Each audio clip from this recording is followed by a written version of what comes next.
Tēnā koutou katoa, ngā mihi mahana kia koutou. Warm greetings, everybody. We're going to begin with a karakia this morning. Karakia tātou, tue ki runga, tue ki raro, tue ki roto, tue ki waho, tue tātou te tangata, ki te kaupapa o te huinai, ki te kaupapa o te ranginai, mauri ora ki tātou katoa. Bind above, bind below, bind within, bind beyond, and bind us the people to the purpose of our meeting, to the purpose of this day, and breathe life into all of us. This is the least that we'd hope for, isn't it? Welcome, everybody. We appreciate you coming along to speak in person to your submissions, and we, of course, have read all of your written submissions. Got some housekeeping. So we have some people on Zoom. Media are here, so welcome Max and Catherine. And to know that, yes, just that they're here, and there'll be something in the paper, I'm sure, in the papers, and yeah, to know what we say may appear. Sometimes it's a bit of a shock for people to come along and then they find themselves in the paper. And to note that the meeting's being recorded and will be available on Council's YouTube channel. Some people will be coming in on Zoom to do their presentation, their submissions. Toilets and fire exits. There's an exit here you can see, and there's an exit through the main doors that you came through, and the toilets are out there on the left. Hearing assistance hardware is available in the public seating area for anybody that should need it. And we've got some overflow facilities with screens in the Hefe and Wangapeka room this morning and the foyer. And should more people come than we can fit in our, we've got number limits here because of fire rigs. So we're accommodating if more people come. And apologies, we don't have any apologies for the meeting. Thank you for the report, Kat.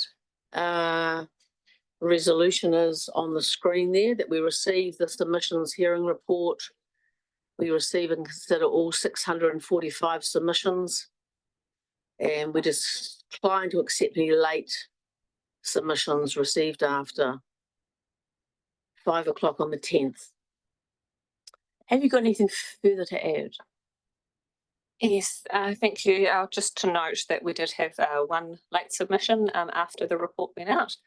The council, the staff recommendation is still to draw a line and not accept the late submissions after that point.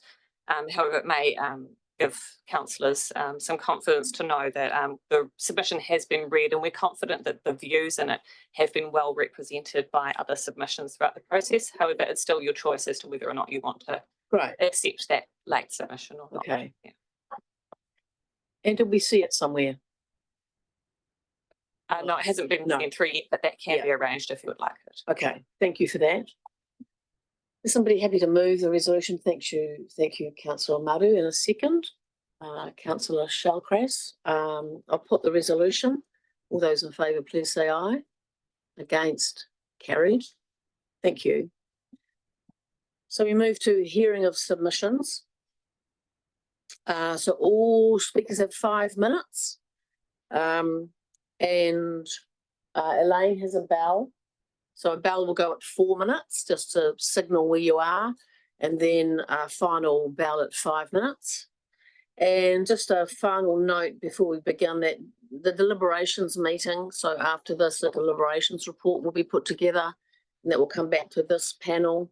And our deliberations meeting is scheduled for Wednesday, the 16th of October. With that, I'd like to welcome Sally and Wade. Perhaps just Sally's here. Yes. Yes, come and sit at and I'll just get you to pull the microphone towards you a little bit on the table.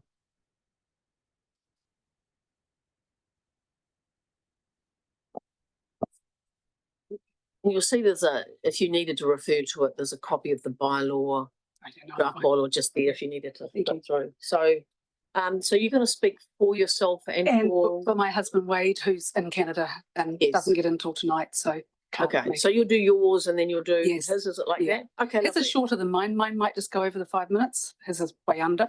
So You could borrow we'll from put the him. two together. You can ask me questions at the end if you want. Yeah, Yeah. lovely. Thank you. So Welcome. thank you. So welcome. Hello, Madam President. Chairman and board. Bit nervous. As an animal control officer with over 22 years experience working in Tasman District, I've learned that the more we socialise and do with our dogs, the better behaved and well adjusted they are living in the community. I can't stress enough the importance of dogs in maintaining their owners' mental health, physical condition, and general well-being. And for all of this, they just want to be fed, housed, and exercised. Our latest Newsline magazine tells us that we now have 12,500 dogs registered in Tasman and that they are better behaved. This is because much of our job is in educating dog owners to raise well-behaved, well-adjusted, and most importantly, well-socialised dogs. Reducing areas for dogs to access for walking with their owners can only have a detrimental effect. To quote the Newsline, the most notable reduction in problem areas were reports of wandering dogs, which is important to note, as these are the dogs most likely to cause issues, especially if wandering in an area important to nesting birds. Reading one of the submissions from Department of Conservation, I quote, "Doc references research shows off-leash dogs cause more disturbance to shorebirds than on-leash dogs and recommends no dog areas or leash controls in sensitive habitats." Now, this to me is sensible, not a knee-jerk reaction to keep a few squeaky wheels quiet. We know the extremely sensitive bird nesting areas like Rotatai, Farewell Spit, Taupata Point, Parapara Estuary and Golden Bay, and the Motueka Sandspit, to name a few. Sensible to have these areas as prohibited areas for dogs. But the cycleway from Richmond to Rough Island makes no sense. Much of this is proposed as a prohibited area, when leash control on the Great Taste Trail would adequately protect seabirds, shorebirds. While I was researching an area with the Walking Access Commission of New Zealand with CEO Rick Cullinane informed me that dogs on leads with their owners pose no threat to penguins. I have a copy of this email, if you wish to read that. This backs up Doc's views on the issue. I also wish to address the misinformation that is constantly circulated in our local media about the role dogs play in the decline of seabirds. My main concern is that often dogs are blamed for seabird deaths with no quantitative evidence to prove that a dog did it. Forest and Bird in particular has portrayed dogs as being nesting seabirds' greatest threat. And while in the 22 years experience I have, we've had 2 or 3 known attacks on penguins by roaming dogs, we have no known attacks on penguins or other nesting seabirds by dogs that are under control with their owners being walked and exercised. To me, this says that we should not be penalising all dog owners, but ensuring owners who fail to control their dogs are adequately penalised and educated. A study by Clemens, Boss, Light and Stocken, published in 2011, noted that New Zealand fur seals inflict damage to penguins that is similar to injuries sustained by a dog or mustelid attack. I quote, "The vigorous thrashing of the penguin whilst in the jaws of the seal resembles closely how a dog would engage and manipulate its prey. To what extent fur seal attacks on penguins go unreported because of misclassification as dog attack or mustelid attack remains unclear." What this study observed was fur seals thrashing and mauling penguins and not eating them, many of which must, of course, wash up on our shores. The next poor pooch that walks along and has a sniff may very well be in the firing line. Areas of concern to me personally: the Hoddy Park Estuary Reserve. This is an important area for dog owners who live in the locality, as the highway from Rabbit Island turn off to Mapua is so dangerous and therefore severely limits where dog owners can access safe areas to exercise their dogs. The Hoddy Park Estuary Reserve is one of the few local areas that has a large expanse of grassland where owners can throw balls, etc. for their dogs to retrieve and walk in quiet solitude. I've been frequenting this area ever since it was first set aside as a reserve and have never observed an issue with dogs and wildlife. The walkway that is in the vicinity could become a leash control area, with the grassy area being leash free. This area is already very popular with dog walkers and a wonderful resource, a place for good socialisation of dogs and a benefit for owners' mental health. Westdale Road Esplanade Reserve adjacent to Frog's End. This reserve adjacent to Frog's End, whilst just a short return walk, offers a safe area for dog walkers that is off-road. While it is not presently heavily used, it is important to those that live in the local area and also links up with people who walk from the Stringer Road area and can access the walk via the underpass of State Highway 60. Few areas are available in this area, and therefore making it a leash control area would satisfy both sides of the argument. Golden Bay, Rangiato Beach and Headland. Golden Bay is unique in that it's surrounded by land managed by the Department of Conservation, which is closed to dogs. So the beaches offer the only open areas for dogs to be walked with owners. A new controlled exercise area is proposed for the main Rangiato Beach, but it would be opportune to extend that right around the headland to link with the existing controlled exercise area at Rangiato Esplanade Reserve. Dogs and their owners have been walking the circuit around the headland and back along Fraser Road for over 50 years. And I have a signed affidavit here, which I can pass to you later, from a woman who's 92 years old, stating that, like many others, she has walked the headland for over 55 years with her dogs. The walk necessitates going through a strip of land approximately 100 to 200 metres long that is, in theory, prohibited to dogs. There are no nesting seabirds in the area, apart from a few penguins, because of the high tide reaching the cliffs and rocky shore. The penguins are not present during the daylight hours when people use the area and are well protected by the inaccessible shoreline of large rocks, cliffs, and overhanging vegetation. Therefore, this provides a good wet sand dog walk, something that forest and bird encourage. The strip only needs to be a few metres wide from the cliff edge and extend approximately 200 metres in length. It makes sense to link up the old and new controlled exercise areas. If the status quo remains, it will be difficult for TDC to enforce. It's impractical and unnecessary, as this area is the old Tākaka River mouth, so there is always a body of water exiting adjacent to the foreshore, which safeguards the wading birds feeding on the other side of the extensive sand plates, which is currently protected, and I wholly support that. It makes sense and ensures there is a good loop walk for owners to do with their dog within easy reach of Tākaka Township. These areas I have identified are important to the local community that presently use them and should not be added into the prohibited areas in the new bylaw. I ask that you take into account my considerable experience in this field when you make your final rulings on areas. Thank you for your time. And I'll move on to my husband. Being a man, his is much more brief and concise. He covers the three areas, Rangiato Headland. We have had a property at Rangiato for over 20 years. During this time, we have enjoyed walking our dogs from the Rangiato Esplanade Reserve around the adjoining headland to Rangiato Beach. The prohibited area extends right to the cliff face, preventing access around the headland, which is both impracticable and unworkable. Many local residents and others enjoy this walk as we do. Dogs are always under control, and we have witnessed no adverse behaviour from dogs over the last 20 years. Westdale Road. We also have a property at Westdale Road. The proposed prohibited dog ban on the Westdale Road Esplanade Reserve adjacent to Frog's End is likewise impracticable and unworkable. We walk our dogs on Westdale Road frequently, where there is minimal room on both sides of the road verge.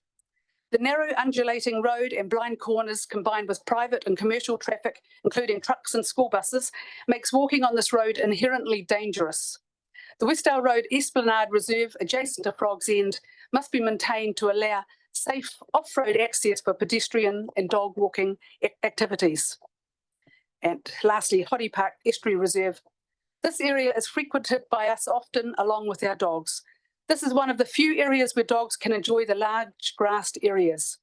We have never witnessed any uncontrolled dogs in the area, which must be maintained as an area for dogs and people to enjoy. Maintaining it as an area for dogs is beneficial as it provides a safe area for owners to play with their dogs, and the walkway area adjacent to the estuary could become a leash controlled area to ensure everyone is happy with the outcome. Thank you. Thank you. There may be some questions. Yeah, I'm happy to Happy take to- questions. Yeah, thanks very much, Sally. Councillor Maru has mostly clarifying questions. Yeah. Yeah. Thank you, Madam Chair. I've just got one because of your 22-year experience. And just interested in, so currently dogs aren't permitted in playgrounds. So what's your view of the difference between a playground and a busy public beach in terms of dogs being off leash and being able to do that? Well, I consider that the playground is a place where parents will go. They usually sit around the edge and the children are running around and squealing and lots of noise. High excitable squealing is going to can excite some dogs, not all dogs, but it will excite some dogs and it'll make them more reactive. So it makes sense to keep them out of there. It's also the thing of toileting. Children pick up bits and pieces and put things in their mouth. So I think it's really important to keep dogs out of playgrounds. Would that not be the same in public beaches that But people, they pick it up, but most of them, it's wet sand walking that most dog owners are doing. They're picking up their feces, most of them. Yes. And the tide comes in and it's going to give a clean out every so often, And just because obviously you've worked in this area for 22 years, yeah. So you've covered off shorebirds. Have you seen the same experience in terms of complaints around dogs on beaches in terms of interaction with other people? Most often, I can't think of any particular cases where dogs have bitten people on the beaches, but I know that some people have problems with dogs running up to them. And I have to admit, I have different views to many dog owners on Tata Beach, which is a very busy beach. Yes. And I think dogs, a lot of people are asking for them to be a dog beach during the day as well. I think over the summer period, I wouldn't be advocating that personally because it is an extremely busy beach. But the early hours, not the very early hours, because we've got the shags there in the early hours of the morning, but there could be an hour or two, from say 9 o'clock till 10 o'clock, and then later on in the afternoon, what they've got basically now, it seems to be working. The last year or two, it seems to be working better. There's been less dogs on the beach. Last summer, when I patrolled Tata Beach, I only spoke to one dog owner. Previously, I would talk to quite a few dog owners and tell them to take their dogs off the beach. And they have to admit, predominantly people from Christchurch. I might have one more question. This just relates to resourcing to enforce. So in your opinion, in terms of the resourcing currently available to enforce the current bylaw, I might be putting you on the spot. Is it adequate? Or does it fall short? Or it's like everything nowadays, there's not enough money to do what, to police everything. And we can't be everywhere 24 hours, 7 days a week.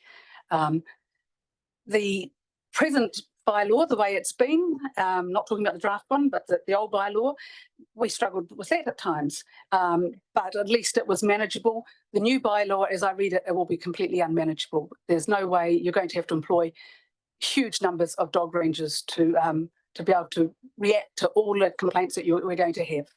thank you, Sal. Thank you. I had a similar question, just given your experience, Sally, but you've responded to Councillor Maru there. Do you think that where we've got areas where dogs are, say, prohibited and then there's an on-leash section, do you think people will respond to that? I think so. And I think, the whole process, we're a changing society. 10 years ago, no, I don't think they would have done. Society has changed a lot in the last few years, and we're changing more. Everyone's becoming more aware of things. And I think, there's been too much of a thing of people who've got dogs don't like birds or we love them just as much as everyone else, and we care about them just as much. My batch in Golden Bay, I have penguins that live on my property, and I have 2 dogs. And so I've always trained my dogs to not, have to interact with them, and they know that. They'll bark and they stand back when one goes past, but they've been trained to not to react. Not every owner is going to be that good. We do have the odd bad owner, but if you've got an area like, let's take, for example, Parapara, we've got a very important nesting bird area down the end. Yes, of course that should be prohibited, and presently it is, and right round into the reserve. What we do have needed and what has lacked is probably adequate signage sometimes. But the main beach, that's not an issue for people. If they've got dogs, maybe you have them on leash over the important times of summer. But the rest of the year, I don't think there'd be a problem there. Thank you. And lastly from me, Community Board went through a review in Golden Bay not so long ago really. And I think I heard you say that you think the status quo as it currently is in Tata Beach, you think is working. And would you say that anything needed to change around Liger Bay? Liger Bay is an interesting one, I think, because having patrolled that for 15 years, I have more often than not, that beach is empty during the day. A lot of the time, when I go through in the morning and the evening, maybe not so much the evening, because that's when a lot of the local people go there and picnic and swim in the summertime. But in the mornings, that beach is empty. And when the tide's out, it's a huge, expansive beach. It's a brilliant place for people to run their dogs. Over the years, I've had to talk to a lot of dog owners, and we've sent letters out to dog owners who I've caught there with dogs. And I've always felt bad about it because I've always thought it's the perfect place to be running your dog on a quiet morning, even in summertime.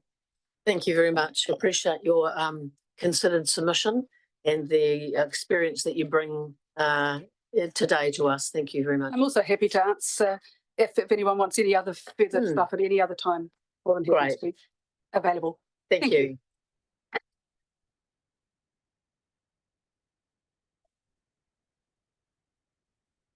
Evie? Hi, welcome. Hi, welcome. I'm Chris. Hi, Chris. Evie South, very proudly president of the Wakefield Bush Restoration Society. Great. I was nearly a president earlier. Oh, good. I got the T-shirt. You can borrow it if you like. Yeah. Yeah, I'm probably suffering a wee bit from nerves with this, but if you can just bear with me. Yes, we're feeling we're pretty friendly people, and Right. Well, no attacks happening. No, not at all. Thanks so much.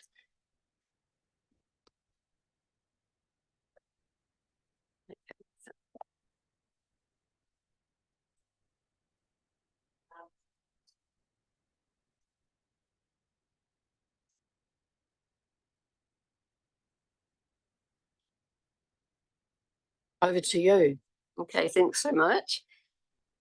You will have received my submission, which I have also done just a little bit more research and background for. I do have concerns with the change, if you like, for the controlled exercise area, leash control area, and then controlled exercise area in Faulkner Bush and other, But I think what I really need to say or emphasise is that it has to be remembered that the Bajans Bush Scenic Reserve, the Faulkner Bush Scenic Reserve, the Robson Scenic Reserve, and the Edward Bajant Memorial Scenic Reserves are scenic reserves classified under the Reserve Act 1977 as Class 1A scenic reserves. They come with a special status. I could read all of that to you. I've got copies to give you, so I won't bore you too much with that. It's just that these scenic reserves shall, as far as possible, be preserved and with public access conditions and restrictions necessary for the protection and well-being of the reserve and for the protection and control of the public using it, to the extent compatible with the principle of or primary purpose of the retention and preservation of the natural or scenic values. The Reserves Act also has section 122A, control of dogs. Paragraphs B and C of this section 267 ZT of this Act provide that an open dog area may not include any part of a reserve classified under section 19 as a scenic reserve. So historically, the Tasman District Council have, if you like, in goodwill, once reclassification took place, to allow dogs to still be walked, sort of uncontrolled or on leash areas within these scenic reserves.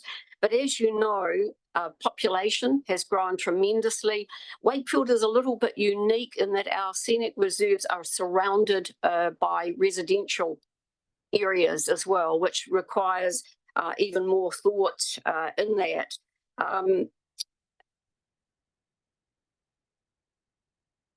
It is acknowledged that the Bajans Bush Scenic Reserve and the Robson Scenic Reserve are proposed to be classified as controlled exercise areas, and Faulkner Bush Scenic Reserve as a mix of on-leash in the playground area and controlled exercise area for the remainder of the reserve.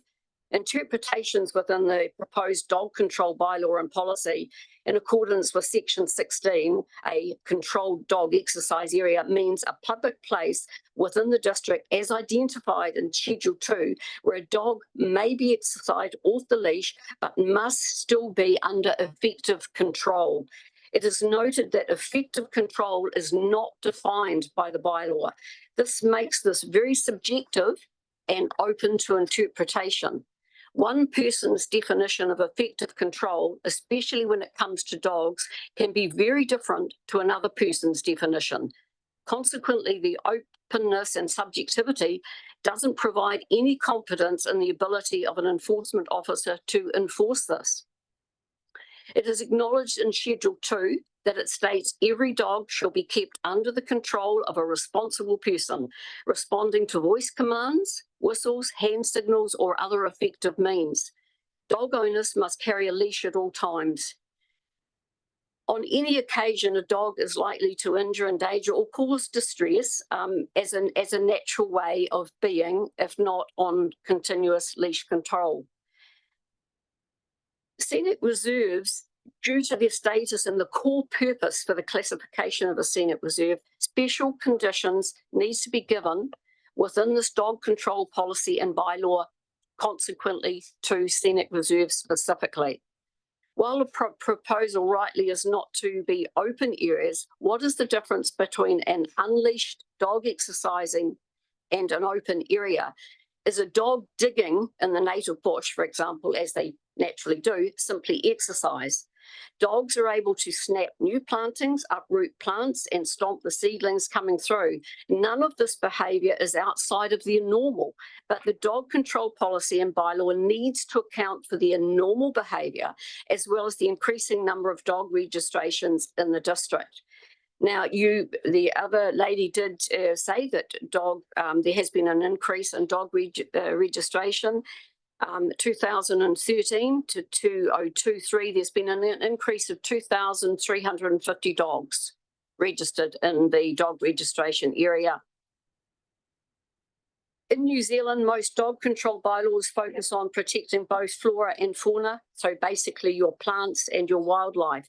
But there are a few instances where restrictions are specifically or largely due to concerns about native flora and the impact dogs can have on plant ecosystems.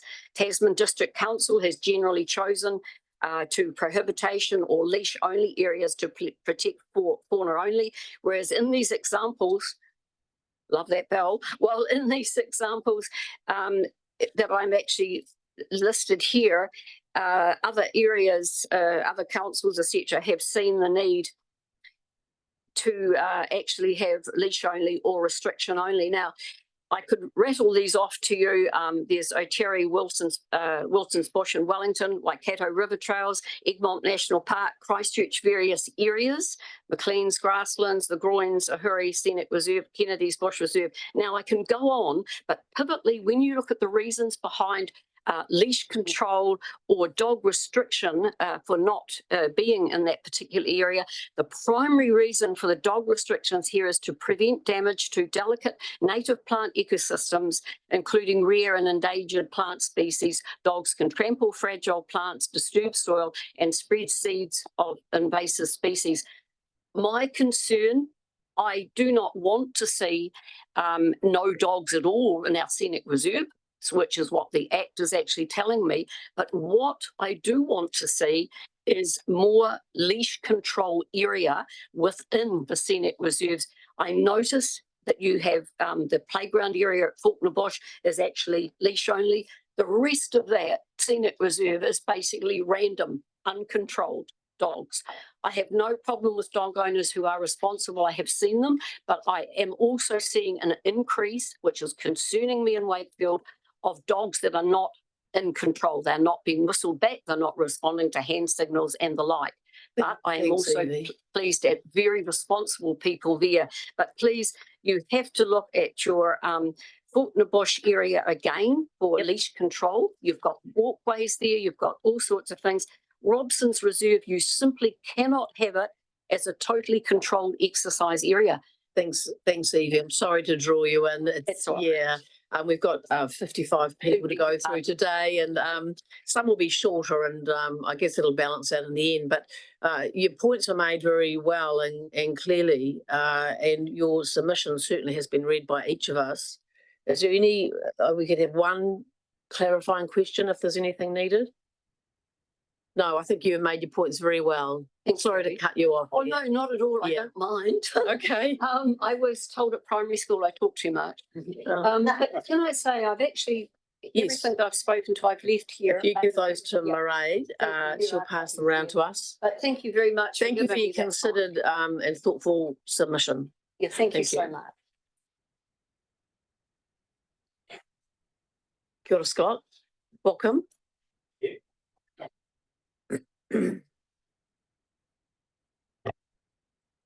Morena, councillors, council staff. I guess the problem statement for us is that our population in Tasman is increasing. Dog ownership is also increasing. Over time, we've increasingly controlled dogs in the urban area to the extent that the coast has been one of the few places that people can take their dogs to exercise them. In the past, many of these estuary and beach areas appeared to hold little value. You know, they were just kind of free and open spaces. But that's, you know, I guess our understanding of the impact our Indigenous bird life is facing is increasing. And we, you know, need to do a better job of looking after our coastal birds. They're facing cumulative impacts. So they're under pressure because of predation from introduced mammals, rats, stoats, cats, hedgehogs, you name it. They're under pressure because of lack of food, overfishing, sedimentation in our coastal marine environment. They're under pressure because of climate change. Warming oceans in the summer are pushing fish deeper, meaning that's getting beyond the dive depth of some of our seabirds. And they're also being impacted by human disturbance. That's just people out on the coast. It's people walking dogs, people driving on the coastline. All of these things are having a cumulative impact on our shorebirds. One of the things we can do about that is better control dogs on the coastline. And Forest and Bird think that the draft bylaw, if implemented, would be a significant step toward that. And it would significantly improve protections for our coastal birds. I'd just like to note that we support the submission of the Golden Bay branch of Forest and Bird, given their deep knowledge of Golden Bay shorebird populations, and likewise support the submission of the Tasman Bay Blue Penguin Trust for the area spanning Marahau to the Moutere Inlet. In general, we're supportive of the draft bylaw, except in a handful of specific sites. That's the beach from Milnthorpe to Collingwood, where we'd like at the very least to see it be an on-leash area. The Rewaka River mouth to the Tapu Place Recreation Reserve, likewise. And then the Motueka Sandspit, given its international importance for shorebirds and the lack of compliance enforcement, we strongly advocate for the entire sandspit to be dog prohibited. That's a recommendation in, I think all of those areas are actually a recommendation in the Coastal Bird Management Options report prepared for TDC by MacArthur et al. And then finally, to wrap up, I guess over time we've heard concerns that TDC lacks the funds to, you know, do more enforcement, to improve signage, etc. So I've got a question, there's a discrepancy at the moment between the fees for dog registration between Nelson and Tasman. Nelson's dog registration fees are set to be $115 next year. We think that TDC and Nelson's dog registration fees could be brought in line. That would provide TDC some more funds to put into perhaps signage or enforcement. I'm a dog owner. I appreciate the tensions dog owners face if they feel like their freedom to take their dog where they like is being restricted. But given the impact on our coastal birds, we think it's a necessary action. Kia ora. Thank you, Scott. You might have one. I think you do have one, Councillor Margaret. Scott, so just I've just pressed the wrong button. It's 5.5 in your submission, and if I'm really clever, I can go back there. But it basically says, if I summarise, we have it in front of you. The need to provide public spaces for dogs to access without impacting on people, and you want to add the words wildlife. Is there a scenario where that could happen? Yeah, I mean, I think like the Marsden Valley Dog Park in Nelson City Council's jurisdiction is a good example. I don't think it needs to be as those places need to be as flash as that. There you go. Yeah, I think that dog exercise parks are probably where we need to head. So just to follow up there, so you can't think of a time when that would be appropriate on a beach? I mean, I think there's beaches where on leash is appropriate. But I think that like the I guess science on the impact dogs have on birds is really clear. Whether they're on leash or off leash, dogs disturb birds more than humans do. With birds being attacked by dogs is one thing. Just being disturbed, I think, is a less understood phenomenon. That a lot of our birds around the Tasman coastline are, international migratory birds. While they're here, they're trying to put on weight for their next journey. Every time they're startled into the air by dogs, that's precious energy that they're expending. That's putting them under pressure. Yeah, just thank you for the sample of signage, because that usually makes sense to me. Some of ours doesn't.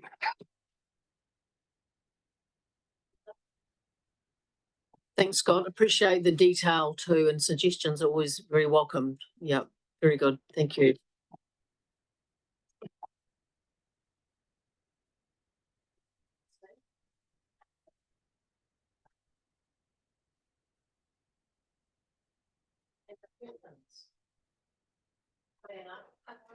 Welcome. Thank you very much, everyone. You've got 5 minutes. There'll be a little ding at 4 and another little ding at 5. Thank you.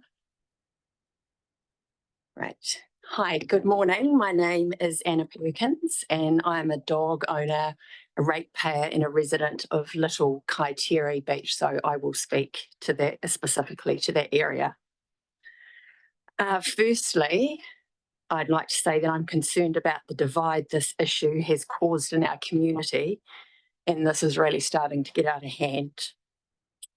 Little Kaiteri is classified as a recreation reserve, not a wildlife reserve. It needs to be a space that is shared and respected and can be used by all.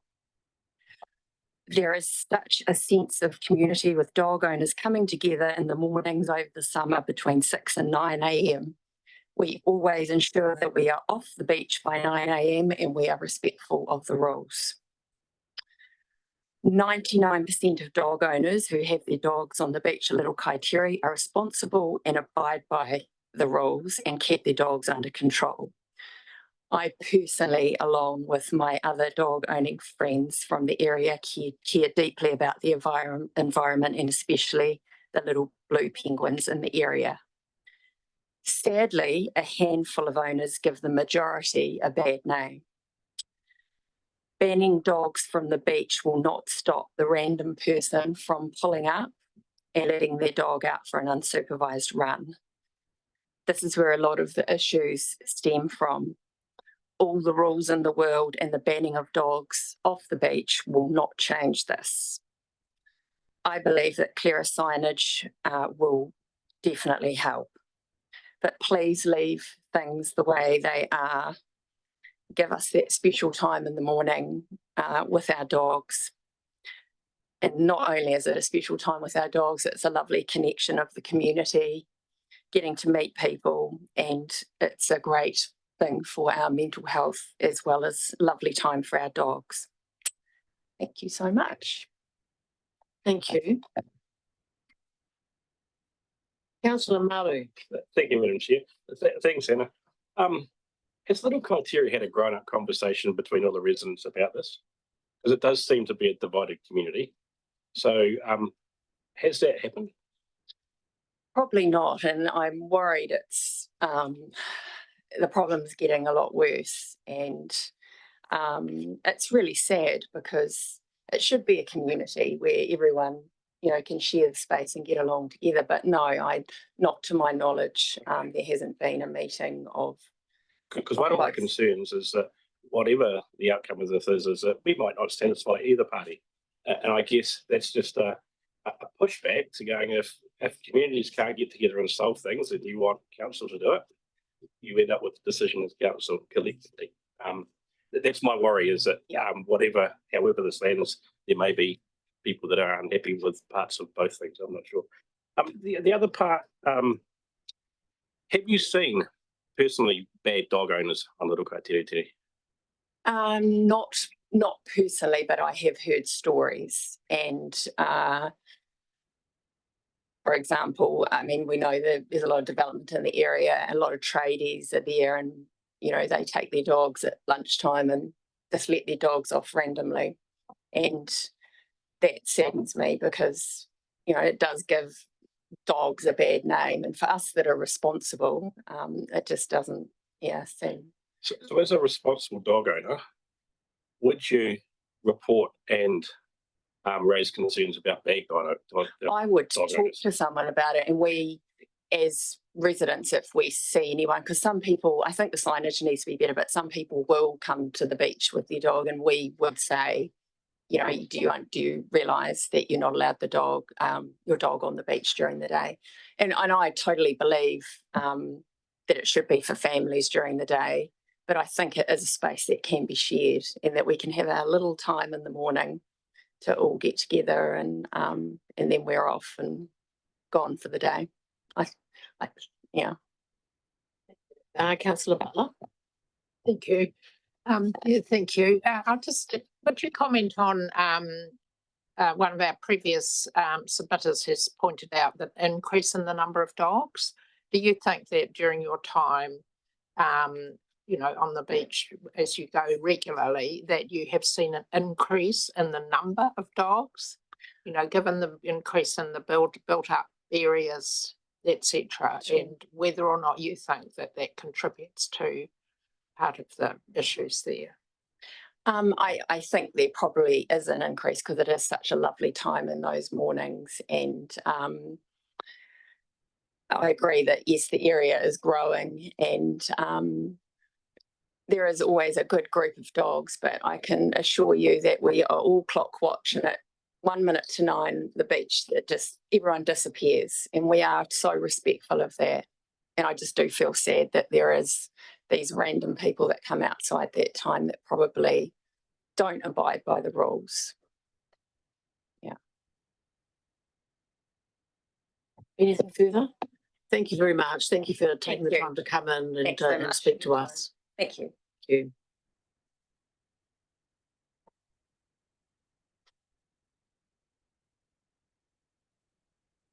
Stephen Neave, D. Jones.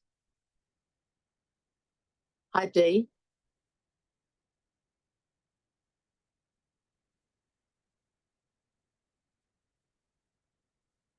Welcome. You're speaking to Stephen's submission. I thought I'd take his spot. Who's my partner? Sure. Okay. So mine's just quite a personal account. I'm a permanent resident of Kaiteriterri, very fortunately. I've lived there for over 23 years. I'm a lover of wildlife and I care for the environment. I own a dog and we've owned dogs over this whole time that we've lived there. Obviously not the same one. I've raised my family at Kaiteriterri and I've enjoyed the beaches there, including Dummy Bay, Stevens Bay, Taupo Bay, the tracks with the children and our dogs. It's been a beautiful, safe, friendly, calm place to be for most of this time. Sorry, I'm super nervous. Like most people in our family, we've faced some really difficult times over the years, and a walk along the beach has been a refuge and a safe haven for me to clear my head and shake off some worries. I'd often end up chatting with a stranger or a visitor to the area or a local I hadn't met before. Often this exchange would be initiated by a pat of my dog or a question about the dog, like what's his name, what breed is he? Dogs bring people together. I'm saddened by the division and confrontations that have been going on at our beaches over the last 5 years. Look, I'm aware that not everyone likes dogs. I'm aware that some people are frightened of dogs, and I appreciate that, I get it. But this negative feeling in our community is awful and upsetting, and it's unwarranted. Where once my beach walks were eyes up, ready to smile, greet people, now I put my earpods in, I've got my eyes down. Of course I'll greet people if I'm greeted, but too many times I've been yelled at. I've been confronted, I've been lectured to by misinformed, aggressive vigilantes. These people have decided on a set of rules that are not in alignment with the TDC's current rules. They're aggressively attempting to enforce them by confronting dog walkers and insisting they leash their dogs, when Little Kaiterri is and has been for decades an off-leash, under-control exercise area for dogs. I don't want to give up these walks I have with my well-trained, well-mannered dog. I have made the effort. I took him to dock and had the bird aversion training. I know that's for Kiwis, which will probably never see one in his life, and Weka. There wasn't a penguin one available, but I have trained my dog. He picks up a scent. I know how to tell him to leave it. We've done this. These walks have brought me so much peace and joy over the years, and the abuse down there has got to stop. Having run my eyes over some of the submissions, I'm really shocked and sad to see the level of emotion and hatred that are in them. This coming from our friends and neighbours of many years. We dog owners have been accused of hijacking this bylaw. It's our bylaw, it's for us, it's to help us and it's to help the community. We've been labelled as separate and not caring about wildlife. Dog lovers are animal lovers. We care, and dog lovers can be conservationists as well. Finally, again, after seeing a few submissions, it makes me wonder what beach some of these people are going to. Little Kaiterri is a very clean beach. Rarely do you see an errant dog poop. Like, I'm not saying never ever, but it's rare. It's generally free of rubbish and it's, like I said, pretty clean. Also, these claims about dogs bounding around, charging at children and families. When dogs are prohibited in the summer, that's when the beach is busy. That place goes from hero to zero. Like, there's nobody there in the winter time. And the people that are walking their dogs there in the off season are just walking along the beach. We're not hanging out at the beach. So changing the regulation to on leash full time would greatly change my daily life. Most days I don't see another person or any wildlife. I've never seen a penguin on the beach. I have seen penguins walking on the road in the 23 odd years that I've lived there. How would my dog fetch a stick? How would it go for a swim if it's on leash all the time? It would be ridiculous.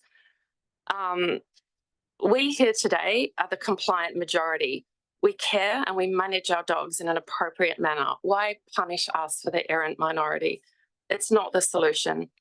The idea that all dogs are in predator mode at all times and can suddenly spring into killer mode is simply untrue. The majority have spent the time training their dogs and paying attention to keep their dogs under control while enjoying this beautiful region. We can share the beach off leash at Kaiterri. Thanks. Thank you, Dee. I appreciate your heartfelt presentation here. Thank you. Any questions? Councillor Ellis. Thank you so much for your submission. I just want to check a couple of things. You said you've seen penguins in the area. Yes. What time of the day? It was at night. I've only seen them. Sadly, I've seen a couple that have been hit by cars. It would be at night, walking on the road. Yeah. And you've also said that you've done bird aversion training, but you haven't had the opportunity to do penguin aversion training. No. Has there been any movement by the community to have that sort of training? Yes. I'm aware that Wellington, for example, have it. So We what have. have you been trying to do? It was about 10 years ago, I'd say, because it was before the dog that I have now, who's 8. The locals got together and we got dog down to do penguin training, and not myself personally, but I know other locals that have attempted to have that done again. Look, I personally don't think that it works. I'm not a dog trainer, I'm just a dog owner, but just what I did with my dog, they had a shock collar on, it was horrible. They put a dead wicker and some kiwi feathers, I think, and just shocked him. I think all my dog learnt was don't sniff dead birds. There's a chase response, and I know that, and I've got my dog under control. Look, I'm aware I'm one person and not everyone does that. But we can't look for perfection here. Like, human beings do stuff, break the law, make mistakes. Harm reduction is a really good outcome, I think, in this scenario, in lots of scenarios, but we can't control everybody, but we can do our best to reduce harm and to educate. Thank you. Councillor Margaret, are you all good? Look, thanks so much for coming in. Yep. Okay. Cool. Thank you. Bye.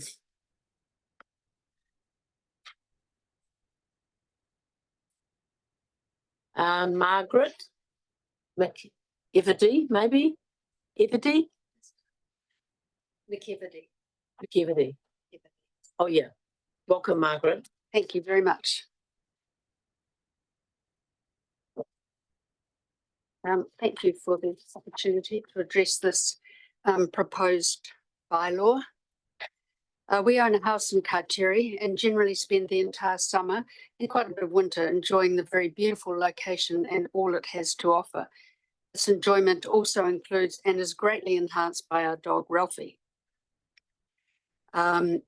Based on the options available for comment, firstly, dogs on leads at all times, both on Little Kaiteri and Dummy Bay beaches. I think this will inevitably lead to a ban on all dogs on the beach. Dogs on leads feel trapped around lots of other dogs on leads and cannot be successfully exercised. How do the dogs swim? In the summertime, people will bring their dogs to Little Kaiteri for the day, and hot and bothered dogs on leads will become a problem. I question, how could this possibly be enforced? You will be pitting good people against one another. Little Kaiteri Beach, I support dogs not being allowed on Little Kaiteri when blue penguins are trekking to and from the water. That makes sense.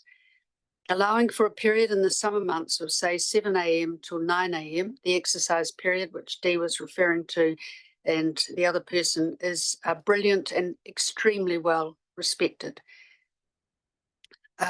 No dogs, that's allowing for the penguins to trek back and forth, which is actually before 7 a.m. No dogs on the beach other than the exercise period in the summer months works and should be retained. There are a lot of people on that beach during the day and they don't need dogs there. It works very, very well. However, I believe it should finish at the end of February, not March. That's my opinion, and that option wasn't there. Aside from some adjustments to the times, I believe the current rules of use for Little Kaiteri work well and are more than fair. Dogs on leads all year is unnecessary and particularly harsh. Outside of the holiday periods, there are very few people on the beach. It appears needlessly restricted and very one-sided. Dogs should only need to be on leads during the times when penguins may be present on the beach. Dummy Bay, I was shocked to see dogs on leads at all times for Dummy Bay. Frankly, it's ridiculous. Dummy Bay is not crowded as many people prefer Little Kaiteri for the clean sand and accommodating tides. It is not at all busy in the off seasons. I can spend hours there in the winter and not a soul comes near the beach. Dummy Bay is a family and dog-friendly beach, especially for regulars. It is simply joyful there. I spend a lot of time there and am yet to see poor behaviour by dogs, humans, or penguins for that matter. And indeed, I've never seen a penguin at any of the beaches. It must be mentioned, though, it appeared rather disingenuous that Dummy Bay was not on the written submission feedback form, only highlighted on the map. Again, how would that be enforced? You are requiring people to report on one another. Split Apple Rock, I didn't comment on this as I find it completely unworkable. The road around to Split Apple Rock most certainly does not require more traffic. I'm surprised car usage is being encouraged in a time of heightened climate concerns. Also, parking is very limited. And why should people leave a beautiful area like Kaiteri where they are paying rates and or rent because they must drive all the way to Split Apple Rock to walk their dog? It doesn't make sense to me. My love for animals extends to all creatures. I believe we can work together. Dog owners can be advocates for blue penguins, and I know many are. Dogs are not the only risk to blue penguins. Cats and weka also predate, and cars and boats kill. Also, there is habitat loss and climate change. I wonder why blue penguin have been deliberately relocated to this area when there are so many obvious dangers to them and far safer areas than the national park a short distance away. Pardon me. No matter what measures you put in place, they are always in greater danger in populated areas. However, I'd like to come with a few ideas as well. Encouraging good behaviour works for my dog, so why can that not apply to all dog owners? Kaiteri is small enough, with really one main road in, to do something different, such as positive advertising. I noticed some very aggressive posters popping up. Positive advertising in the shop and restaurants, as well as all Airbnb properties, letting people know about the blue penguins and requiring owners to walk dogs within the tide line. Stay away from the planted areas and clean up dog poo. Encourage local and visiting dog owners to become champions of the penguins. Make it a Kaiteri thing. Utilise Facebook, Instagram, TikTok. Institute a $100 fine for anyone not picking up dog poo. Again, impossible to enforce, but I don't imagine many people are parking in disabled parks now. Intolerance of other opinions is prevalent in many decisions being made societally. I do hope Tasman District Council is giving both sides of this discussion equal consideration. Yes, little blue penguins are important, but so is family enjoyment of the entire so is family enjoyment of local beaches. Dog owners are banned from Kaiteri Main Beach as well as Breaker Bay and the entire national park where dogs are mostly prohibited. I believe that to remove enjoyment of all beaches in the area is outrageous, and yes, on leads only is a massive removal of enjoyment. We contribute financially and socially to the district and deserve proper consideration of our freedom to enjoy the beaches and walks and not be penalised for the poor behaviour of the few. With good communication, education and encouragement, I believe we can work together. Thank you for listening to me. Thank you very much. Councillor Maru. Thank you, Madam Chair. Thank you, Margaret. You made a statement towards the end there that deliberately relocated to the area. What do you mean about deliberately relocating? Well, I have seen a video clip of one being released in Dummy Bay. Right. And I have heard, which is never a good thing to quote, but I have heard of them being moved from Tata Beach to Little Kaiteri as well. Thank you. Thank you. Thank you. Thank you very much. You're welcome. Thank you.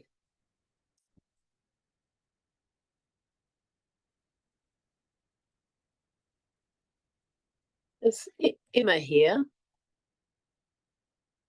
Emma Williams? No. Julie Rickley? Henriette? Welcome. Thank you. Did you get the bit about a ballot 4 minutes and then another one at 5? You've got 5 minutes to speak, yes, and there'll be a little ballot 4 and then another one at 5. Elaine's got a bell over Right, his and shoulder. I noticed that Okay. there have been bells and everything like that, and I was Yeah, attempting to make sense out of it, things explaining. okay.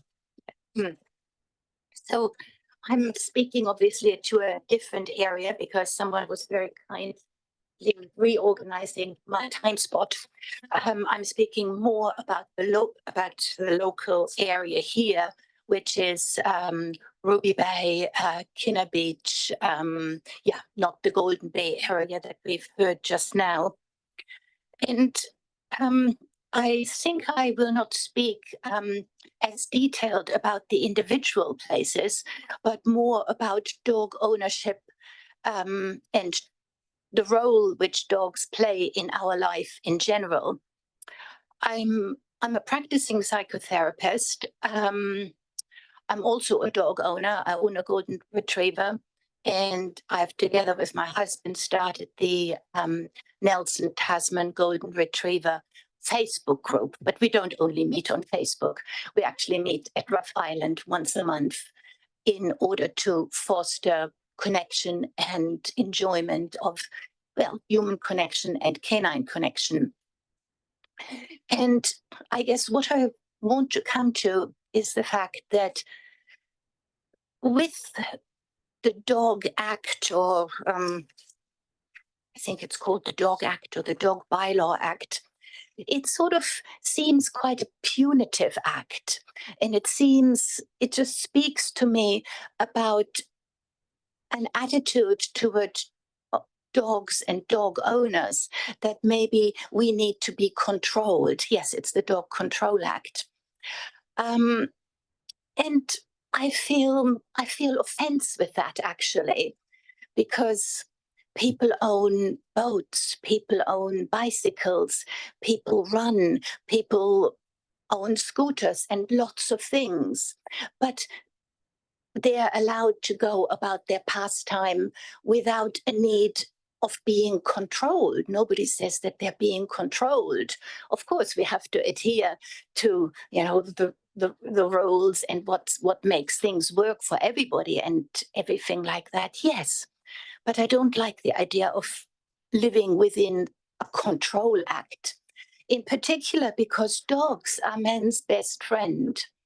And today, and I know I've quite a lot of firsthand experience of this, we live in more disconnected society. There's so much more isolation, and people, there are illnesses coming about that we're now suffering from that we didn't have in such a degree a long time ago.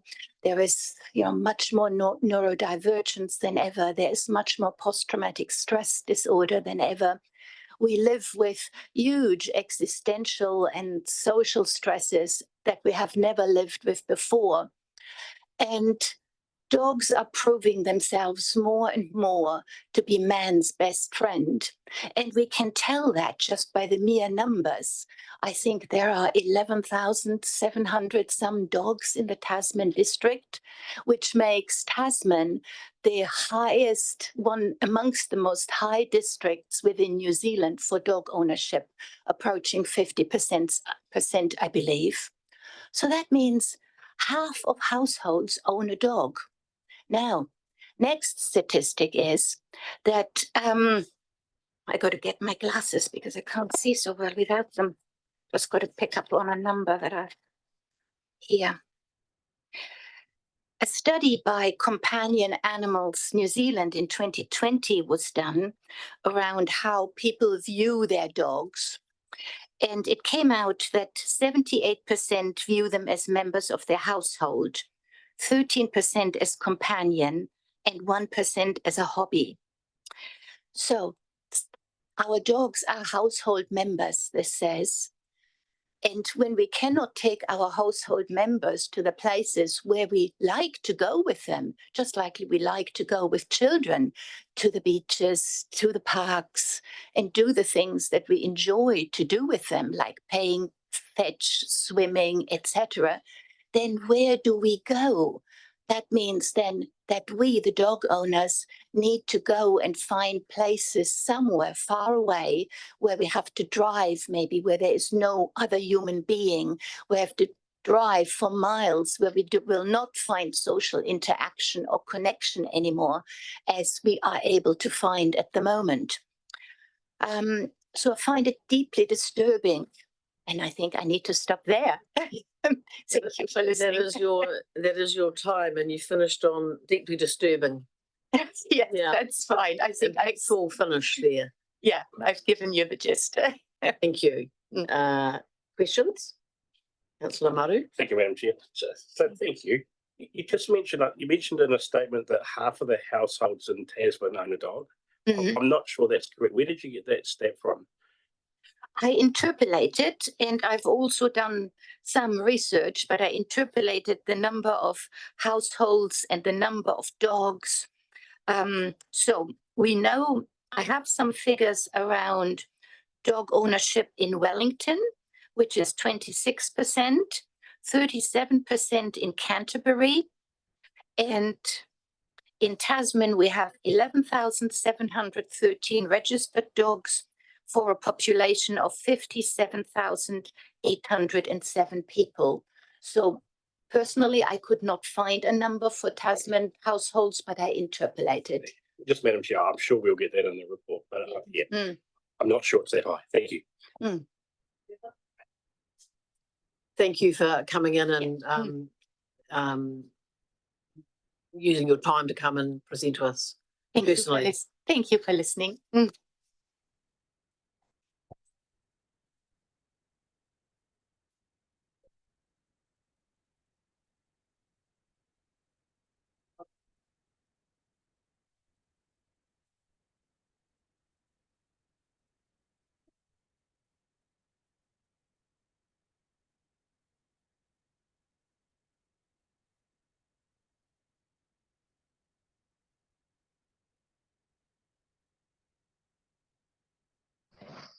Kevin, I think I saw you come in. Yes, hi.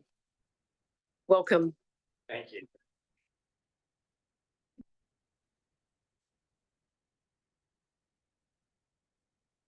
Good morning.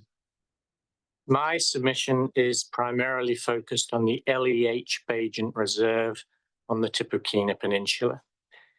It has a special and unique history with the people of the Tasman community.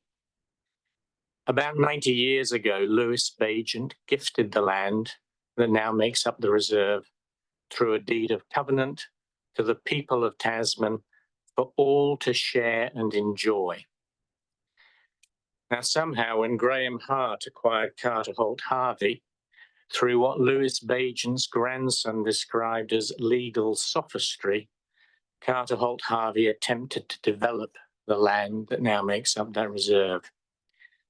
When this application by Carter Holt Harvey was turned down by TDC, the land was then put up for sale.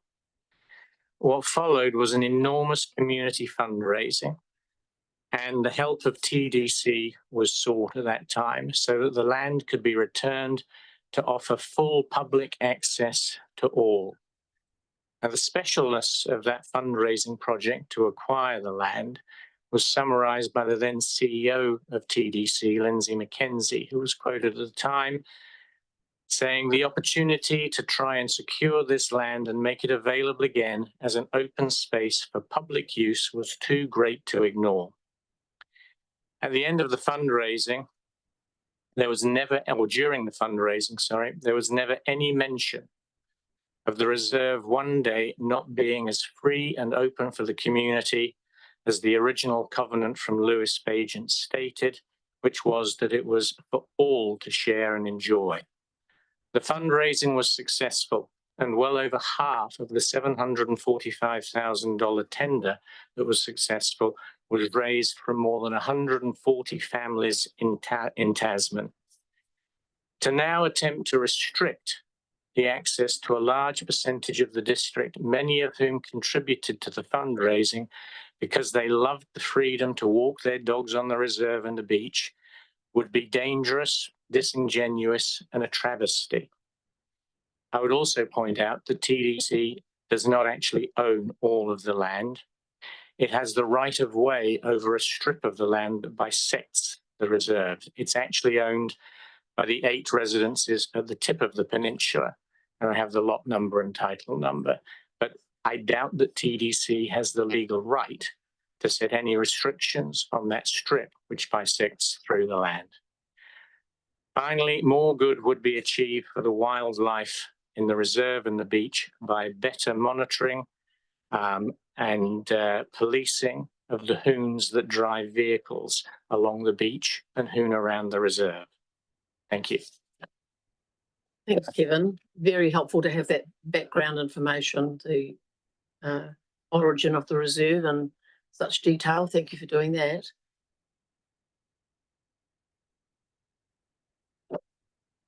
Councillor Butler, there's a question for you. Thanks, Karen. Yeah, would you say that there could be any modification, a halfway point, meeting point, given that you know, I think that the reason for the proposed prohibition is to protect the shorebirds. Would you see whether or not there's, because some of the submitters have suggested that there could actually be a sort of halfway measure about retaining the use of some of Agent Reserve and perhaps blocking off other parts of it, particularly the coastal. Would you see there's any possibilities with that compromise?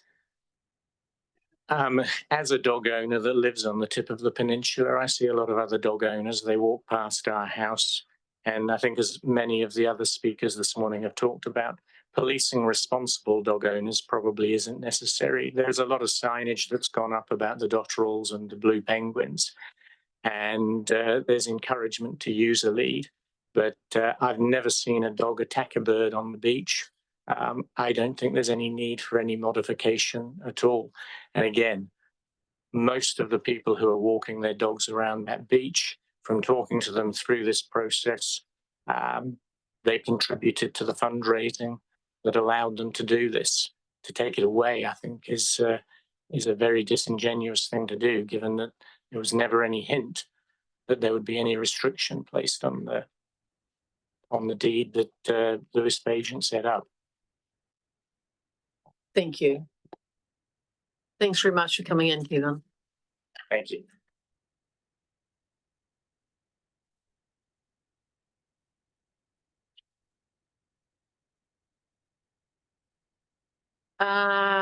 Lawson, Davey. Welcome. On behalf of Fish and Game New Zealand. Right. Good on. Thank you. I'll make it a very brief one. I assume it's all submissions been read. So it sure has. So basically I'm here well, to really answer questions, but to highlight, I suppose, that Fish and Game generally support the draft bylaw, although, as probably you already heard, there are a few cases where I think it's probably unduly onerous.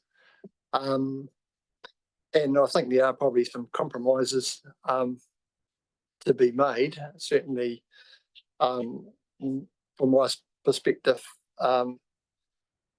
dogs, if they're being well exercised, tend to be a lot better behaved than if they're being cooped up. And I think, yeah, particularly in some of those areas highlighted, like Little Kaiteri, close to urban areas, it seems crazy that the population has to drive somewhere else to give the dog a decent run. But I do think if you take it back to biology and look at when the birds of interest are there, particularly breeding, and if the dogs are there during daylight hours when they're less likely to be travelling up and down the beach and kept to the shoreline, kind of so they can go for a swim and you chuck them sticks and they can get a decent exercise rather than closer to the vegetation where they're likely to be roosting and nesting. There's probably a compromise to be had. From a Fish and Game perspective, we're pleased to see that certainly number of the Schedule 3 dog prohibited areas, particularly the estuaries, Ruatanu, Waitapu, Parapara, Waimea and Pearl Creeks, have been and still are locally important game bird hunting areas, and Fish and Game promotes the use of gun dogs to find and retrieve game. So we're pleased to see the exemption 21B is being retained and strongly support its retention. Otherwise, yeah, that would, if they were prohibited in those areas, it would severely restrict, well, pretty much take out most of the game bird hunting in the district, in public areas. Certainly, since those conditions have been in place, and the exemptions have been, of any issues have arisen. So, and certainly Fishing Game supports inclusion of the Stand Island and the Shell Bank in the Waimea estuary as dog prohibited areas, given their importance as high tide roosting areas. And potentially there's implications on the airport as well if those birds are disturbed. Likewise, Fishing Game is supportive of the Manawa Sands, but being a dog prohibited area for the same reason, particularly more important in the summer when the shorebirds are here. Many of those birds do disappear. So that's probably worth the council looking at some of those contentious areas. There will be certain times of the year that definitely don't want dogs there. Other times of the year, there's probably a lot less of a reason to be so restrictive. And I'll leave it at that and just answer any questions. Thanks, Lawson. Any questions? Yes, Councillor Shelton. Yeah, thanks for that. Can you just go into a bit more detail about the airport and what with the Sand Island? I mean, they're high tide roosting areas, but the problem is if the birds are disturbed there, they tend to fly out to the airport, and then that causes issues for the airplanes, so for airstrike. So the areas where we discourage game bird hunting and well, any disturbance really, and I would say disturbance, whether it's a dog or a human or a cyclist, it doesn't really matter. It's still disturbance. Councillor Maru. Actually, I will be just a bit naughty. So I just want to tease it out, Lawson. So with the exemption in May that we can fire guns and have dogs retrieve birds that are shot, that's the exemption, but we can't have an exemption in May for dogs to be walking in similar places. I just see we're happy with this because we've got an exemption, but what about the dog owners that don't hunt that might want to exercise dogs in other parts? It is, I mean, I would say, generally there'll be game bird hunters shooting from one eye, so the disturbance is relatively small because they're basically sitting waiting for the birds to come in. They're sent out, they retrieve the bird, they come back. So they're pretty well trained. Generally they're there for a fairly short period of time. And it's a limited group, they're license holders, which we have, well, we know them all because they're required to have a license. So we can send out detailed information to them, but certainly with that exemption there, it allows game bird hunting to continue, and certainly we're not aware of any issues that have arisen. And I'm just being naughty, Lawson, but right. in terms of that answer, so if the dogs are licensed, well trained, and the owners are responsible, that mitigates risk. Thank you. Always sounds like we're in a courtroom at the moment, doesn't it? I don't know if this is an issue or not, but does Fish and Game consider, I guess you send emails and notices out to all your members, and maybe not everybody's a member, but that goes hunting, but just that, where there's an exemption given, when it's an area where normally dogs are prohibited from, would you consider just reminding people when they're hunting that it is a well, some would those who can't take their dogs, they might consider a privilege, but just to ensure that we other birds other than the ones you're killing aren't disturbed. I mean, we certainly everybody hunting in a public space is required to have a game bird license, so we have all their details, and they get several lots of information via the magazine that gets sent out prior to the season and during the season, and weekly reports or whatever. So that's easy to do. Yeah. To send out a reminder that what they're required. Yeah. And certainly, I mean, disturbance is an issue. Well, it can be an issue, but it doesn't necessarily. Well, I mean, put it in perspective. I just saw some information the other day looking at no, well, but off the tangent. But generally, disturbance to non-game bird species is pretty limited. Yeah. A lot less than most people would presume. Yeah. It's the game bird species are hunted are the ones that tend to be disturbed. The non-target species don't really worry too much. Thank you. Thanks very much for coming in. No Appreciate your submission.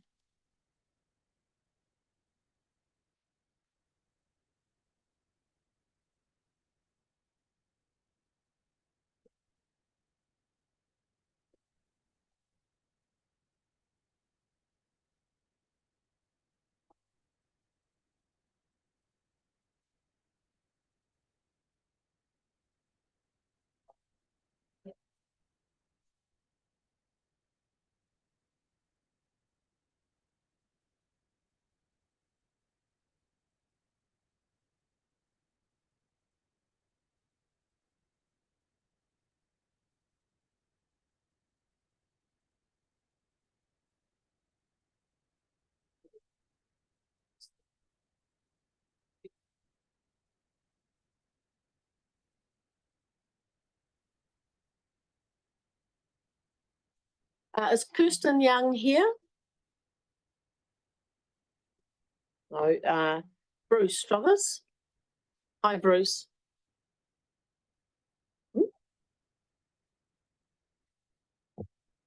Welcome.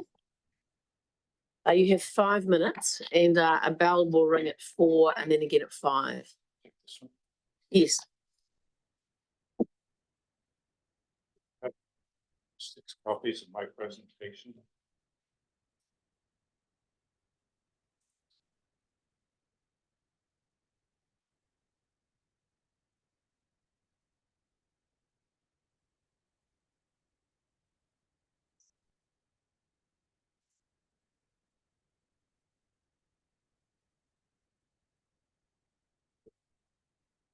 Great. Thank you. And you've got a PowerPoint and video clip, and we're good to go with that when it's time. So PowerPoint first, please. Yeah.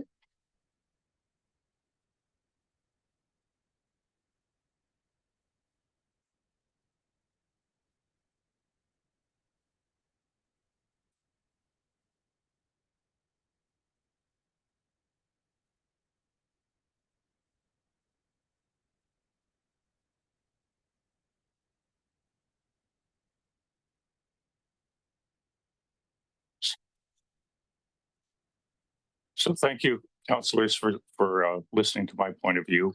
It's formed as a long-term dog owner. Every one of those has been a rescue dog from a place which is less friendly than to dogs, in particular Puerto Rico. My family has always owned dogs, and for the past, since 2010, I've contributed $5,000 US a year to Animal Rescue Foundation of Rincon, Puerto Rico, which ensures the dogs are spayed and chipped in that island. So you've got a tough decision, because I believe what Mahatma Gandhi said, you've got at least 2 animals, or maybe 3, to weigh the progress of: birds, dogs, and humans. So I wouldn't want to be in your shoes. One of the dogs, the most recent dog we adopted, came from Tasman Pound. And this is from their website, sorry, an official website for the pound. And it just talks about the commitment that some individuals in the district have towards the welfare of dogs that are often abandoned, discarded, or abused. And that's him. On the left is when he was caught wandering around Motueka. And I hear he was quite the lad there and often going off and visiting people. His previous owner had substance abuse problems and was frequently in jails. When we got him, he had a very clear line from having been tied up in a yard with number 8 wire for extended periods of time. And to the right, well, he's claimed his place. The other dog we brought with us is Elsie. She's at Little Terry Beach. She has no interest whatsoever in birds. She prefers snacks and sticks. Here's a photograph from a book I had about beautiful New Zealand, published in 1975. This is what it used to look like. Terry used to look like. This is what it looks like in 2019. This is from a Stuff article on the Dog Control Review at the time. So what really needs control? And my position is it's owners and developers, not necessarily the dogs. And I point out that we do license motor vehicle drivers, and we do require them to pass a test proving that they are capable of operating this dangerous equipment. I would propose that you focus your efforts on bolstering the restrictions on dog ownership and maybe the cost of dog ownership, so that dogs are not abandoned and you have responsible, educated owners in control of their dogs through their lives. Dog owners lose their property when a dog cannot be adopted by the pound. Dogs lose their lives.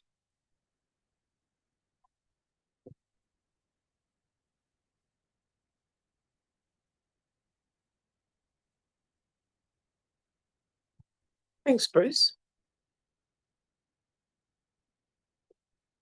Councillor Butler has a question. Thank you, Paul. I'm sure you've got a lot of interesting stories to tell.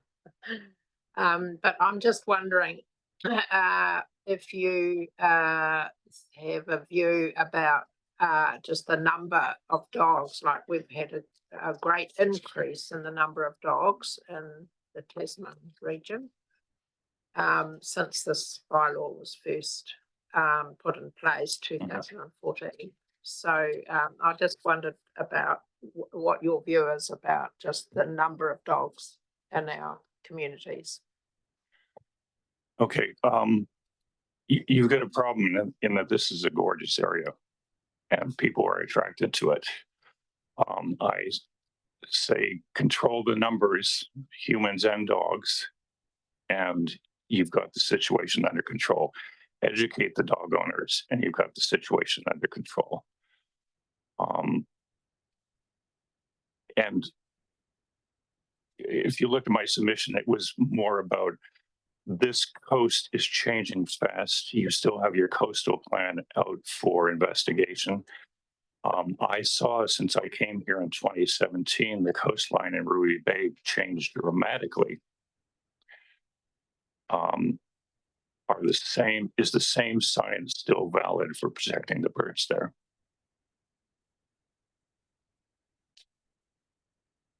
Thank you. Councillor Shellcrest. Yeah, thanks, Bruce. Some great ideas and things.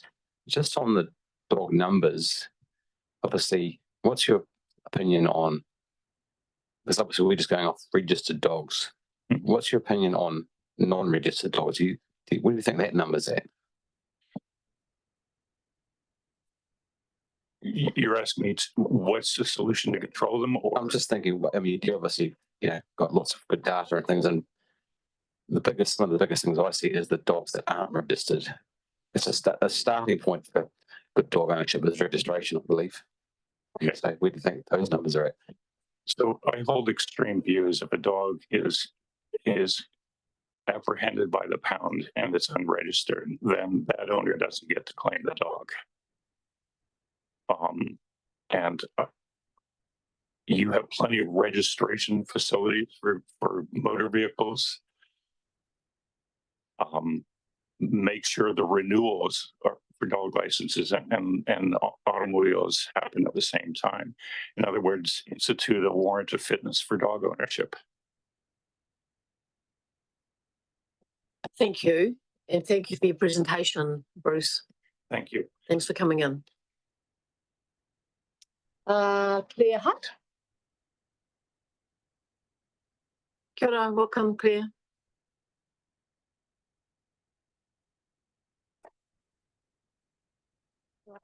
Kia ora. Have you heard the wee drill about the bell? I have, yes. Cool. It's my emotional support dog, Benji.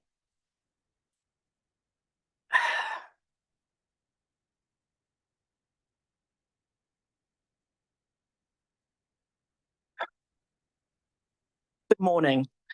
My name is Claire Hutt.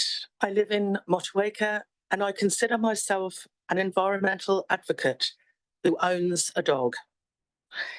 I've been a volunteer with Project Jonah since 2017, helping with whale strandings, training events, and I happen to own a dog. Also organising several beach cleanups and advocating for environmental changes at a local level to help our wildlife. And I happen to own a dog. I want to take this 5-minute opportunity to share my story with you on how dogs can save lives, not kill them. Sorry.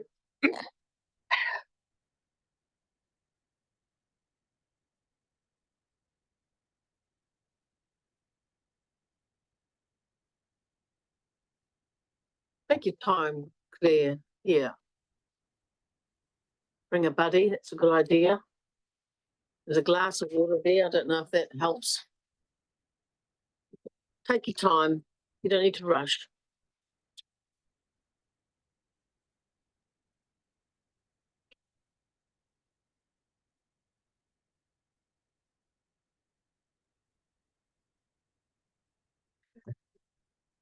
Back in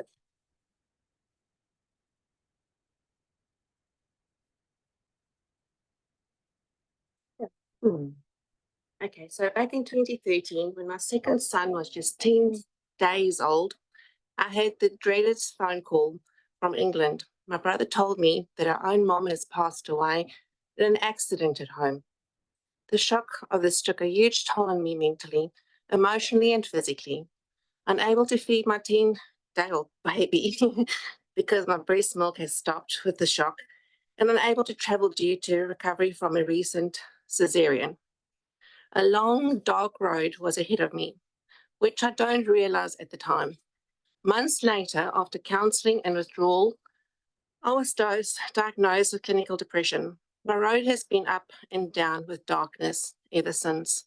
And while on medication, I can cope with these ups and downs, it's been my 4-legged friend that has got me through to see the light time after time. Back when it was our family member, Holly, that came to my rescue, but alas, she died in 2019 from old age. I then slipped into another spell of darkness, struggling to keep up with my responsibility as a mom of 2 boys and my role in and for the community as a Motueka ward councillor at the time, and my role with our town Motueka, and with my role as with our town Motueka. Following months of struggling in therapy, after 2.5 years, I realized that I was missing my 4-legged friend. So a few weeks later, we welcomed Lacey into our family, a beautiful 8-week-old golden Labrador retriever. She has been a life changer. Thank you. Not only has she turned my life around, but also my family's. After research and family discussions, we decided that Lacey would make a difference to other people's lives by being a therapy dog.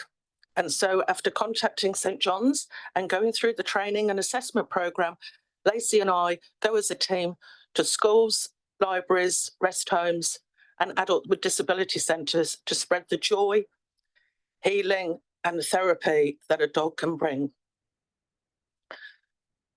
Dogs help significantly with human welfare and supporting our mental health.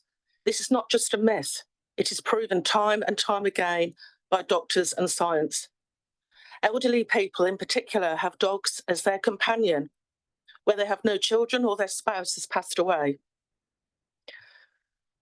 Looking into this dog bylaw review has piqued my curiosity for what dogs bring to human lives and civilization. Dogs being first responders in an emergency such as earthquakes, landslides and avalanches, search and rescue at sea and inland, guide dogs for the blind, medical and disability assist dogs, military dogs, border control dogs, psychiatric service dogs, therapy dogs. And let's not forget those dogs that are actually trained to protect our wildlife from predators. Going to see the elderly, sometimes frail people at rest homes, it highlights the importance of Lacey having a good exercise beforehand.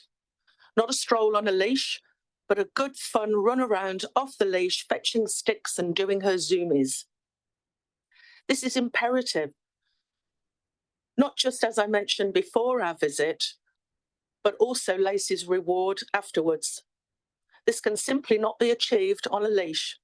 Lacey is a beautiful, calm, golden Labrador, but she needs her exercise and social interaction. 1/3 of the population in Tasman District owns a dog, and looking at the recent report published only last week from TDC in the Newsline that quotes, "There seems to be a more harmonious relationship between people and our canine population." In closing, I would like to say that I'm a proud dog owner, a dog owner who cares about our environment, who cares about our wildlife. I believe these can be achieved in harmony. Do you? Thank you, Claire. Yeah, heartfelt letting us know about you and some parts of your life and dogs particularly. Very impactful. Are you up for a little question or two if there are some? Yeah. You know this guy? What does harmony look like for you, Claire? So talk about harmony, dog owners and beaches and wildlife. What does that look like? I think if you've got a beach that we can all share with dogs and people that are wanting to look after their wildlife and they're worried that they're going to get damaged, is, like I said in my submission, if perhaps, just for example, at Little Kaiteri where we go a lot, it's a beautiful beach, and we could take the dog on the leash through the flax area if that seems to be the problem, or where the people, and then once we're on the beach, they can be off lead to enjoy their exercise. I don't think having dogs on a beach on a lead is acceptable at all. I think it'll be a disaster. As soon as the dog's on a lead, they go into protective mode. So if you've got lots of people on the beach on a lead, the dogs are naturally going to be protective of their owner, whereas they're off a leash, they don't have that same behaviour. And I've just got one more because I asked it before, and that was the third of our population. I'm not sure if it's a third of our population or a third of our household numbers, but again, we'll get that clarified. I'm just not sure about that stat. So I'm not sure where you grabbed Yeah, it well, from. I heard the figure, I think it was on the TDC website, it was 8,000 dog owners. Yes, I But think it it's a depends on whether bit- it's household or dog owners. That's right. Get that, Yeah, you know, yeah, it's not quite clear. Just in fear of Yeah. challenging all the stats. Thank you, Claire. Thank you. Councillor Shellcrest. Yeah, mine's not a question. Mine's just a comment. Thanks for being so brave and telling us your story. Thank you. Thank you. Thanks, Claire. Thank you. Don't forget your buddy and your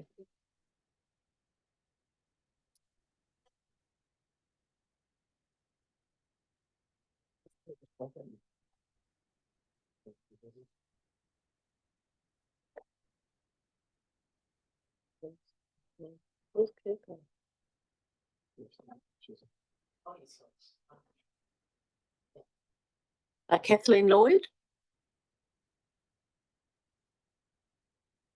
Oh.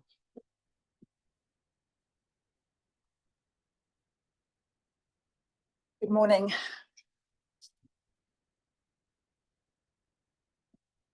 Morning, welcome. Thank you. Good morning. Thank you for letting me speak earlier. My name's Kathy Lloyd.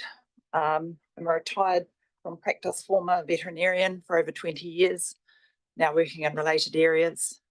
I have a special affinity for companion animals, also care about conservation, the environment, being a responsible citizen.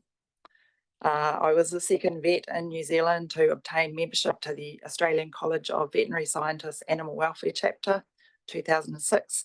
I worked on animal welfare standards for livestock for commercial slaughter. I was on the National Animal Welfare Advisory Committee as the final editor of the Commercial Slaughter Code of Welfare, which included sensitive regulation of religious slaughter, halal and kosher slaughter. I worked at a senior level in MPI for 11 years to negotiate and implement extremely sensitive technical standards for regulating halal slaughter of livestock to be acceptable to importing countries and at the same time meet New Zealand's Animal Welfare Act. I've trained veterinary nurses, animal welfare officers and official veterinarians working to protect the high standards of New Zealand's exported animal products and food. My other interests are human rights and disinformation. I'm currently self-employed as a regulatory consultant. I enjoy working from home under the paw of my border collie, who's my manager.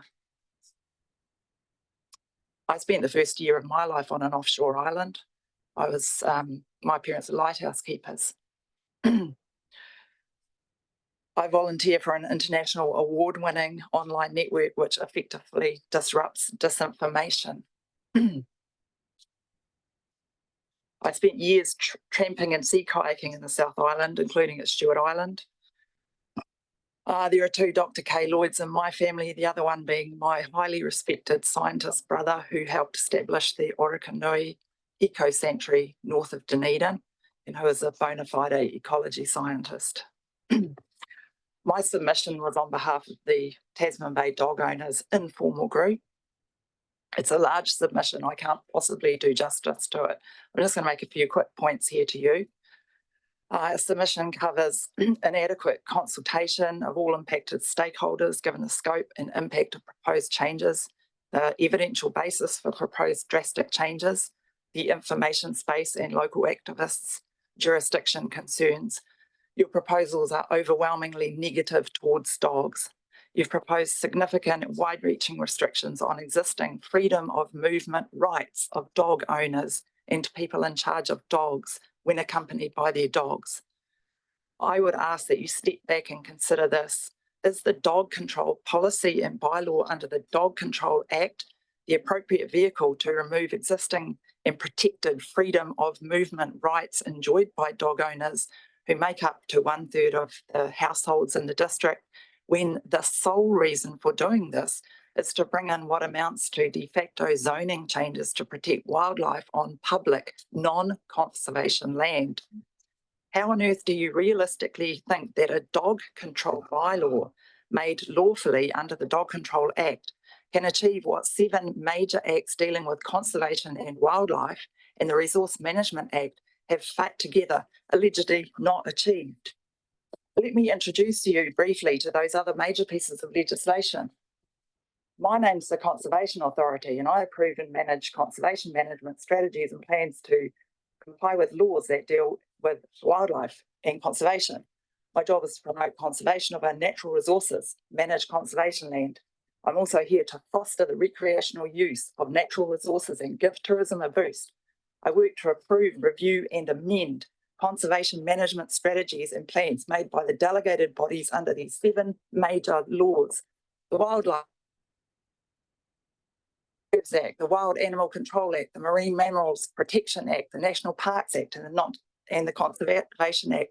I assume that there are bylaws associated with some of those laws that might be a more appropriate place. Because wildlife protection seems to take on an oversized aspect of the review. You didn't draw attention to that. Is there a Trojan horse in the room? Because if wildlife is the driver for all dogs on leashes or banned, why are you targeting dog owners? The huge residential amenity recreational developments around that criteria area are on public and private land, not conservation estate. Now, you approved all of those developments, which therefore must comply with all of these acts. It's simply ludicrous to target alleged harms from dogs and to give a free pass to all existing developments and human activities that you've got there. Everything, it's going to take too long to go into it. You're discriminating. Criteria Crown entity highlights cultural, social, economic and environmental prosperity that boasts the best coastal outdoor recreation experience in New Zealand. We're invisible in that strategy. They're not walking the talk. They're not being inclusive. You're not being inclusive. You're not being innovative. You're not strengthening communities because you're ignoring us. That amenity is the jewel in the crown. It's the reason that people come here to live, and the special element of us living here and being able to do that with our dogs. That's why we are here. Do not ignore us and fail to consult with us, fail to consider our needs. Or I ask, are those restrictions composed because of nuisance attacks, in which case your own dog control compliance data and simply do not support the kinds of micromanagement of dog control methods and bans that you proposed. And I've gone a lot of detail into the report. The ratio of dog complaints to dog owners has consistently declined. The major complaints that you've got are dealing with wandering dogs, not accompanied by the owners. That's what you need to focus on. Those dogs are going to cause harms. You're going to chase sheep. They're going to get into the wildlife. Less than 2% of complaints are about dogs not on leash, not under control and in restricted areas. That's negligible. You've got a massive disinformation exercise going on here. You've got groups who are polarising the community, refusing to engage with anyone who questions them, banning people on Facebook, multiple media channels, demonising dog owners, name-dropping scientists, being cherry-picking facts to suit them. I have got some gems here. I can counter. I would embarrass people in this room countering the disinformation that's going out there. And my time's it's going to run out. But, there are major facts. They're quoting a scientist who actually is on record of disagreeing with the facts that they're putting out to the community. I haven't got time to do justice to this. They don't mention the numerous causes, the fact that penguin numbers are going to decline because of starvation. Okay, they're going to, because of least resistance to disease and parasitism, major issues around food supply in the oceans. They name drop science from all sorts of other areas that are not comparable to that area at all, because none of the science has been done there. If the penguins were unhappy there and couldn't live there, they would have gone to the national park just around the corner. And guess what? Penguins can be relocated. And the scientist quoted by the Penguin Conservation Group here has that on record. He gives interviews talking about it.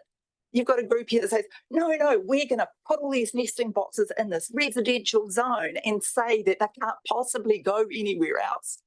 And you're going to put all these restrictions. Why don't you do that somewhere else? Okay, so, you know, you have absolutely have not done justice. You've got a massive lot of conflicting interests. The dog control bylaw is not the forum to actually constructively work on the win-win solutions that Professor Cochrane talks about, the Napier Port Authority. Excuse me, just to us. Yeah. You just to present to the panel. Yeah, I take exception at the disinformation that's been spread around here by one or two people and put into fear-mongering media attacks that are then cited by that group. Thank you. So your points are well made. I'm happy to shut up. I know that I haven't had much time. Thank you very much for, do not put dogs into ghettos. All right. Don't put us into ghettos. That's discrimination. It's my final. So by that I mean dog parks. Thank you. Councillor Maru has a question for you. I'm aware of the question. Thank you, Madam Chair. So I've read your submission, Kathy, and I probably agree with your stat in terms of 1/3 of households. So out of all the different stats, I guess what I'm asking is, do you accept there are bad owners, dog owners, and there are bad practices at times on all our beaches in the district? What I accept is that the Dog Control Act has provisions in it, which are in your existing bylaws for you to take actions against people who break laws. Now, the principles of natural justice. My next question is the principles of natural justice. I understand the principles and allow you to. Is there a mask? Yeah. So my next question, you quoted a number of acts on that piece of paper. Do you consider that there is sufficient law and legislation to deal with wildlife attacks already? PDC haven't published the number of wildlife attacks, but you publish the data on your other attacks. Okay. Yeah. Okay. Thank you. So thank you. Thanks. You know, we'll leave it there. Thank you. Yeah.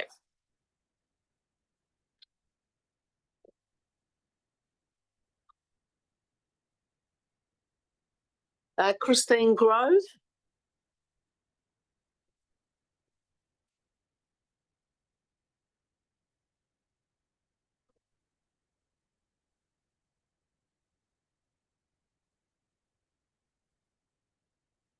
Welcome, Christine. Morning. Mine's a very ad-lib talk. The ugly talk? Ad-lib. Okay. I live at Motueka and I frequently walk the spit, and one of the things, the bylaw, the wording on some of the signs, dog under control, what does it mean? If I walk the spit and a kind owner puts their dog on the leash, and when they're past, that means it must be under control. When they're past me, they let it off. So, and I see birds being disturbed. So if I speak to them, they can prove their dog is under control. The wording is inadequate regarding whether a dog is under control in an effective way that does not distress birds and stop them feeding and resting. And all the signs about nesting are fairly irrelevant. They've come here at the moment from Alaska, they've arrived. They're trying to feed at this short low tide time, and dogs chase them. And then the owner will say, oh, but he never kills them. Well, as you know, that isn't the issue. So then the signs where it's probably not the bylaw, but they are placed in a position very vulnerable. They just get washed away. There's one I found on the other side of the vegetation mound, carried it back, and it's now been erected past where the godwits are roosting. So I guess I would invite questions or solutions to the fact that there's not many other places where dogs can run, and they do need to be off a leash to get their proper exercise. But I don't think, well, one we've discussed, ornithologists think that our Motueka sand spit should get the same recognition as farewell spit in miniature.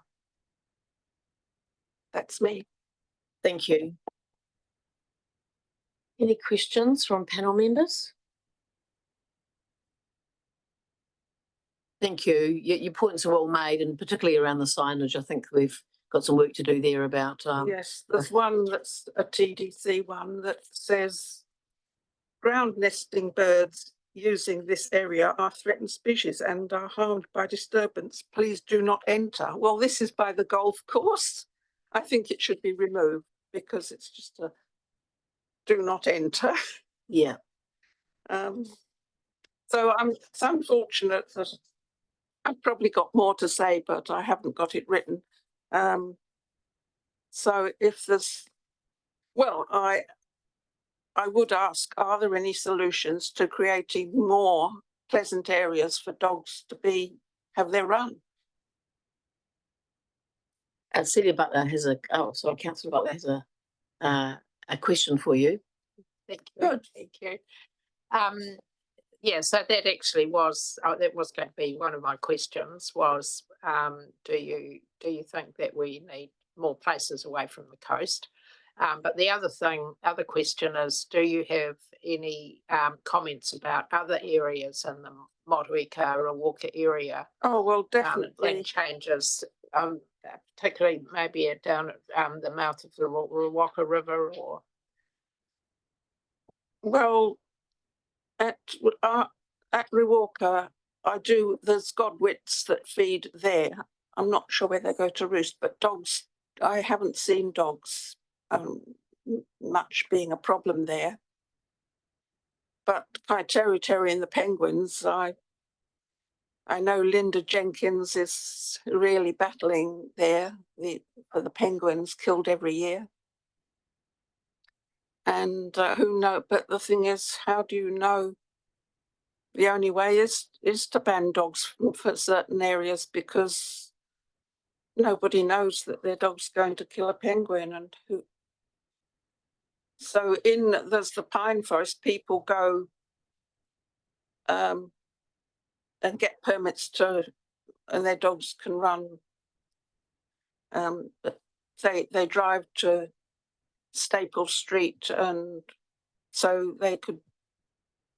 But one way along the spit, if they could be limited to the ocean side and leave the inside to perhaps not keep crossing, because yes, they should be kept with the owner well and walking, not be able to be 100 metres away, because a whimbrel landed 2 years ago and I was just about to, and it was really near the golf course end.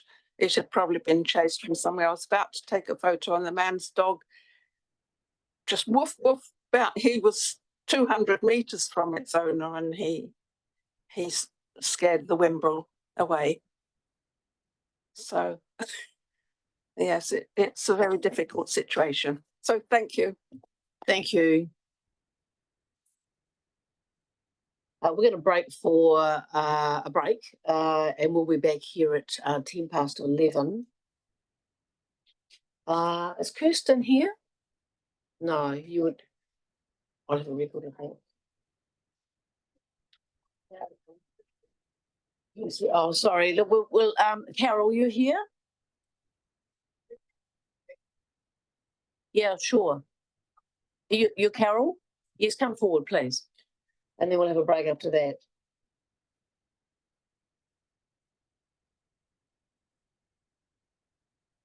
Welcome. Hi. There'll be a ballot 4 minutes and then another ballot 5 when your time's up. Yeah, no, that's all right. I won't be too long. Hi, my name's Carol Dayman. I have a degree in zoology and with particular interest in papers and behaviour. I'm a member of the Nelson District Kennel Association. I'm a member of the Nelson Ladies Kennel Association. I'm also a member of the Nelson Dog Training Club. So I'm very involved in dogs in the region. I also have 5 German Shepherds. So with one of my previous German Shepherds was a working police dog that had been retired through injury.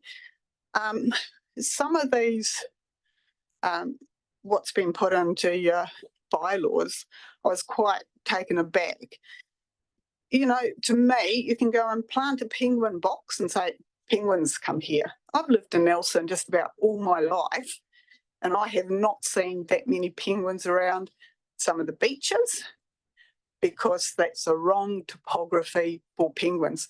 They like to roost in rocky outcrops, not on sandy beaches. The area that I frequent is down at Keena Peninsula. Now, you're going to take away an area that you can walk your dogs. Not everybody can walk on sand. The fishermen don't like you on the sandy end. You know, I picked up hooks, I picked up, you know, dead fish. So you're giving us a space, but you're not actually thinking of the people who are going to use it. Tide comes in, that's the end of it. Too many dogs down there. In my submission, I put in that, you know, there is birds around the Keena Peninsula that could be easily, you know, fenced off. But now they've put a walking tracks through the bird parks, and I saw a guy stamping on eggs. Is that a dog or is that a human? You know, you've really got to look at the whole picture, because a dog is a member of the family, and now you're basically telling me that I can't go and have a picnic at the what is a Bajan's Reserve and take my dog with me. So that's why I look at. I live up in that area, and when I first moved up there, I had one tui with all my dogs, one tui. I have now 8 nesting pairs that my dogs don't even worry about. You take them down to the beach, they don't worry about the birds because they are trained to leave the birds. So for the biggest issue I see, it's for all the good owners, you've got a few bad eggs that need to be either fined, bigger fines, more education, or look at a different way of actually registering your dog ownership. Because you can register your dog, but what does the dog owner know about the 1996 Dog Control Act? Probably nothing. Probably never read it. Right. That's my. Thanks, Carol. Any questions? Councillor Maru. Thanks, Carol. So should dog owners be registered? So should it be the dog owner that has to do something to earn the right to own a dog? 100% agree. It's the dog owner that should be registered, and they must. It's like, you know, sitting in your car license. Somebody said earlier, half a dozen questions. Like, I've done my dogs all through Canine Good Citizen. Yeah, answer half a dozen basic questions like, you know, oh, when you're out, what are you supposed to have? Your tag, a collar, a leash, and a poo bag. Where are you allowed to take your dogs in your Tasman region? You know, it's all on your site. You say, oh, you're allowed here, there, and there. Ask the simple questions, because if you don't educate the dog owners, they'll just stop. There will always be an element that will not follow your laws. You've got the same when you're driving a car. Would you have any hesitation in reporting a bad dog owner? Hey? Yeah. Oh, hell yeah. I'd report one. Thank you. Thanks very much, Carol. Appreciate you. Appreciate your time and coming in to speak with us. Thank you. Thank you. And we will now take a break for 10 minutes. We're going to begin again. Thank you. Could you just bring your conversations to a close, please? We've got a big day to get through yet. Thank you very much. So next we have Yvonne Neville. And Linda's speaking for her. No, you'll be speaking for her. Thank you.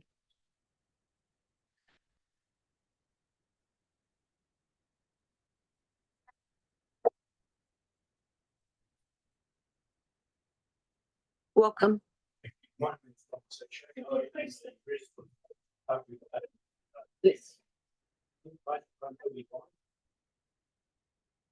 Yvonne is not a neighbour, but she lives on the other end of Tapu Bay. Apparently she can't come and speak, and I have just been given this in the last couple of minutes to read. So first I'm going to have a glass of water because my throat's a bit dry. And I will endeavour to read Yvonne and Jeff Neville's submission to you word for word.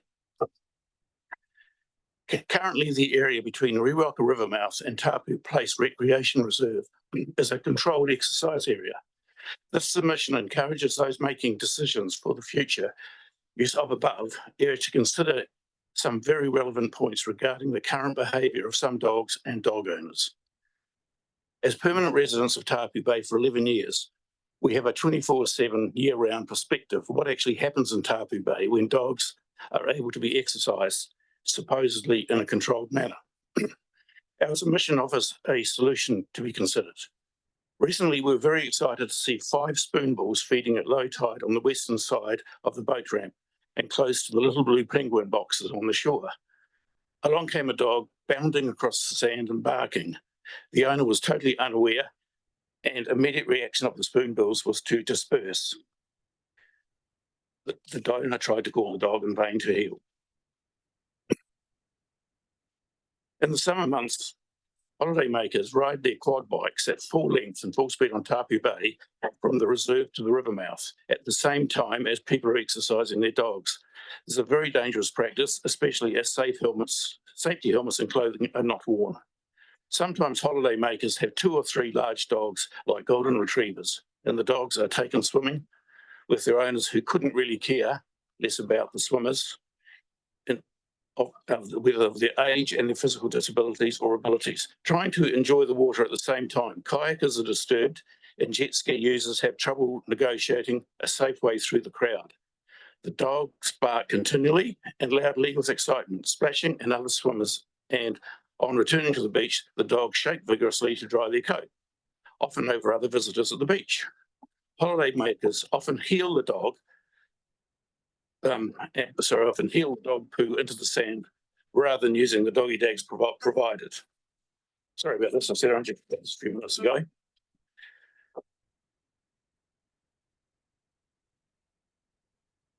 This is a very busy beach in summer. The reserve is often packed with visitors, many who have dogs, some controlled and others uncontrolled.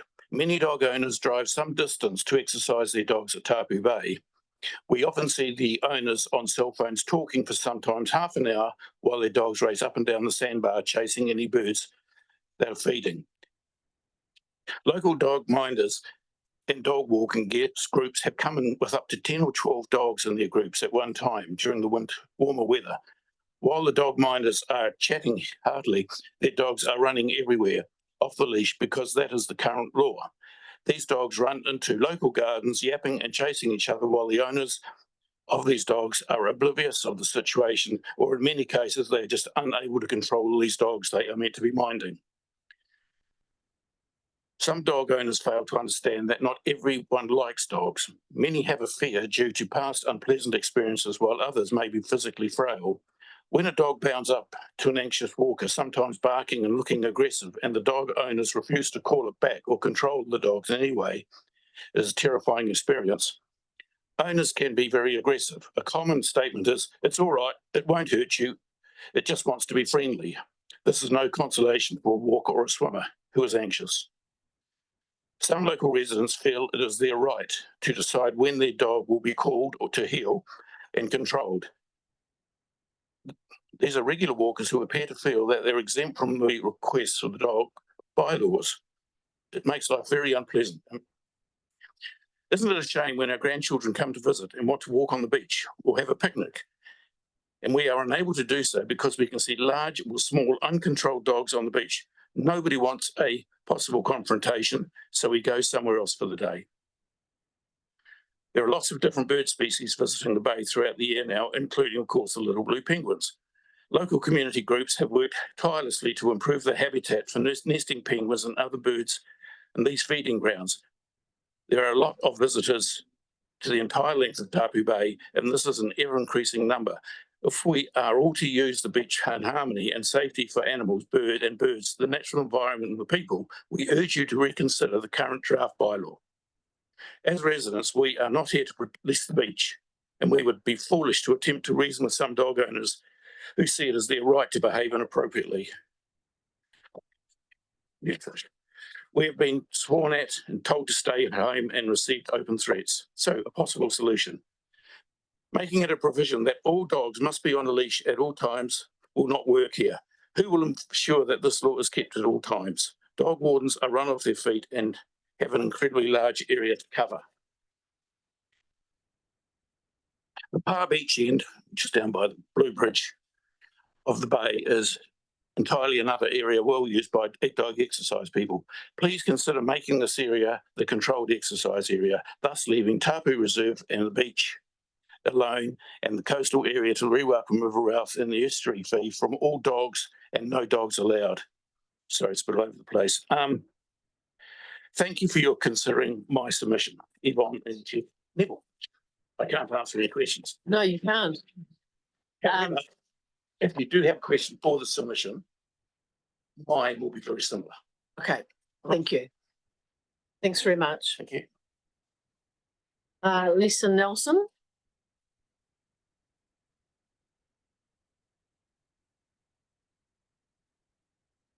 Welcome, Lisa. Hello. You've heard the story about the bowels?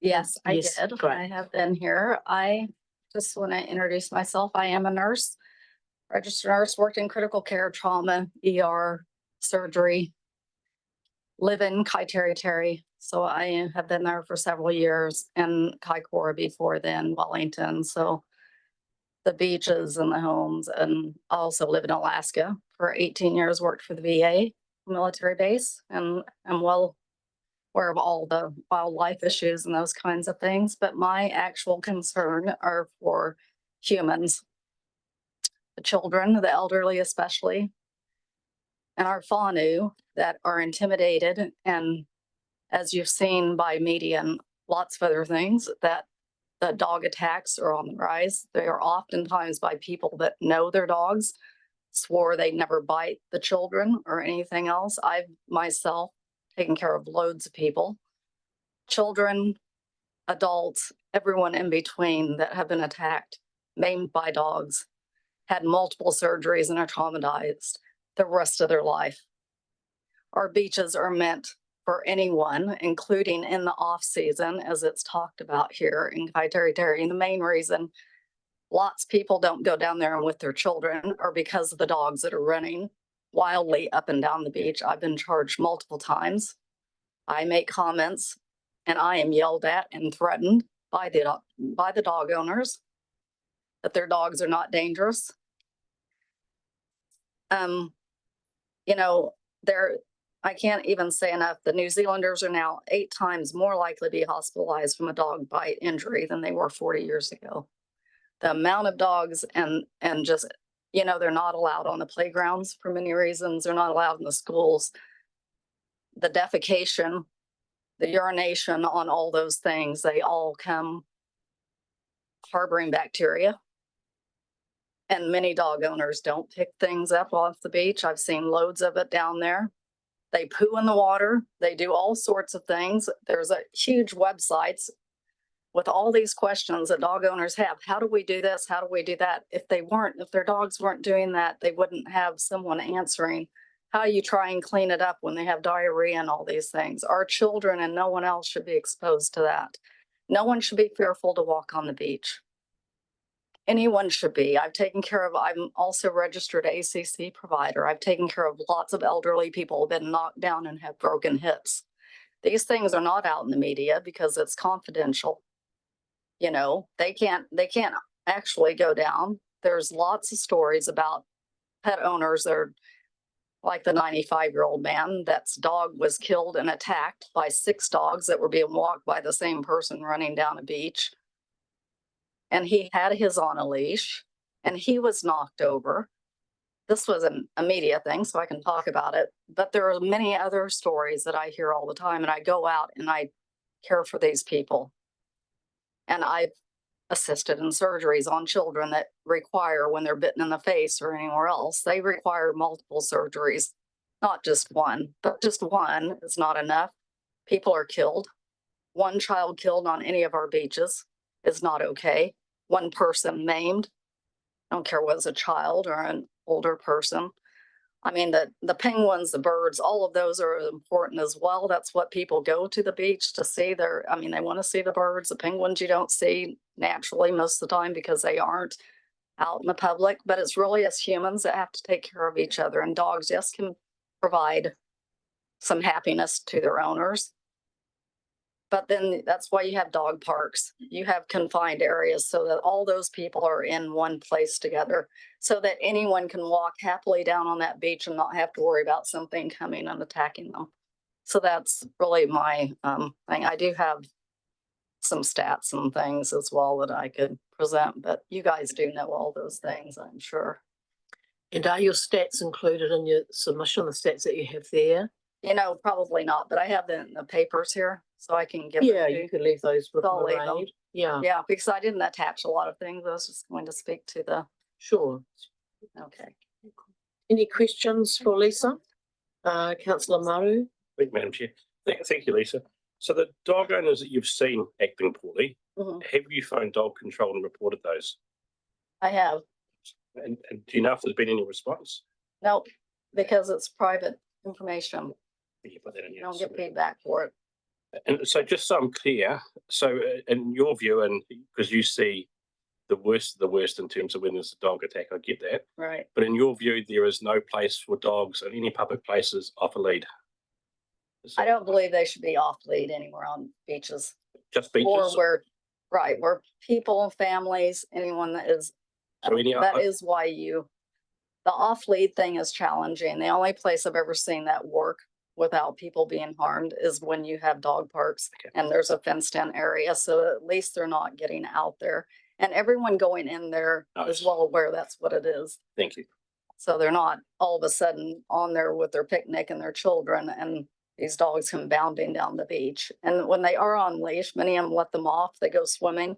The dog takes off. They're kind of laughing about it. They go and pee on the children's little sandcastle areas on their blankets, on your towels. That's always lovely to have these things happening. And I've always had dogs. I've had animals of all kinds. I'm a big animal advocate. I was in Alaska. We all lived with our native species. No one was trying to get rid of them or move them off, but we also were well aware that we had to protect ourselves, against bears and things like that. You guys don't have that here. But dogs are a predator. They are, and they will try to defend their owners, as people have been saying here. If they're on a leash, then they have that protective thing. But when they're off and they're running with other dogs, they form pack mentality. They're even more dangerous, as has been proven multiple times, where people have been attacked and killed by dogs of all kinds, by the way, not just one breed. So anyway, that's how I feel. The sanitation issues are a big deal, it's like, that's why you don't want them on children's playgrounds going, doing all their business, and for other reasons. Thanks, Lisa. Councillor Shellcrest. It's just on the sanitation issues. Is there many cases reported of children / humans coming down with some sort of sickness? And is there a common thing with those numbers? Is there data on that? The numbers themselves are, I can get those for you guys. I do have the human disease transmitted website from bacteria and parasites. So I have the website down here for you guys where I got this, and I'll leave all this with you. So it talks about all the bacterium, causing all kinds of human illnesses in the bloodstream, things that cannot actually be treated with antibiotics as well, parasites. So I do have all that, and it has, the link. Thank you. Where I got this information. Thanks. And that's been passed on, is going to be passed on, isn't it, to Mairead? Yeah. Thank you very much, Lisa. Don. Don?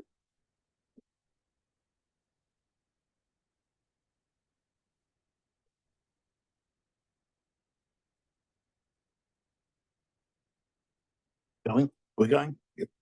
Good, yep.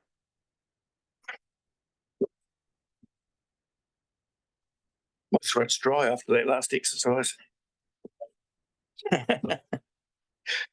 Okay, my name is Don Sache. I've been a resident in Tapu Bay for about eight years. I am retired health professional. I live right adjacent to Tapu Bay. My house overlooks the reserve. And believe it or not, I see almost everything that goes on in Tapu Bay. And I don't just see people who come in for an hour or two to exercise their dog, create havoc and leave. We sit there, we clean up mess. I'm the one who goes down and picks up the doggy poo off the ground. And I'm the one who sometimes has to go down and say, hey, look, your dog's out of line. Put your dog on a lead or do something. Try not to do it too often because I'm retired and I actually want to enjoy life and I don't want to be a policeman and I certainly don't want to be the mayor of Tapu Bays. I am actively involved in the trapping. I have currently 2 trap lines of a total of 17 traps along Tapu Bay. The idea is to improve the flora and the fauna, and it's working. Alongside these traps, there are a number of nesting birds, boxes, I should say, and nesting birds. The boxes are put there because we genuinely believe there is a need for them because a number of the penguins are currently struggling to find a place to nest and the boxes do get occupied. So they definitely are a valid reason for putting them there. Basically, I have a pretty good handle of what's going on in Tapu Bay. The proposal that I read about was that the river mouth from the Riwaka River mouth to Tapu Bay, that dogs be off lead. And this area provides a dog exercise area while protecting penguins and other wildlife. This wildlife includes oyster catchers, godwits, spoonbills, herons, shags, penguins. To me, this is a totally contradictory statement. How on earth can you have preservation and conservation in Tapu Bay, which is, according to the TDC Commission 2022, you requested this information, we're given that. At the moment, at the same time, you're saying dogs should be off lead running free. It just doesn't make sense to me. It's the last place we should have dogs running free. There are so many nesting animals and penguins in that area. And being a trapper, I go and I walk that coastline regularly and I do see some pretty horrible sights. The previous day that I read to, and I witnessed that too, the spoonbills were sitting there. We're so pleased. Hey, look, spoonbills have come back to Tapu. They're great. The next thing, dog, wham, straight out after them. Gone. We've never seen them back. That's pretty typical. This morning, I was looking out over the mudflats and there was 2 dogs released by owners. Every bird that was on that mudflat had gone within about a minute, all flown away. The mudflat was totally empty. The dogs were just running mad. So for some people to come here and say that if the dogs are well behaved, they're good, they look after themselves, it doesn't happen. I won't even dwell too much on an area nearby which would be affected by the proposed bylaw, and that's the area we call Bird Island, which is down by the Par Beach. That is covered in nesting oyster catchers. It's covered in birds, most of them totally vulnerable. To have a dog running on Bird Island would just be horrific because most of the birds here in the nest would be destroyed. As a result, yes, you can tell from what I'm saying that I strongly disagree with the proposal, and I'm very much against dogs running freely, often out of control, in my backyard. If you want your dog to run freely, out of control, take it somewhere else. Don't drive to my place to do it. All right? Tapu Bay, what do? I spend a lot of time monitoring the penguin life, and it is a delicate situation. Over about the last 5 years, I've seen quite a few penguin deaths. 1 or 2 not, but all the other ones were evidence of dog bites. Now, I know the pro-dog people are going to argue this point, but I had these penguins analysed by the dog vet, and that backed up the fact that they were bitten by dogs, okay? What do I see? I see dogs of all sizes running freely in Tapu Bay. Some are on leash, some of them were supervised, and it's admirable, but some are not. The owners are oblivious, and sometimes they're even sitting in their car while their dog's running around. The dogs bark, they urinate, they defecate, they rush up to other excited dogs and children. Intimidating behaviour and foul language is quite common. When I say it's not happening all the time, but it is quite common as far as we're concerned. It's simply because when a dog rushes up to somebody or a kid and barks at them, the next thing the owners of that child, the parents, go over and have a go at the dog owner, and it all flares up. I get threatened by dogs when I check my traps. I'm sort of learning to avoid them, but like my wife, she does the nesting boxes. We don't go down that second beach at Tapu because dogs can become rather aggressive, and they're nearly all off lead once they get around the second part of Tapu Bay, which you cannot see from the reserve. The first thing they do is let the dogs go. All right. I'll summarise. I'll miss most of them. But what I believe, TDC must give consideration to the following things when they're considering the bylaws. The enforcement. We need rangers. We don't have enough rangers. If we have a problem, who do we contact and how? Making a phone call, I'm learning to say, is probably a bit of a waste of time because nothing ever happens. If it is followed up, it takes a day or two. All right. So if the laws are changed, you've got to take enforcement into it. Signage currently is inadequate. There's too many. We need numerous signs, and we want signs that are consistent. We want signs that are easy to read, regardless of whatever decision is made. All right. Penalties are inadequate. That's been covered. Safety and health. I think Lisa mentioned a lot of that in her last when she spoke to you. There is dog poo on the beach, and I think that is a major health issue. So the TDC really, by allowing dogs to run around Tapu Bay and run around the reserve, are going to be playing Russian roulette because there is going to be issues and there's going to be problems. And I don't really want to be around when it happens. Thanks, Don. Thank you. Any questions? We're going to run out of time, so you've gone a bit over. So unless there's something very pressing, we're going to move on. Your points are made very clearly. We've read your submission. Thank you. Thank you. Cynthia. Thanks, Mairead. You're speaking on behalf of Forest and Bird for 5 minutes, and then your own personal submission for 5 minutes after that. Okay, I wasn't sure which order they were in. Go that way, shall we? Sorry, just a minute. I'll just see what's happening here. All good? Okay, thank you. Kia ora everyone, and thank you for the opportunity to speak this morning. I'd like to go straight to our submission and to the sections that are obviously creating some tensions with dog owners in the community. And this is the section between Milnthorpe and Collingwood, the section of the beach from the Kendall Street beach access at Milnthorpe to Collingwood. So we have 11 pairs of variable oyster catchers nesting on the coastline between Milnthorpe and just beyond the Excellent Street walkway. There are many scientific papers concurring that dogs and beach nesting birds are incompatible.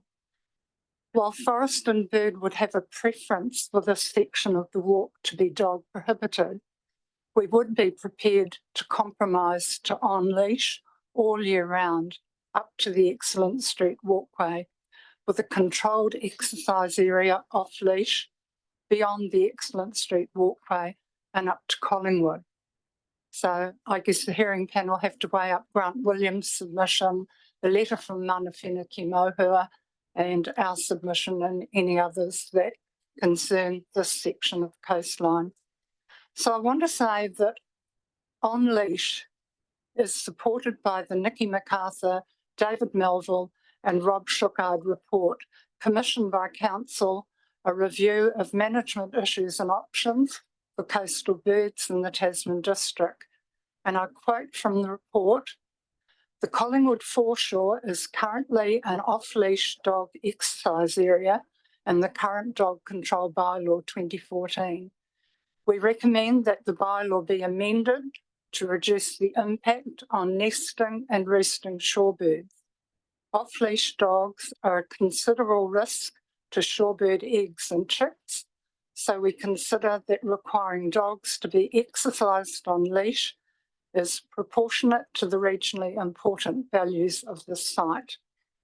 So that's what I've got to say about that section of the coastline. And then I want to move to Parapara Inlet. Forest and Bird have read submissions where some dog owners are requesting the boundary of the dog prohibited area be shifted from the Miles Reserve further along towards the Parapara River. The Department of Conservation submission states, "We would support a dog on leash corridor for walkers to move from the Parapara side of the estuary to the Milnthorpe-Collingwood beach area at low tides if desired. With dogs no longer prohibited in front of the beachfront houses, owners have adequate off-leash exercise for their dogs by going in the opposite direction from Miles Reserve to Tukurua. Providing this option is unnecessary, and it is also in conflict with DOC's earlier statement that birds require secure sites to feed and rest without disturbance and to incubate eggs and raise young. And I want to say, please take the time to read the submission number 34418 from wildlife photographer and Parapara resident Naomi Middleton, whose photographs record the significant shorebird values and show that section of the beach from the reserve onwards is a nesting site, it's a chick nursery, and it's a foraging site for hundreds of waders, including migratory godwits. Disruption to adult oyster catchers and red-billed and black-billed gulls feeding their chicks would be considerable, as would the disturbance to foraging waders. Nesting and increased wader numbers occur at peak holiday times when many holiday homers bring their dogs. The Miles Reserve dog prohibited boundary must be retained to ensure the safety of nesting, resting and foraging birds and their young. Forest and Bird have worked with Gay Hamilton of the Good Dog Owners in Golden Bay. We have visited Rochetai together. We've shared information on the importance of different sites, and we've been able to point out to the group that the removal of dog prohibited areas in front of beachfront homes at Pattons Rock, Parapara and Pakawa has increased off-leash options. I'd like to finish by asking the hearing panel to approve the additions we seek to the bylaw at Puponga, Taupata, the Rangihata headland and the section of the beach between Pattons Rock and the Parawhaka Oho, which is currently a no man's land. Clear signage, well located, education and increased enforcement are needed to accompany the new bylaw. I also want to thank the staff at Tasman District Council for their work on what is a significant bylaw that acknowledges the need to protect wildlife. Thank you. Thanks, Cynthia. Mine's going to be a lot shorter. Yeah. Really helpful to have the level of detail that you've put in the submission. That's helpful to us, and great to hear about working in with the Good Dog Owners group, and Gabe said that you'd meet up. So yeah, we've done the best we can there. Yeah. Okay, well, let's carry on with your personal submission. Well, Rangihata is my home, and it has been for the last 6 years. And during the time of those 6 years, I've recorded shorebird species, counted their numbers as they roost and forage, observed their nesting successes or failures, and gone out at night to locate the burrows of little blue penguins. It was a conundrum for me to choose what I would ask Council to protect in my submission on the review of the dog control bylaw. It's not easy having to choose between nesting and foraging shorebirds or penguins and seals, and how to accommodate dog owners wanting to take their dogs to the beach. The Rangihata headland is the last stronghold for little blue penguins in Rangihata. They nest on the headland and they socialise along the sandy foreshore. They have already been the subject of 2 horrific dog attacks, and I want to say 12 penguins killed in the first one and 7 in the second one. New Zealand fur seals use the headland as a haul-out site to rest up after feeding at sea. And I note the submission from Keith Morrison, who traps for predator-free Rangihata on the headland. Keith often stops and talks to me and mentions the difficulty he sometimes has getting to his number 6 trap at the top of the headland due to seals blocking his access. The headland is currently only partially dog prohibited, so today I'm asking you to please extend the dog prohibited area around the entirety of the headland. Dog owners are well catered for at Rangihaiata. They have controlled exercise areas that's off leash on both sides of the headland there. Thank you very much. Cynthia. Questions? Councillor Maru. Thank you, Cynthia. I'm just going to borrow your absolute knowledge base and also congratulate in terms of discussions you had within your community to find some compromise across there. So Cynthia, you really strong data and information on the threat to wildlife. Have you heard of any danger or impacts on humans, children, older adults, like we have from some of the others? I'm more of a birder. I'm just wondering if it doesn't happen in Golden I Bay. have to be honest. So, you know, my whole life is really just looking after birds, and Big comment. I much prefer them to people. Thank you. In terms of Rangihaiata Headland, what do you think about the idea of on leash around that tip of it?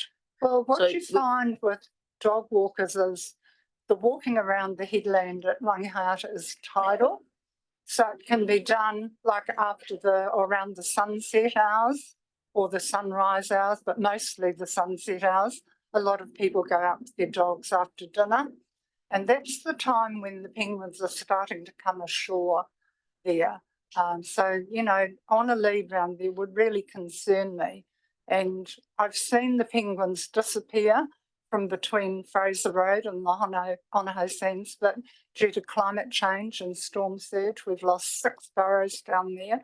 And in front of the Rangihaiata Batches on the eastern side of the headland, the rock faces there where the penguins nested have become so overgrown, and batch owners have thrown their grass clippings and rubbish along and blocked entrances from the side where the penguins socialise. So Rangihaiata Headland is all we've got left.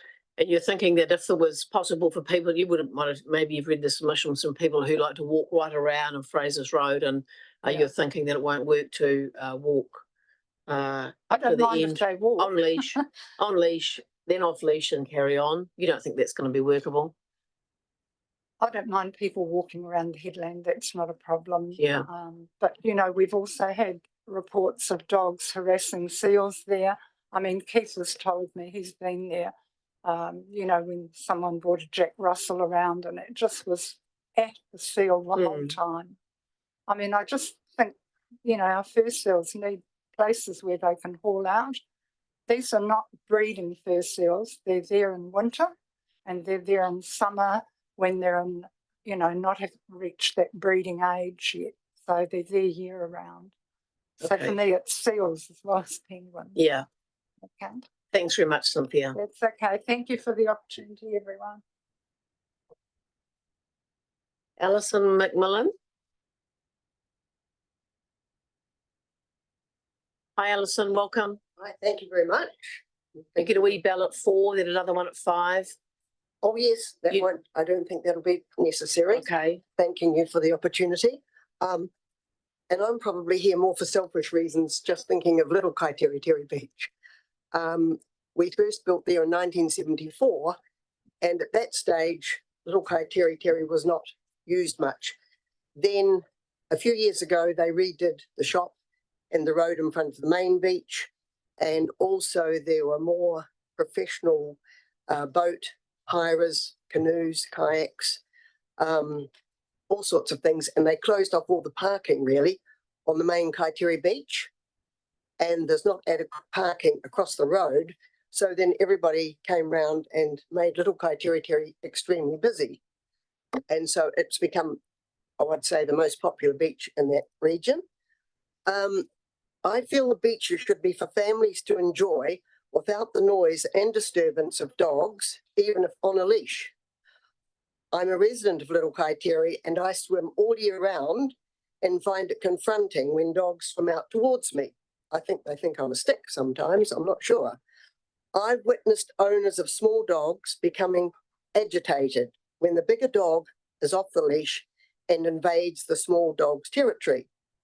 I've also witnessed dogs going up to children playing at the water's edge, and they run up to their parents in tears.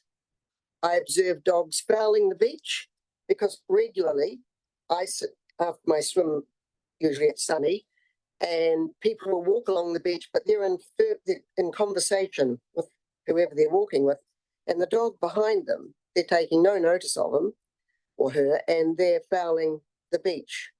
And I do suggest that they pick up and they say, oh, can't see anything. You know, the tide will come and wash it away, but I don't get much success there. Next year, I will be 80 and I want to continue to enjoy my beach time without the anxiety of having to watch for dogs potentially rushing me and my losing balance resulting in injury. On the 26th of May on TV1 News, there was an item about ACC claims resulting from dogs' attack on people which have increased dramatically since 2023, and I don't wish to become part of those statistics. When we've visited beaches in Hawaii or Sydney, where my family live, dogs are definitely prohibited. Our family take their dog to a very popular dog park in Sydney, where the dog and owners enjoy themselves. An increase in dog fees would financially help to enable council to investigate and provide dog parks. The beach seems to be more for the enjoyment of the dog owners than the dogs. I've only observed around 25% of dogs who actually go into the water. The majority of permanent residents in the area do not own dogs and yet are subject to the public nuisance factors such as noise, fouling and causing anxiety amongst the elderly and children who simply just want to enjoy the beach. Dogs should be prohibited at all times on Little Kaiterikeri Beach. It's a beach, not a dog park. Thank you very much. Thank you, Alison. Thank you. Councillor Maru and then Councillor Ellis have got some. Thanks, Alison. Thank you very much. Little Kaiterikeri's changed a lot, hasn't it, since we were there in 1970? Absolutely, since 1974. I think we've got it wrong. I think this table, many years preceding me, may have got it wrong because it feels very suburban, very residential. And I guess with that comes people with dogs. Have you seen the increase of dogs in Kaiterikeri? You made a statement saying there's a majority that don't have dogs. Yes, I feel the majority don't. Well, there aren't as many permanent residents, of course, in the summertime that changes when all the batch owners come. Yeah. There's been an increase on dogs on the beach, yes. And good on you, swimming every day. Oh, well, not every day. I only had a couple. Someone had to say it. Yep. Councillor Ellis. Oh, well done. All that swimming. I just wondered, what time of the day are you swimming at the beach generally? I try to go down at high tide, really. Yeah, normally close to the high tide. At very low tide, then the stingrays might be around. But I prefer the incoming tide. So it could be around my other activities. But normally I like the tide coming in. Okay, because I was just trying to see if dogs are there outside of the times that they're allowed. So your time's variable. Oh, yes. Mostly in the summer, you see, the dogs have to be off the beach by 9. But that is a very narrow width. They're allowed on the beach from December till March. And that's between 7 and 9. So I'm not usually down there quite that early. Thanks very much, Alison. Thank you very much. Thanks for coming in. Julia and Derek.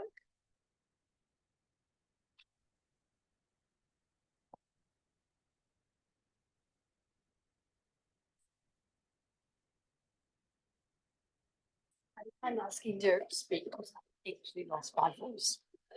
Okay.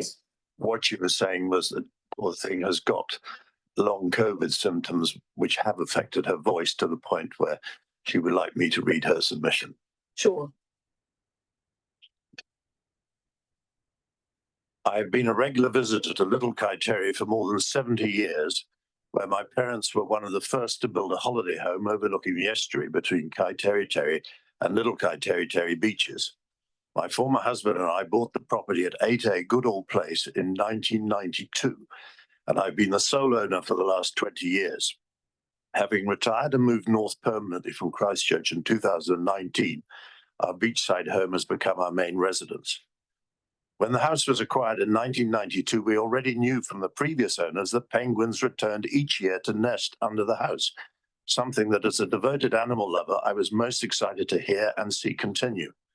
At that time, we had 2 English bull terriers who had free range throughout the property and the adjacent Little Kaiteri Beach.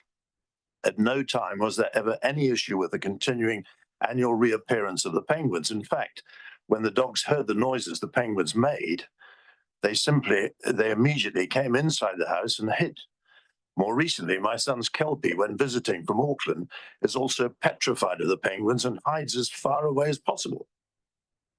You should be aware that despite having penguins coexisting with my frightened dogs, I've never seen a live penguin in the last 70 years.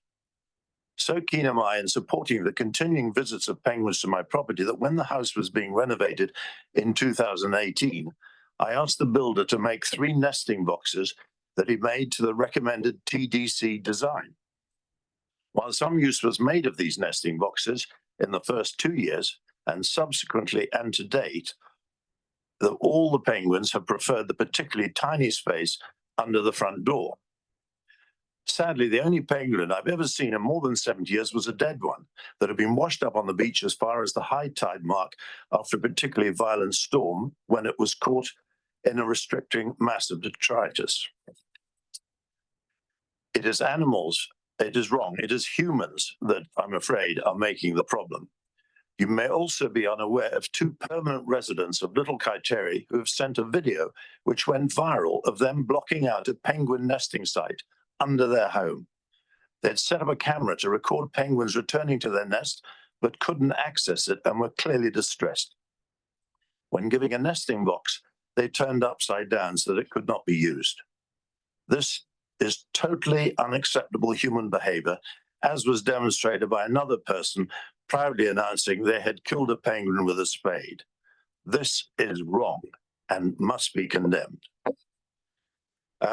One point that we want to draw your attention to is that the authors of this report, Kat Budai, and the authorizers, Dwayne Fletcher and Kim Drummond, in their issues to cover, said, is there a high level of public interest or is the decision likely to be controversial? Level of significance, low. It is not low, as you've heard today, ladies and gentlemen. It is very, very high, and it is causing huge, huge distress in Little Kaiteri. Second one was, are there impacts on the social, economic, environmental, or cultural aspects of well-being of the community in the present or future? The level of significance, low. It is not low. It is very, very high. Furthermore, in the same document, you're asked to assess reasonably practical options and consider the views of interested and affected parties. I suggest to you, fellow councillors, that it is wholly and unreasonable and impractical for a dog ban except on a leash for Little Kaiteri Beach, given that through the summer dogs are banned after 9 in the morning. We need to work with community consent, and the division that's being caused by a fanatical single-issue people in Little Kaiteri is hugely deplorable and a great concern to all the many people who love it. Yes, dogs exist, humans exist, dogs are a part of the family and should be treated as such. Sadly, it is humans letting dogs run wild that are wrong, and we deplore that as much as anyone else. I just need to say, I wanted that 9 o'clock finish is perfect. We like it. We like, yeah, we like the dog. We're just reinforcing we love the dogs, and we think that 9 o'clock finish and then clear. Because everyone's saying that the beach is full in the summer. Of course it's full, and it will get fuller. It's a beautiful part of the world. But dogs are not on the beach after 9 in the summer. That system works, and we would commend status quo to you. Great, thank you. Any quick question?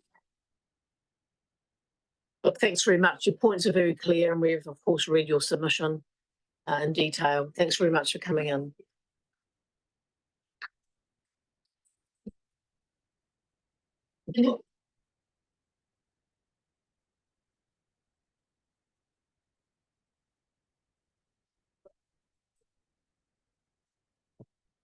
Next, we have Grant Knowles on behalf of Golden Bay Community Board on Zoom.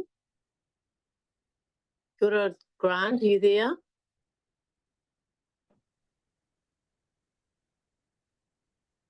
Yes, Kia you ora. are. I Yeah. am here. I'm Okay, gone. yeah, I'm yeah. back. Hi, Getting thank pretty you very chill much. over there. Yeah. Oh, look. I do apologise for yesterday's cat bylaw missing it. We had a power pole outside, brand new power pole outside our place, full and smashed on the road. And so it was a bit of drama and no power for the day. So it didn't actually. I didn't make it on Zoom. Okay. Maybe someone forgot to put the bolts on. Yeah. Well, Grant, the dog bylaw. Grant, sorry, Elaine's got a bell here, and Yep. she'll ring it at 4 minutes and then again at 5 when your time's up. That's and I think fine. we're Thank you. positioning it so you'll better hear it on Zoom. Okay. Cool, thank you. Yeah, so the Golden Bay Community Board strongly, I'm just going to put my glasses on to read this because I actually printed it out.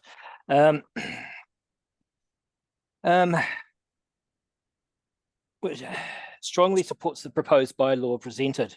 We'd like to emphasise the need for greater collaboration and integration between local government and central government on the development of coordinated approach to dog control measures. And we felt that was very important.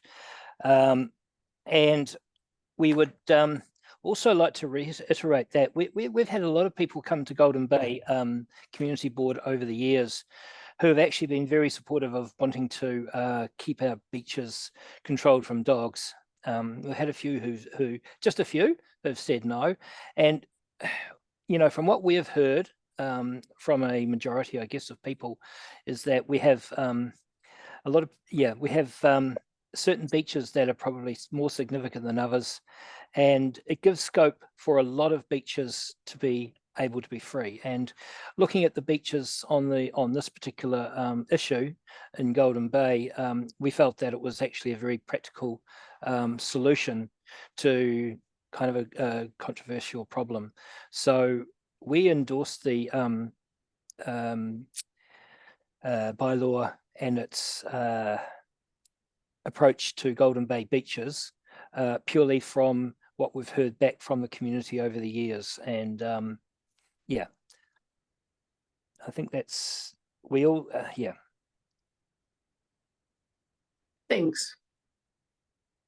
There's an option because we had a community board at a review, didn't we? I don't know how long ago now. These years seem to fly by, but maybe it's, do you think 3 years ago or something? We did do a review. We did a review of Tata Beach and Takaka Township and changed a few of the bylaws within that. And that was very successful and very, very supported by the community again. So again, we feel that what we're doing, and because of course, our council, TDC, is a unitary council, and as a regional council aspect of what we have, we do need to make sure that we have these controls looked at quite closely, and sometimes I think we get a little bit lost in that, and so it's really good to have this bylaw thoroughly looked at. And I think the early engagement with the Golden Bay Community Board over the bylaw was actually very enlightening and helped us with developing the or helped TDC to develop this bylaw, thanks to Kat. Yeah, thank you. And there's a suggestion as an alternative to make some changes to Tata Beach and to bring in some new things into Liga, or as my nephew would call it, Lagar. What do you think? What do you think about that? I mean, we're not hearing from people that things aren't working at Tata, really. I don't think. But have you got a view on that? Yes, we do. We worked pretty hard to get the changes made at Tata Beach specifically, basically because there was some issues around it, and we again consulted with the community, and that was the solution we came up with. And I think it's actually a very good solution. I don't think the board would like to see it changed because it's working really well. As for Lagar, it has definitely, it's an important beach for people because of the restrictions next door at Lagar has the important. He says that too, yeah. Yeah. So that's what I think is actually really important. Yeah, great. Yeah. My question was a Patsy question, really, but I think, yeah, I suppose the idea around, we're trying to find, balance. Some places will get harmony, others not. But in terms of accommodating humans, dogs, and birds and other creatures, I think Tata does seem to be have worked largely, and of course, nothing's going to be perfect. I think there's about seven places all along our coastline in Golden Bay, Mahua, that actually are really significant as far as birds go, and I believe that's a really good compromise. We definitely have looked at this and heard a lot of the information from the public over the years, and the roosting spaces, and it still gives plenty of scope for people to exercise their horses and dogs and whatever else. I think the next one to look at is motorbikes on beaches, but there we go. We'll go there today. Yeah, I know. Any other? Councillor Maru has a question for you. Thank you, Madam Chair. Thanks, Grant. So just for clarity, because I know you've answered in terms of the Golden Bay Ward, but the board that strongly supports the proposed bylaw is just relates to Golden Bay, or did you have a look at the whole bylaw? We did look at the whole bylaw. I think it was important to look at, and I believe there were definitely parts of the bylaw we don't know enough about without Golden Bay, like Little Kaiteriterri, which seems to be controversial. So, but I think in general, it was a general, within the cities and within the urban spaces, we looked at that as being kind of pretty sensible. Thanks, Grant. Thank you.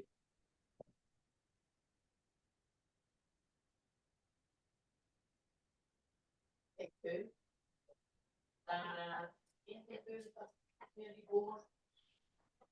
Thanks very much, Grant. Thank you. Thank you very much. Kia ora.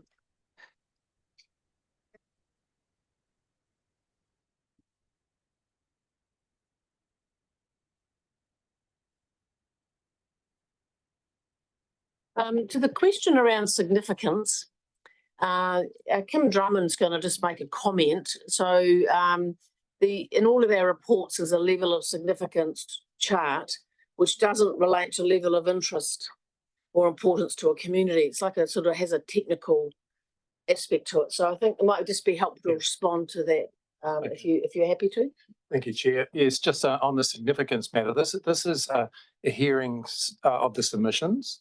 So the report does not seek to evaluate the significance of the issue. The guidance is provided around the significance of, say, for instance, a late submission. Can that be heard? So it's not something that there's a strong line, and that's why earlier on in the hearing today we made it clear that it's up for the councillors to be able to accept a late submission should they so wish. And as it turns out, there's only one to be considered. So that's something that they can take on board. So it's certainly not looking to judge the issue. That comes when a final deliberations report is put together, and this is clearly a significant issue, hence the number of submissions. So just a clarification on that point. I'll settle for reasonable practical options.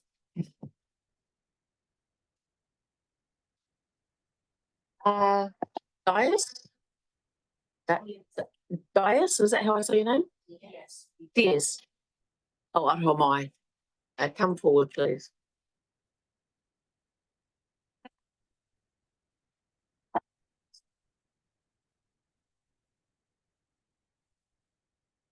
Apologies, I need to wear my glasses. Yeah, me too. Welcome. Thank you. Well, good afternoon, and thank you for the opportunity to make this short presentation based on my written submission. So my name is Dia Suido. I am a health professional and a health and public policy advisor. So I'm very interested to make submission on this bylaw. So my husband and I are first-time dog owners of a 2-year-old bulldog named Batso. Since we moved to Richmond, Tasman from Sydney, Australia about 2 years ago, we always feel and think that this region is a dog and animal friendly region. We love to see how people take the dog for a walk in the morning and enjoy the beautiful place this region offers. As the first-time dog owners, we learn a lot about looking after our dogs' health and welfare.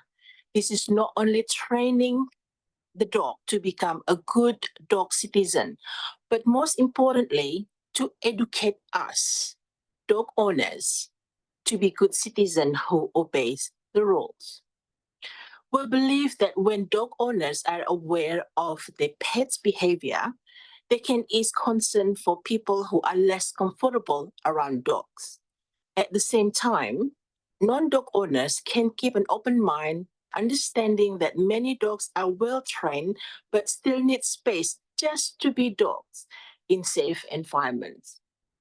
I understand that dog regulation play a role in ensuring safety and comfort for pets, the public, and the environment, but it should not mean that regulation restricts enjoyment of those involved. I also understand that regulations should be made with considerations of risk. In light of all of this consideration, I urge Council to do the following. The first one, make designated times and space where dogs can be off leash while under the supervision of the owners, such as in Little Kaiteri Beach or Stephen Bay. The second one, allow dogs in certain areas on leash, such as along the Great Taste Trail or during holiday times to avoid unexpected encounters. The third one, use social media platform to raise awareness about local dog bylaws, dog etiquette, and the importance of training. The fourth one, offer subsidized dog training classes to make dog owners to become responsible pet handlers and reduces issues in public places. The fifth, provide free or low-cost dog waste bags in parks and popular walking areas to encourage owners to clean up after their pets, promote cleanliness and respect for shared spaces. And the sixth one, create surveys for community members to share concerns and suggestions. I believe that dog owners, their dogs, and non-dog owners should share spaces with a focus on mutual respect and understanding. I also want to point it out that sharing outdoor spaces such as walking dogs is great for people's mental and physical health in many ways. Finally, dogs, including our dogs, Batso, cannot read the legislation and do not know where they should or should not go. It is our responsibility as dog owners to look after them to live well in accordance with the law. Thank you. Any question? Councillor Alice? Thank you for your submission. I'm just checking, you'd be interested in having quite a few things available to dog owners in the area. And the dog registration fee is almost reasonably close to council. It covers the cost of dog ownership. So to cover those, would you be happy for the dog registration fee to go up? If it's necessary, yes. Anything further? Look, thank you very much for coming in and appreciate the specific things you've included in your submissions. Yes. In response to the questions raised. It's a limited time for the oral submission, so the details in the written one. Yeah, lovely. Thanks very much.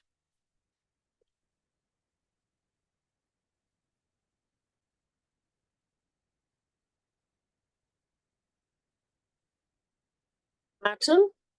Everton?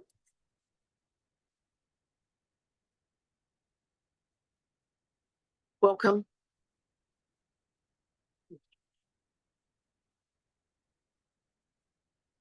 Thank you, Chairman Hill and councillors. My name is Martin Everton. I'm a retired sheep farmer and I've lived in Little Kaiteri for 27 years. When we came, there was only 4 new houses in Little Kaiteri. There's 1 or 2 more now. We use the beach every day in summer, swimming 2 or 3 times a day between the 1st of December and the 31st of March. We enjoy the beach with our 8 grandchildren, family and friends. It is now more common to see dog owners with multiple dogs, many uncontrolled, barking, fouling, and especially rushing small children. There are a few instances where I've found plastic bags full of dog poo, which we pick up and put in the bin. I also have dogs peeing on my towel during the summer in March. But there are some very thoughtful, caring dog owners who have great control of their dogs. And one of them's in this room right now.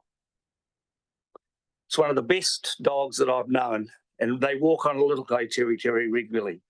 And I'd like to see more dogs under this, good dogs and good control. But few dog owners on the beach have instant voice control. And I see it often. Come here, Chippy, come here, Chappy. Maybe you're speaking to them 10 times with no response, and they only come home when they're ready, back to the owners. Imagine the chaos if my working dogs, of which I had 6, when I was moving 3,000 sheep, if the dogs were not under control. There are more non-dog owners than dog owners in the TDC area. The vast majority of us do not own dogs, although I have 2 family members with dogs. There has been constant attacks on wildlife, especially little blue penguins in our area. There have been some incidents of dog attacks on little Martins Farm Road. Approximately 10 years ago, 16 little blue penguins were killed by dogs, verified by DOC, in Little Kai Territory over 2 weekends. It was roaming, uncontrolled dogs at night time, and the dogs were never found. But that is not about the good and caring dog owners. That is about roaming dogs, not under control.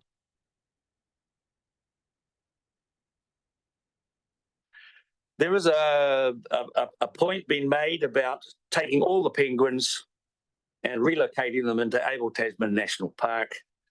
It is not only illegal under the Wildlife Act, there's a complete lack of understanding of the wildlife that live in our area. There are 26 different species of birds that live in around our beaches, and they need protecting. The Little Blue Penguin Charitable Trust, this is a group of locals who are trying to help our bird life thrive, bringing back the bird song with safe nesting boxes, rat trapping, beach cleanups, and much more, and they should be praised. My preferred option for dogs was what we had today, which was no dogs in the summer months except for those small hours in the early morning, and freedom to have your dog on the beaches during the winter months. But that option was not available to me under the draft bylaws.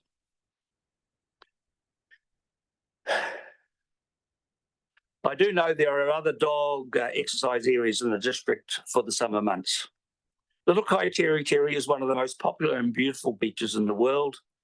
Imagine dogs on the beach during the summer months on a lead, as proposed by the TDC, with a dog on a 10-metre leash sitting beside me while I'm having my cup of tea and my banana cake with lemon icing.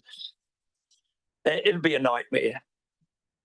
And it could be 500 dogs there in the summer if they were allowed to be on a lead on the beaches all year round. I don't think it's a practical option. There is also no effective dog control persons on our beaches that I know of. A few hours a week that the dog control officer gets is not effective. Issuing warnings instead of substantial instant fines. And for those dog owners that refuse to comply with the dog control rules. And I would like to see the area patrolled more often in summer.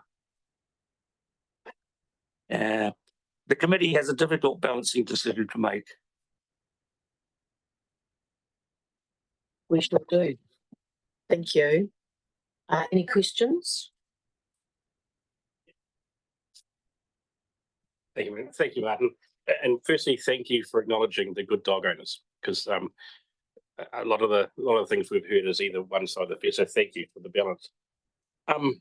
So the dog control officer, it's a similar question to Councillor Ellis's. Should that be paid for through dog registration fees? Yes.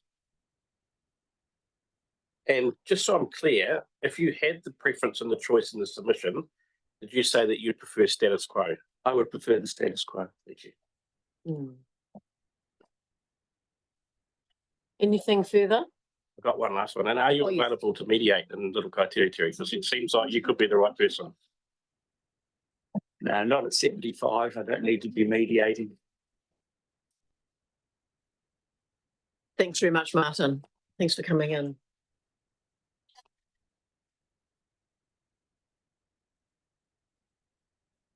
Larry, you are here? Hi, Larry. You happy to go early?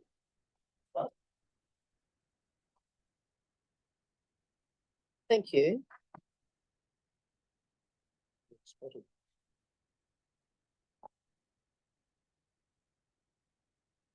You're scheduled for 1 to 1:30, so thank you for being willing to go early. That's fine, absolutely fine. Then we wouldn't have too long a lunch break. Thank you, Madam Chair, and thank you, councillors and TDC staff for the opportunity to speak to you. I appreciate that, Councillor Hell, that this is not an easy task for you people.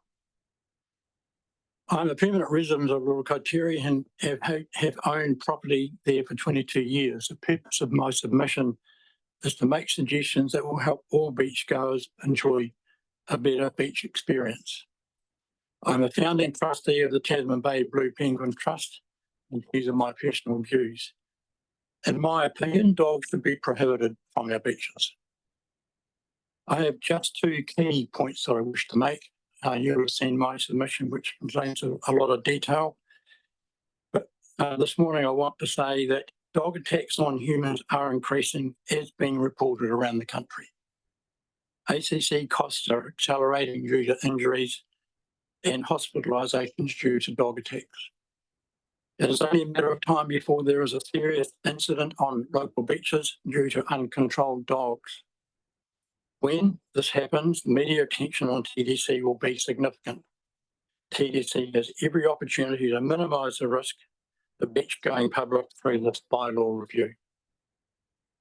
Nationally, there are 24,000 attacks on humans per annum. Last year, there were 13,682 ACC claims resulting from dog bites, costing ACC tens of millions of dollars. Dog owners are just 14.7% of the TDC population, but are responsible for 1,229 dog behaviour complaints on each of the past 3 years, according to TDC stats. Removing dogs from beaches will help mitigate the number of attacks. The second major point I want to talk about, which has already been mentioned by a number of speakers today, is the compliance and enforcement. The bylaw review will inevitably result in a change of use of the Tasman beaches. And logically, that should result in the need for more enforcement. I understand, of course, that more enforcement costs money, and it should be a cost that is borne by the dog owner, not the ratepayer. Dog registration currently costs $65 for an even dog and $45 for a rural dog. Increasing those fees will produce additional revenue from which full, effective and efficient enforcement officers could be employed to carry out the requirements of the bylaw. And what I'm talking about is just $30 per dog per annum, which would produce in excess of $300,000 of additional income into TDC.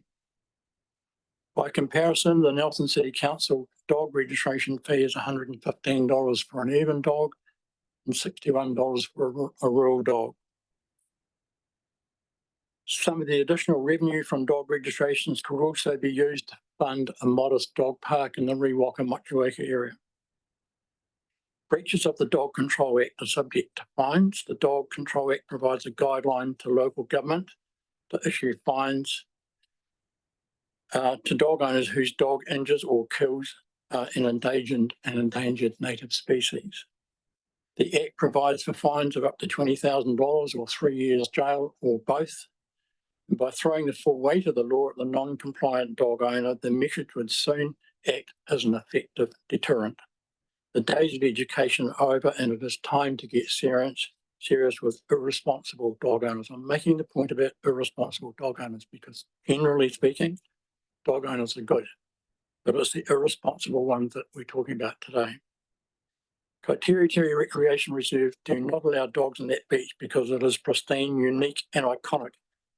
And it is a safe public family beach. Little Kaiteri Beach, Dummy Bay, Stevens Bay, Tapu Bay are also unique and iconic and habitat to wildlife. So why go and mess them up by making them unofficial dog parks? And finally, I'm talking now about personal dog encounters. I look after 21 rat trappers who are trapping rats in mustelid, and we're definitely making a difference. And that has been measured through an increase in morning bird song, which is enjoyed throughout our local community.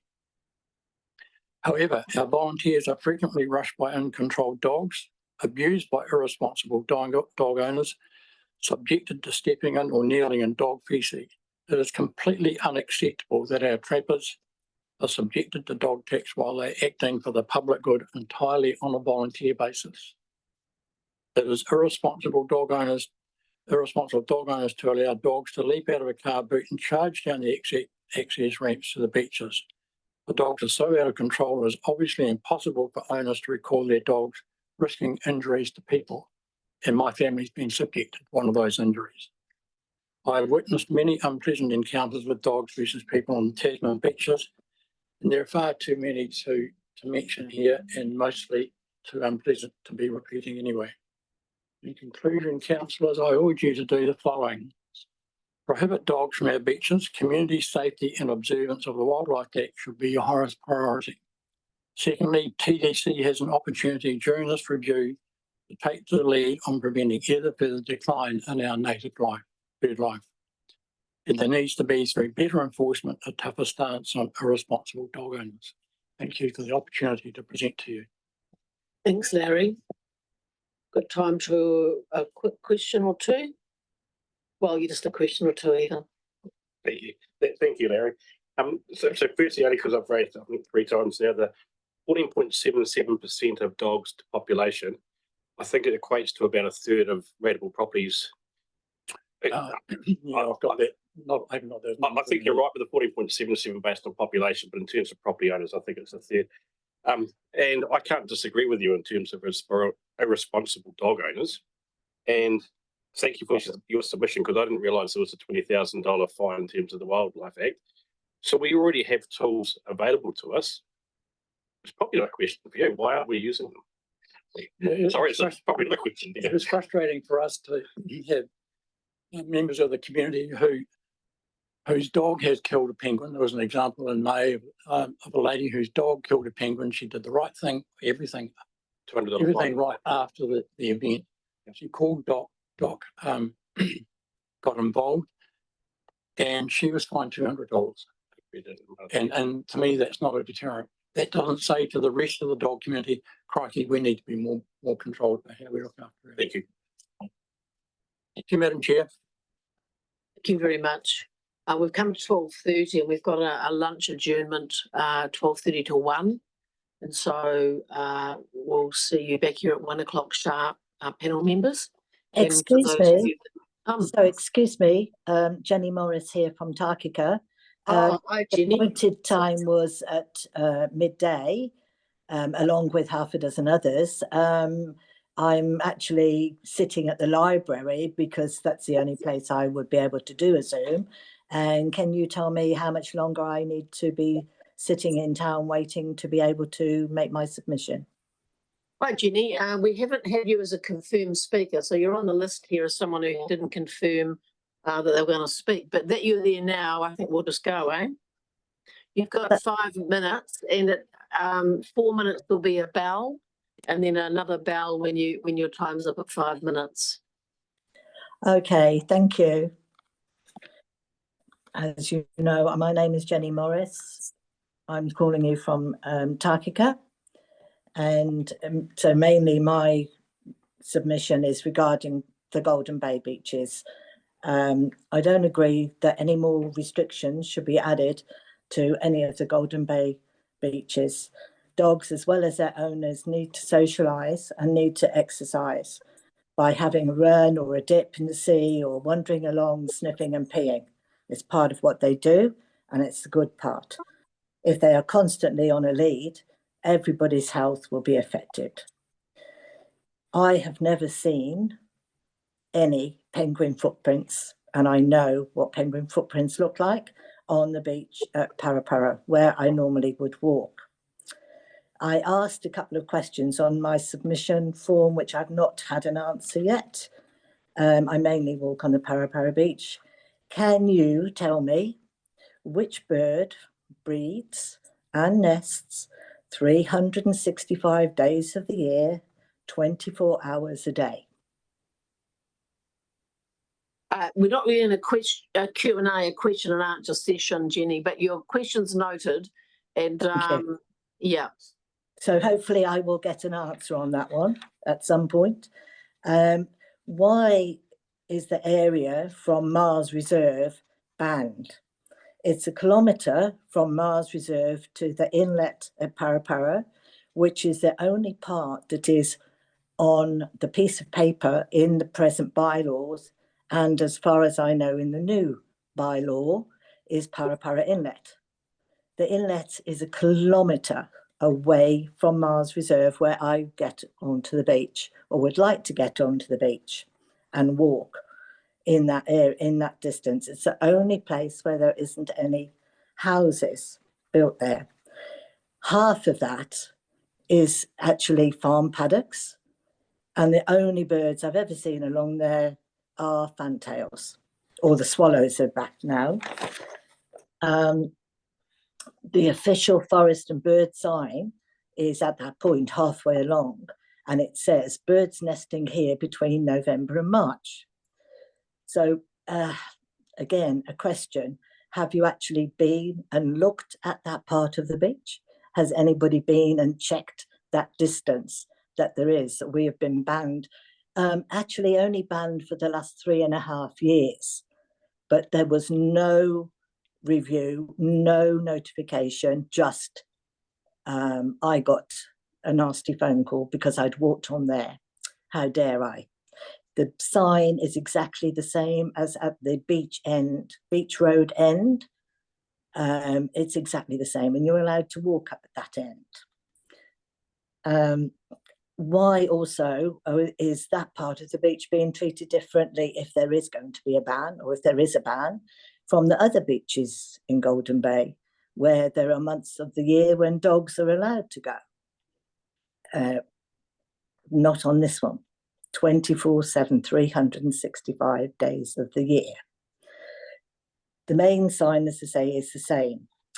Most of the responsible dog owners will put the dog on the lead if and when it's needed. In the summer, you see people, you see another dog, you see an old person, you put the dog on a lead. It's common sense.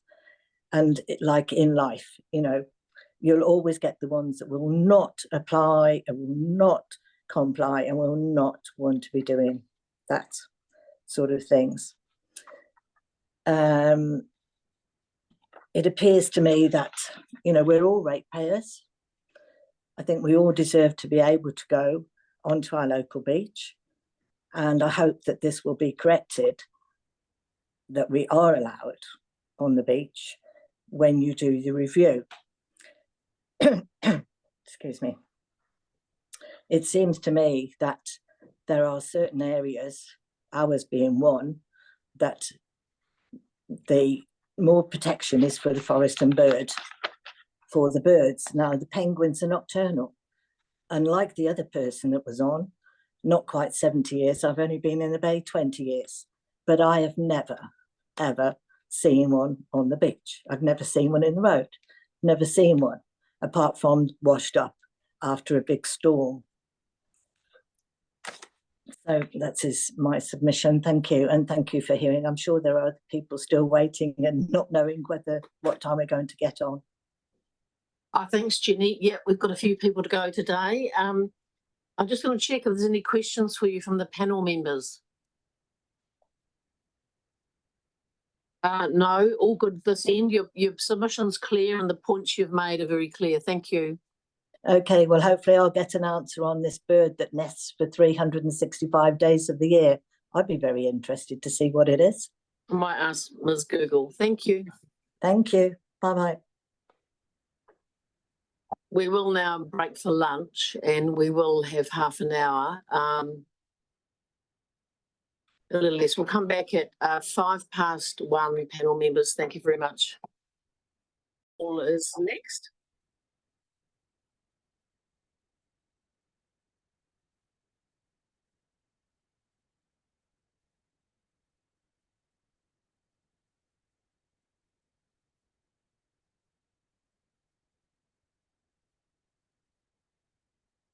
Lift off.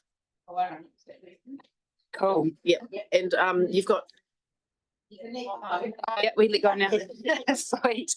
You've got 5 minutes. There'll be a bell at 4 and then a bell at 5 when you're trying. Great. Thank you. Thank you. Hello, my name is Sarah Quickfall. In regards to the proposed plans for the Golden Bay ward, specifically in Rangihetto, I strongly disagree with the proposed plan to completely ban dogs from walking around the Rangihetto headland. From a personal perspective, my family have owned our family batch along the beach for close to 22 years, and I, along with many other neighbours and friends, have special memories as a child walking around the beach with our dogs, where we would walk around the Rangihetto headland, along Rangihetto Beach, then along Fraser Road and back towards the batch, what we and many locals and neighbours refer to as the beach loop walk. To not be allowed to do this with our beloved companions, who are very much loyal family members, saddens me. My beautiful black Labrador is such a sweetheart and is very much treated as a family member by my daughter and I. We simply love and adore her. Dogs are so important in many people's lives, and they play a special role in the day-to-day enjoyment in life and for positive mental health. Dogs need plenty of exercise. It is unfair to deny them of this. Many people who walk their dogs daily and enjoy this area, such as myself and my family, are also important guardians for public beach areas. This includes activities such as picking up rubbish and keeping an eye on public facilities, and this is something we do on a regular basis. In almost 22 years of walking our dogs around the Rangihetto headland, never have I seen any misbehaving dogs. I have never seen a penguin on the beach during the daytime, and all dog walkers I have seen have always been respectful and have had their dogs controlled. I have a 3-year-old daughter now, and I'm concerned and sad to think she may not have the same experiences I did as a child at the family batch growing up with our dogs by not having full access around the beautiful beach we're so lucky to have enjoyed walking on so many times in the past. In regard to the complete dog ban in Kina Beach, specifically at the LEH Agents Memorial Reserve area, I am strongly against this also, along with the Hoddy Park Estuary Reserve area. My permanent home is in the Kina Ruby Bay area, and many times over the years, myself and friends, family, and my daughter have enjoyed picnicking and barbecuing with our dogs here. I also regularly exercise my dog in this area, and it would be a shame to no longer be able to use it with our dogs. To conclude, a dog is the only thing on earth that loves you more than he loves himself. So let's treat them like the true friends that they are. Thank you. Thanks, Sarah. Thank you. There might be a question. We'll just check. Are you up for that? Yep. Far away. Yes, Councillor Butler. Hi, Sarah. Hi. Have you ever seen seals around there? Yes. Just interested. Okay. Yep. How would you feel about a point at which dogs would either go on leash for a certain section and then off and carry on? Yeah, I mean, obviously there are seals. There's no denying that. And whenever myself and any other members with dogs walk past that, we always respectfully put them on leads around that little area for the seal safety and the dog safety. It's just common sense, really. Yeah, and it helps us a lot today to have some common sense put in. Yes. Lovely. Yeah. Thank you. Yeah, cool. Appreciate your submission and you taking the time to come in. Yep, thank you. Lovely. Cheers. Thanks.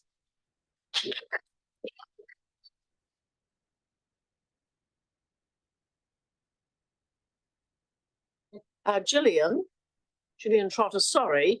Following a schedule here that's live and things are moving on it, and because your name's on twice, I missed the top one, but you could go for Split Apple Rock Owners Association, then straight into your own personal. No, I want to keep them separate. You do? Because they're very separate. Yeah. Sure. Thanks anyway. Okay. Yeah. Yes, I mean just that you could do the first one, have some questions, and then you could do your own. No, it's okay. Okay, you're not looking I'm at happy time. with the way it is. Yeah, I've got the time. Yeah. Okay, lovely. So do I have to do anything here? No, you're all good. Okay, good afternoon, everyone. My name is Jill and I'm Secretary of the Split Apple Rock Owners Association. So I'm here to represent the association's submission. So the Split Apple Rock Owners Association disagrees with the proposal that Tokenawa Reserve be classified as a dog exercise area for the following reasons. It would potentially attract many dog owners from outside our area as an alternative to exercise their dogs off leash. This will cause an increase in cars and people coming into the subdivision, which would add to the already problematic congestion in Tokenawa and increase the fire risk over summer, which is a very serious concern. It is the only flat green area where the locals' children, grandchildren and visitors can enjoy playing ball games, etc., and families can enjoy picnics. This would not be compatible with an influx of dogs off leash and would be a health and safety risk. Because of the small size of the reserve, it is not suitable for lots of dogs and larger breeds as well. The reserve is waterlogged most of the year, even during the summer months, as it has very poor drainage. With the extra traffic from people and dogs, it would become very muddy and unattractive. You can verify this with the person who is contracted by the council to maintain these grounds. Our association has an annual community get-together with a shared picnic and games over summer.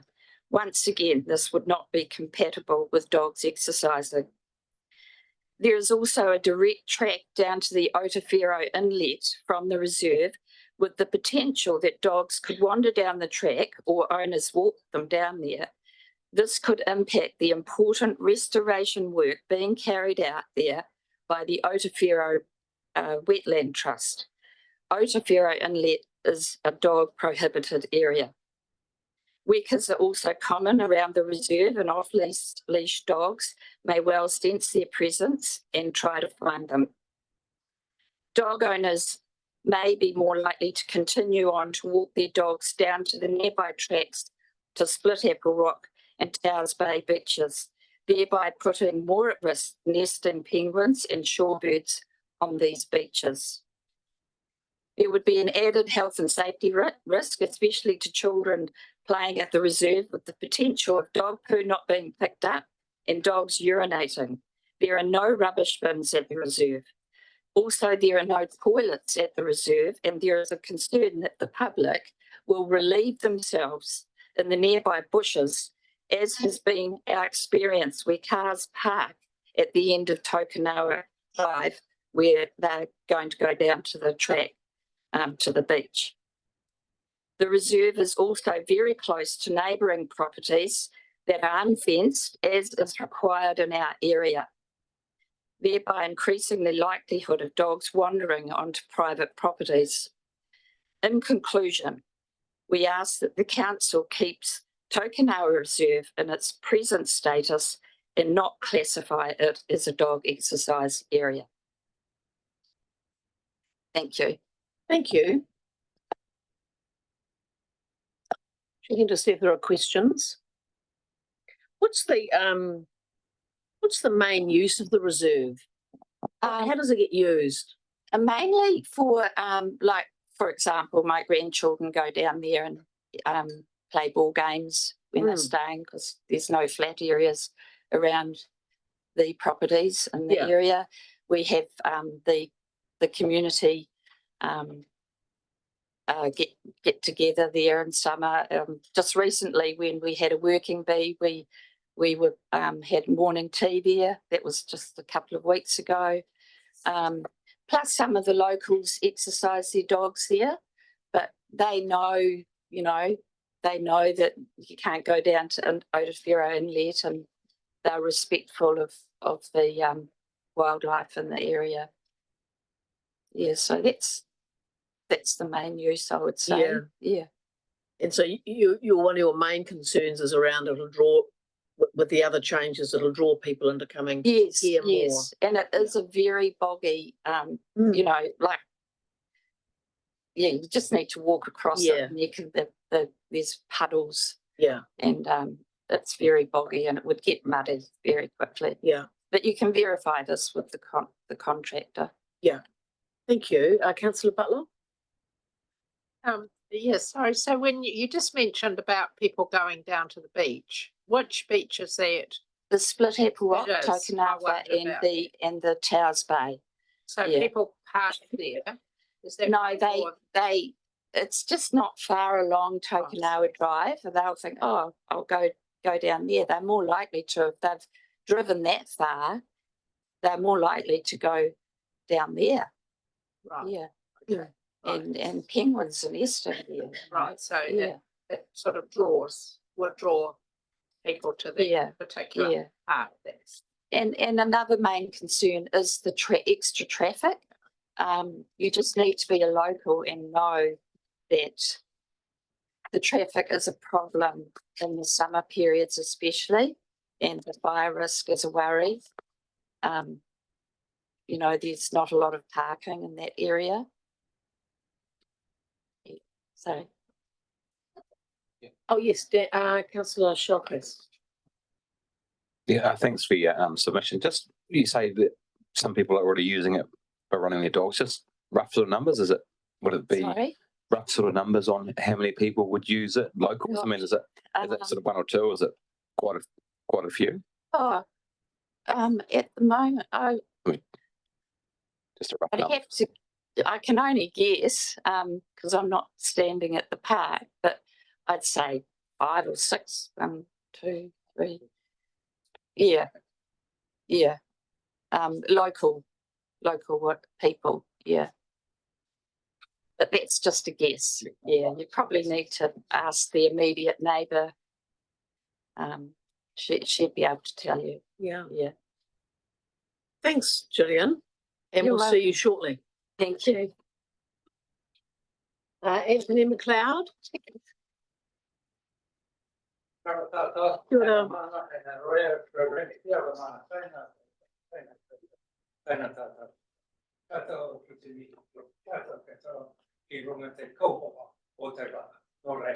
Ngamahi, kia ora. Tony McLeod is my name.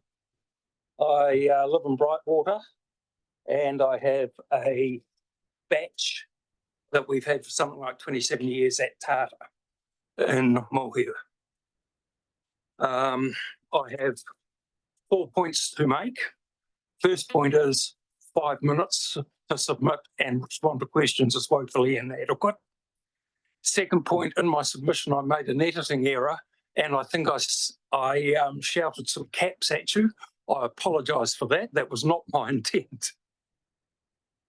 Second point, if all unzoned public areas are controlled areas by default, what on earth is the point of describing some areas as controlled areas? A better solution would be describe all public areas over which no restrictions apply as controlled areas.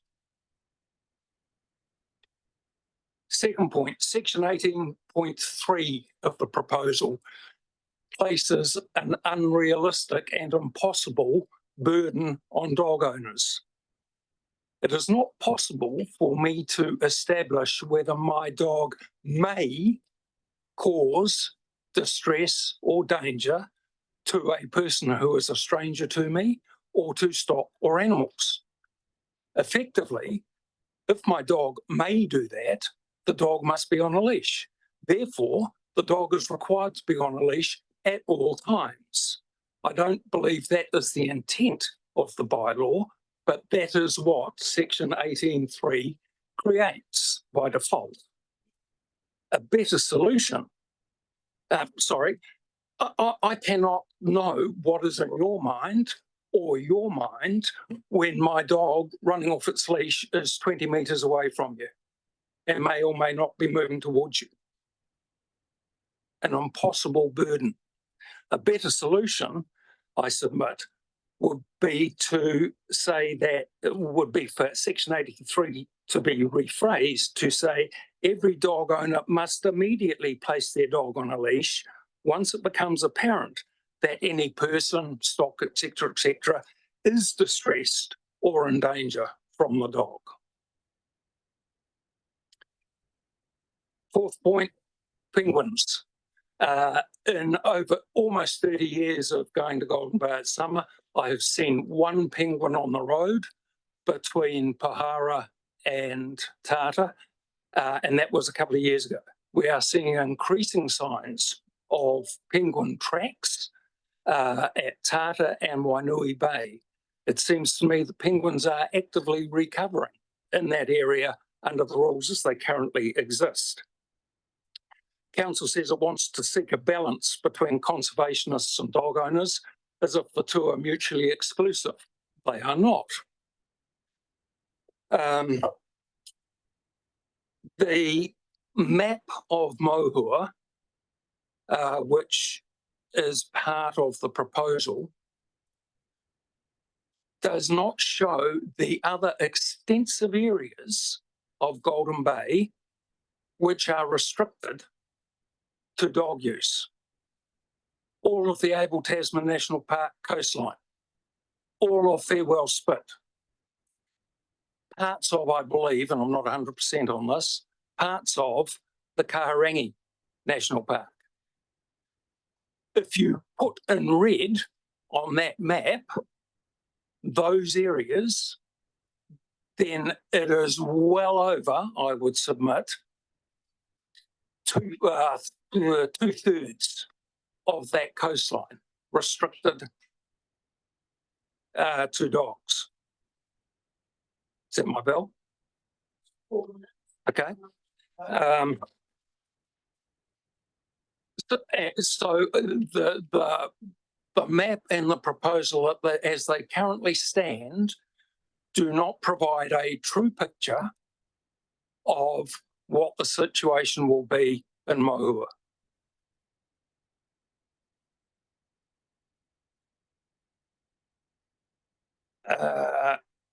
Last point. I notice, I think, I can't remember the section offhand, but there's a section which says certain dogs are excluded, obviously seeing eye dogs and the like. But there's no mention of police dogs in there. I wonder how section 18.3 relates to police dogs. If a police dog is tracking and locates an offender, you can bet your bottom dollar that that offender is going to be causing distress. Therefore, the dog handler is at fault under that section. Those are my submissions. Happy to answer questions. Thank you. It sort of proposes that a burglar might run into a dog prohibited area should a handler come along. That's the effect of council's proposed bylaw. I don't know. I'm sure police dog accesses overrides a whole lot of other things, but Councillor Butler. Oh, thank you. Sorry, I just still had that on. Yeah, just about Tata. It's Tata Beach. Yep. Yeah, so you may be aware that the current situation, Yes, I am. That's a process that the community board went through a few years ago. Yes. Have you I don't know if you've indicated or not, whether or not you support that situation. I support. I support that. I have a black lab, which somebody else mentioned earlier on, and we abide by those controls at Tata. It would seem to me that's a very sensible solution that could be applied almost across the board to all the locations which you're currently looking at restricting dogs. That's the existing at Tata. The existing Tata regulation. Yeah, very sensible and easy to operate from an owner's point of view. Good to hear that. That's the sense we get from at home. Anything further? Thank you very much, Tony. Pleasure. Can you get me in there? I think yeah,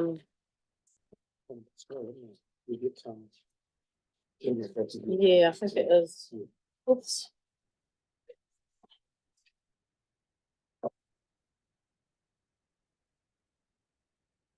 Gillian, take 2. Oh, sorry. Gillian Trotter? Okay. Oh, sorry. Oh, are you Gillian Pollock? Yes. Oh, it's Gillian Trotter's turn. It's hard to know what to do right now, isn't it?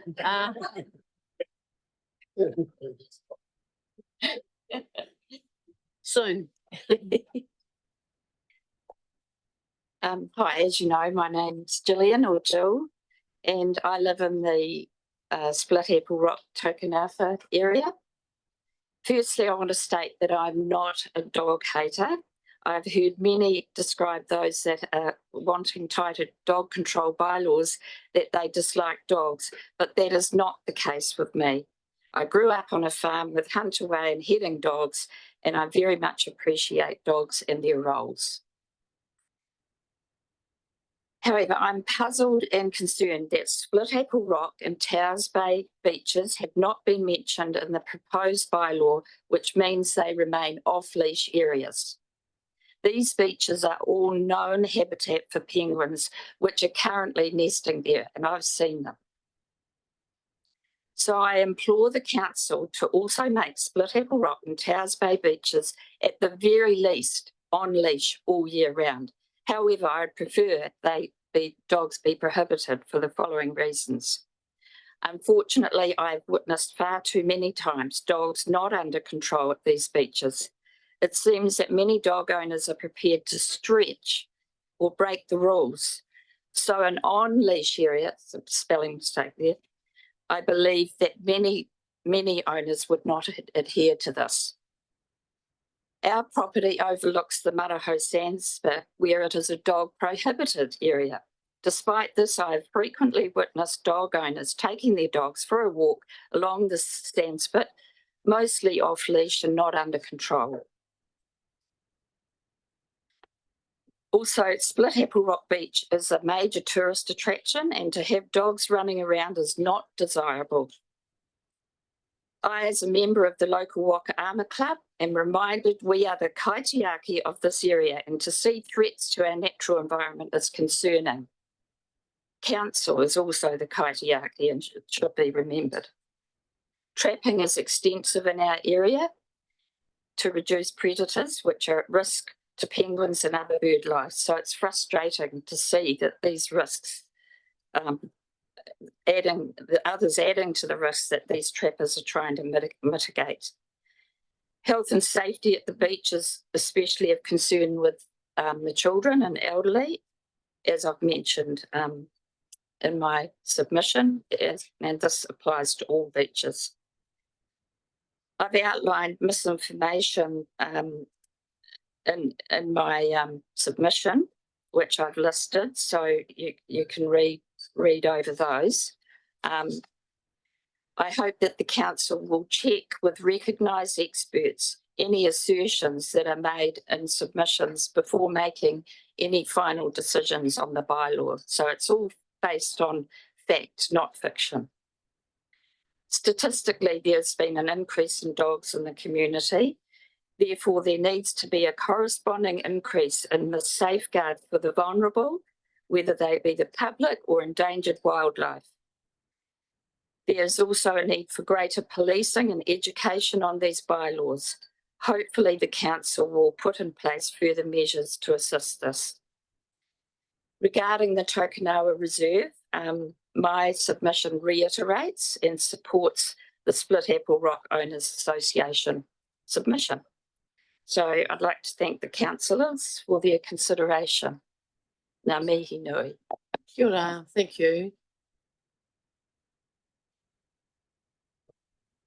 Councillor Maru's got a question? Thank you, Madam Chair. Hi, just the statistics about the increase in dogs. Yeah. Is it also fair to say from what's been included in all these submissions that the number of incidents for dogs is also decreasing? So whilst dog numbers are increasing, actually it appears that the number of reported incidents of dogs are decreasing. Have you read the same stats? Or? Yeah, I heard something about that, but I believe a lot is not reported. I really do.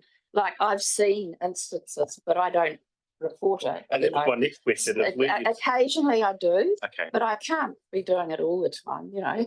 So we have seen unleashed dogs in a dog prohibited area. Yeah, I have. Have you reported them? Sorry? Have you reported that? Occasionally I have, yes. Yeah. I guess and in fact, my husband, this is even worse. Yeah. He runs in the park and he's seen a owner with a dog in the just prior to sunset in the park. And I guess that's all of our responsibilities is we rely on statistics. Statistics only matter if people report. Yeah. Because whether there is a prohibited area or not, you've said that you've seen a dog in there. So the bylaw made absolutely no difference to a dog being uncontrolled in a prohibited area. So I guess for all of us, if we see it, we need to report it. Yeah, that's true. And, you know, you can report it, but I can't be down there identifying Mr. Drummond's job then. number plates or anything, you know. But yeah, thank you. Thanks very much. Thanks for the thank time you. you've taken to come in. Thank you. Thank you. Linda Jenkins on behalf of Tasman Bay Blue Penguin Trust. And we've got a PowerPoint presentation, I believe.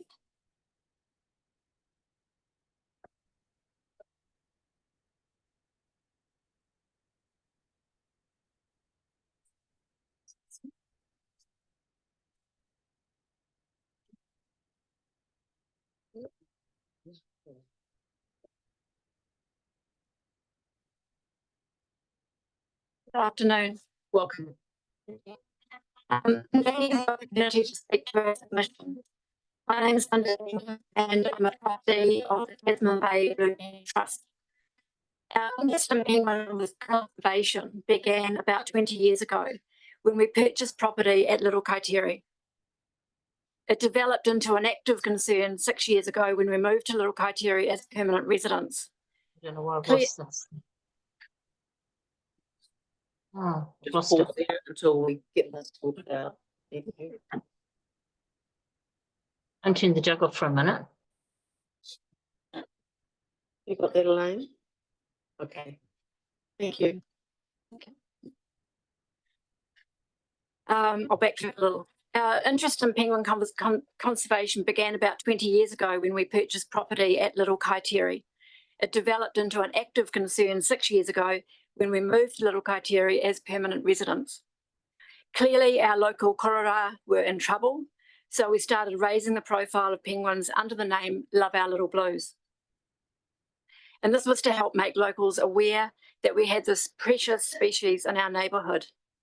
We formed the Penguin Trust in July 2022 to enable us to more formally advocate for little penguins.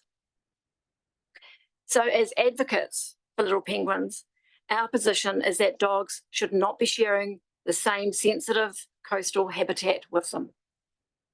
The reasons are clearly outlined in our detailed written submission, including references to scientific research. Today, I'd like to make 3 key points.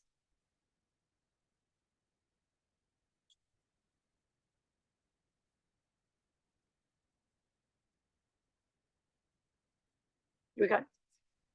Yeah. Dogs on beaches as agents of disturbance. From an environmental point of view, it does not make sense that dogs, whose numbers are increasing, are free to share sensitive coastal habitat areas with little penguins that have a DOC conservation status of at risk and declining. It makes no sense at all.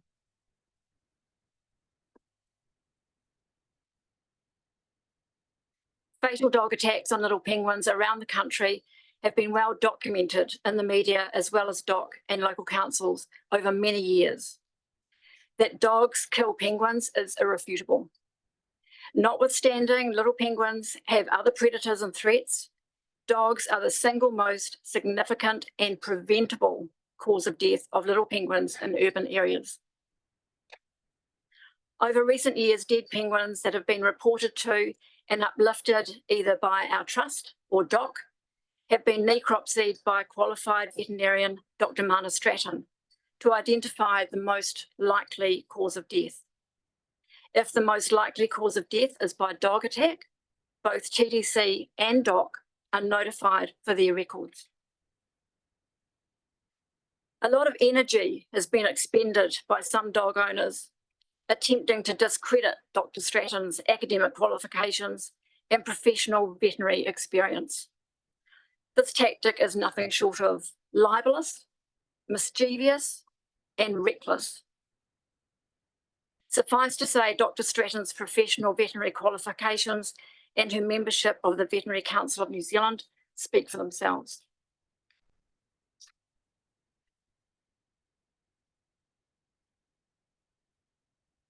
Dogs on leash versus not on leash.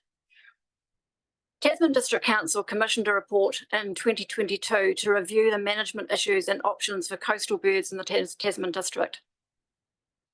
This report refers to research overseas, which found that free roaming dogs cause birds to flush from their nests during 100% of encounters. Dogs walked on a leash cause flushing during 94% of encounters. So that's an improvement of just 6%. Compare this to disturbance caused by humans without a dog, and it's only 47%. So having dogs on leash will still result in negative disturbance to wildlife. Penguins in their burrows will still detect the presence of dogs, which will adversely impact on their normal behaviour and could cause them to abandon their burrow and potentially their chicks and eggs. This is one of the reasons why penguin populations are in decline, but it's one that we can fix.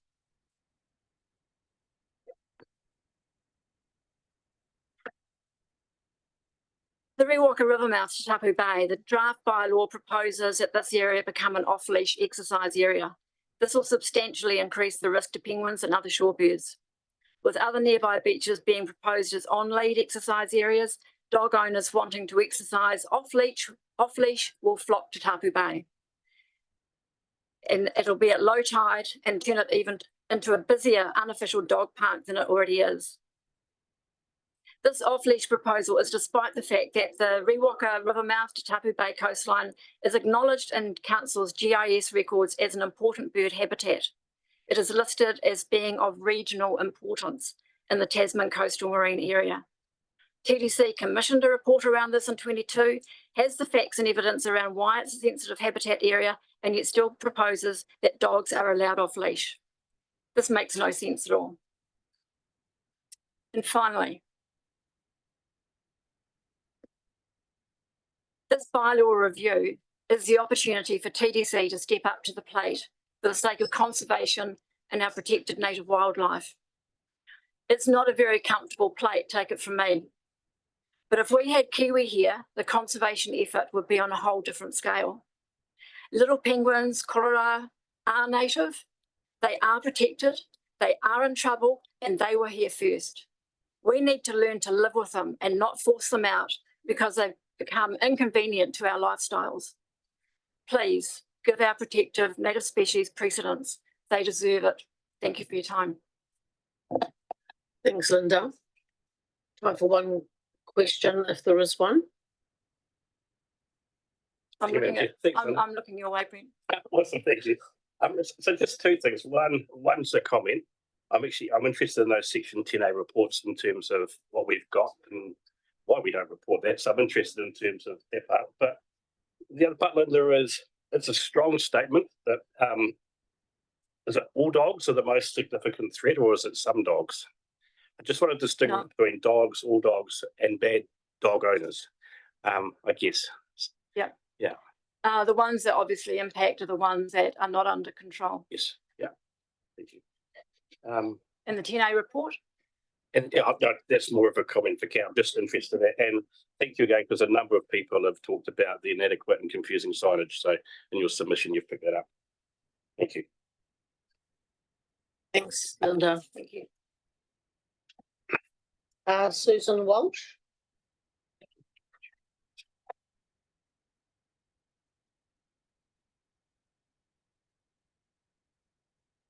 From Dog Almighty. Hey. Help us with some good topics.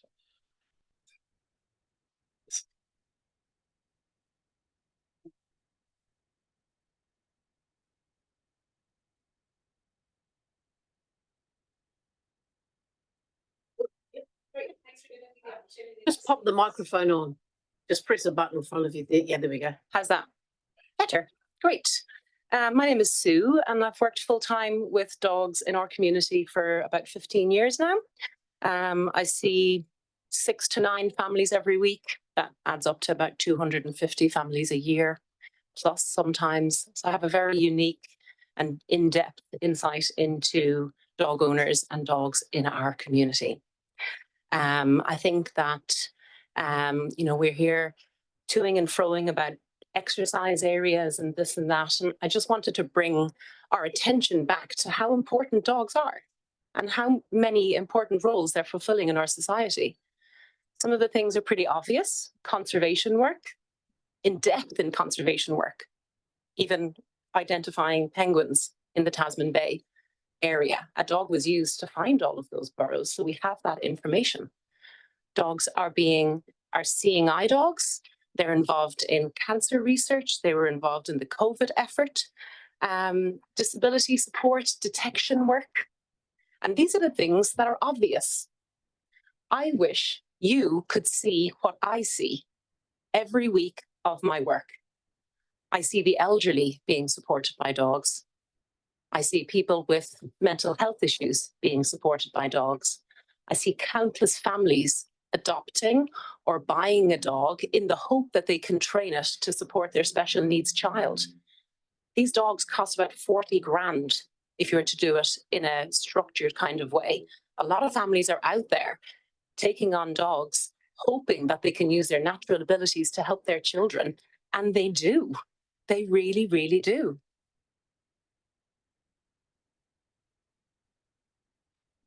I meet a lot of lonely people out there who have adopted a dog, empty nesters, the bereaved, single people.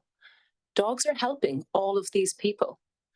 We don't have solutions for these people in our community. We don't have the funding. We don't have the resources to help them. Dogs are doing it free of charge for us. I'm mentioning this because across the board, I'm appealing to you for compromise and compassion. Not restrictions and bans. These special beings need to be respected for the work that they're doing in our community. By banning them and telling people, and we're talking about some of the most vulnerable people in our community, the elderly, people with mental health disabilities, by telling them they can't go places, you are pushing them further into the shadows of society. Let's not be part of that. Let's look for compromises and shared access and reliable information about the impact dogs are really having, because we want to work on those issues. It's not perfect by any shape. It's not perfect. We have issues. And I believe, unfortunately, our dog control policy is not dealing with them. I see them all of the time. But the changes that have been advocated are not dealing with the primary issues. The biggest thing is how to care for a dog. 95% of the people who I work with, if they just understood what a good routine a dog needs in terms of exercise and stimulation, and how do they find that out? We educate them. You know, people should probably already know these things if they take on a dog, but people should also know how to drive safely, but they don't. And we need to educate them. They also need education about normalizing and encouraging dog training. Nobody trains their dog. It's an obligation of TDC under the dog control policy to encourage people to train their dogs. I don't see any steps in that direction. We used to have a good dog owner policy, and you were encouraged to go to obedience classes and things like that, but I don't see anything like that anymore. Where is TDC fulfilling its obligation there?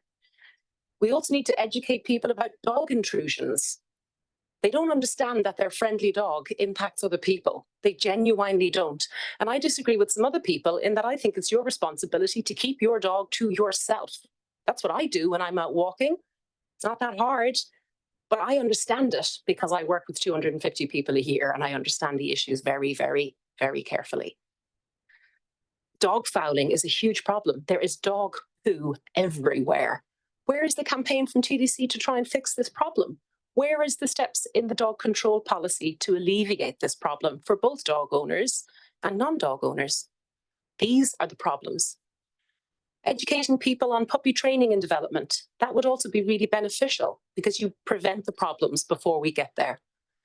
Better education is the solution across the board. And one thing that New Zealanders are pretty strong on already is wildlife. We do know that we are to respect wildlife and that it's a very, very important thing in New Zealand. That is one thing that New Zealanders do know about, mainly. You're always going to have the bad dog owners, but everything that we're talking about today doesn't really impact them anyways because they're not going to listen to the rules.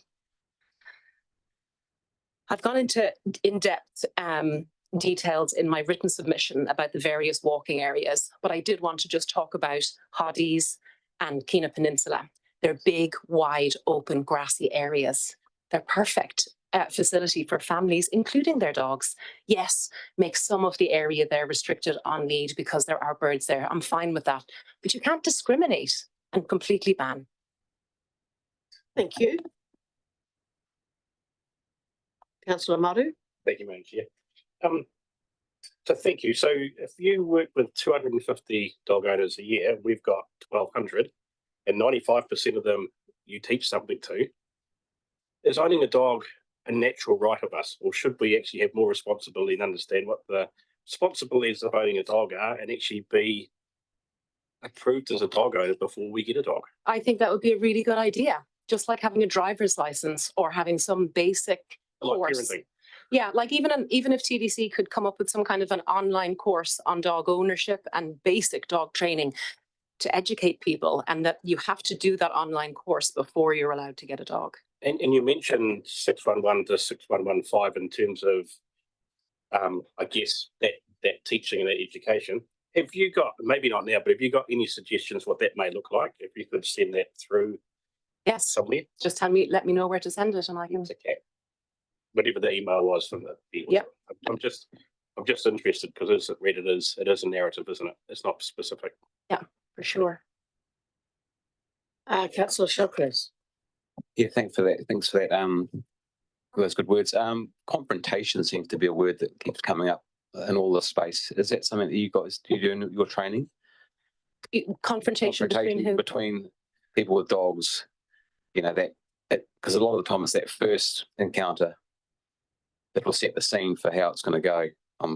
This is what I see. Yeah. When I'm out. What I see is that people have this like social pressure to have their dogs meet one another, you know? And I think that's where a lot of the confrontation comes from, where we have this social pressure that our dogs are friendly and can cope with any situation. That's actually not realistic for most dogs. We need to be teaching people to give other people space, pull in with your dog and let them pass. I have 3 dogs, and when I'm out walking, I appreciate that my friendly little pack of dogs might be intimidating to somebody else. And so I have an absolute policy of pulling in, whether I want to do it or not. I pull in, and about 95% of the people say, thank you very much. And I think they say thank you because that's not the experience they normally have. This is where the education needs to come. Thank you. Thank you. Thanks very much for your time and your presentation and the details that you've got in the various sections. Thank you. Thank you.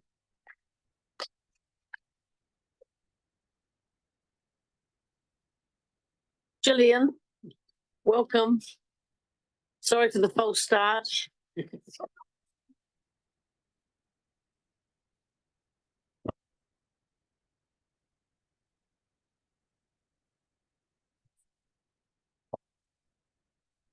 Right. Thank you for the opportunity to speak. First and foremost, we need to think about how dogs evolved and where they came from. They evolved to hunt and as carnivores. And it's instinctive in them now to hunt, and they are still carnivores. Every part of the world has got its wild dogs, tame dogs, wolves, African wild dogs, dingoes. They all hunt and kill, and many dogs here are no different. Because, and I have observed, very few dog owners have control over their dogs. I've been along the coast and in bush areas, and dogs just running madly wherever they choose. They've got an acute sense of smell, and if they pick up the scent of a bird or another wildlife creature, they'll be after them and completely ignoring the owner because instinct takes over beyond their training. So they need to be banned from all coastal areas, all wetlands, and all bush. Because once they get into those places, owners have no idea. They lose sight of them. They have no idea what they're up to. They need to be leashed in any patches of bush so that they can't disappear. They can run free in open grassy parks where they can be seen by their owners. But best of all, the council needs to establish dog parks where they can run free, play with their friends, the owners can relax. And the one in the Nelson City Council one in Marsden Valley is a good example of a dog park with an area for small dogs and an area for large dogs. There's no room for sentiment in this bylaw.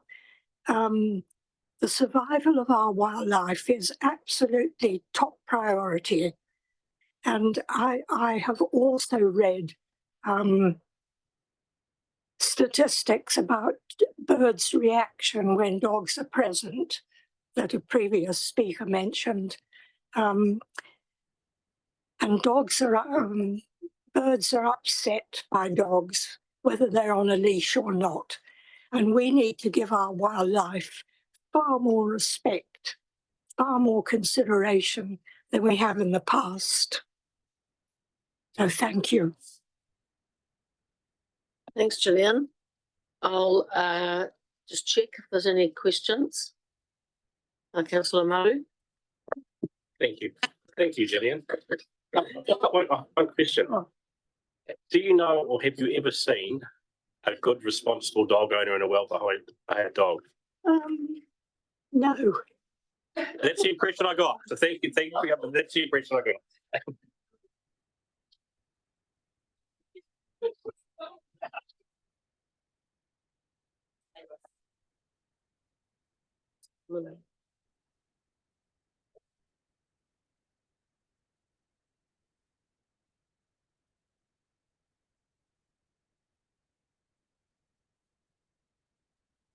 Belinda. Your personal submission.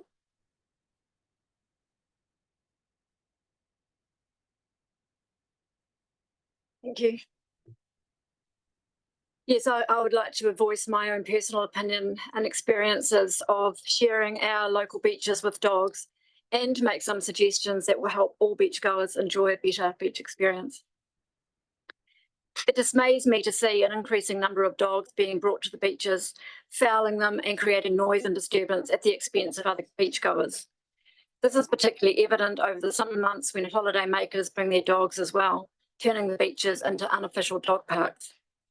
It dismays me to see families pack up their picnics and leave the beach because of disturbances by dogs, unable to be controlled by their owners. It dismays me to see little kids distraught because a dog has invaded their space, pranced around them, or bounced onto their picnic blanket. It dismays me to stand in dog poo that either hasn't been picked up at all or has been inadequately picked up. It's incredibly unhygienic. And it dismays me that even the logs on the beach can't be used as a convenient backrest because they smell of dog pee. It dismays me that the prospect of a quiet couple of hours at the beach is disturbed by dogs barking and their dogs not able to control them or simply don't care.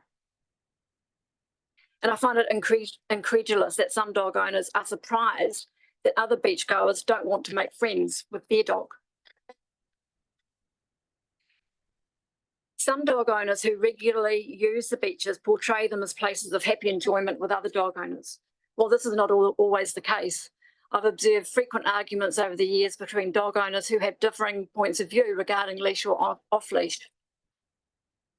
Over the years, I've been charged by off-leash dogs on several occasions at Little Kaiterikeri and Tapu Bay.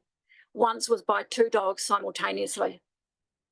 These encounters have made me acutely aware of dogs when going to the beach, and it has compromised it in terms of being a relaxing experience. I am anxious about being charged again about personal injury, either directly from the dog or being knocked over and sustaining an injury that could result in hospitalisation. More and more serious dog attacks on people are being reported in the media around the country, and it's just a matter of time before it happens in Tasman. It's like a ticking time bomb. Dog owners speak about the need for walking off leash as being beneficial to the dogs and the owner's mental well-being. Well, what about the well-being of everyone else on the beach? Because we matter too. Despite being charged several times, I've only reported one incident, and that was only because I was able to find out the dog owner's name. And the outcome was very unsatisfactory. I was advised by dog control that they followed up due investigative procedure, but they couldn't tell me the outcome because it was private. So why would I bother reporting again if there's no outcome for the victim? Reporting is difficult. Obviously, you need to have evidence, the name of the dog or a dog tag number. How are we supposed to get the dog owner's name? Because clearly they're not going to hand over their contact details so dog control can follow up to potentially infringe them. So if dog owners are feeling good because the number of reports has decreased, despite dog numbers going up, it's simply because to lay a complaint that dog control can use is difficult. It's certainly not because the events aren't happening, because they are. Also in small communities like ours, people don't like to dob in their dog owning neighbours for the sake of local harmony. Another reason why reporting is low and does not reflect reality. And neighbourly harmony is why many in our community haven't submitted their concerns to this review. They're concerned about upsetting dog owners and attracting attempts of intimidation and bullying, as has happened to me on social media. Improvements, my suggestions on how to improve dogs on beaches. Please create dog parks so that alternative exercise areas are available. Our beaches should not be used as dog parks, just as playgrounds and picnic areas aren't. Enforce the rules to deter dog owners from breaking them by using the tools already available to council and use them with vigour. Dog ranges should be warranted, visible and effective. Make the signage clear and consistent, and ensure that reporting procedures are user-friendly and maintain communication with the victims as well as the dog owners. In closing, I would like to thank our friends and neighbours for their unwavering support during this review process. Thank you. Thanks, Linda. Any clarifying questions from the panel? No, all good. Thanks very much for your time. Oh, that's do we do? And it's a weird one, sorry, Linda.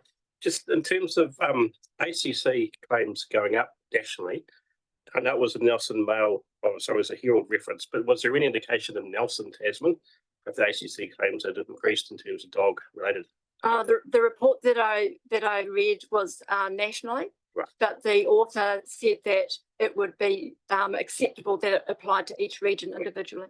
Thank you. Thank you. Thanks, Linda. Jeff?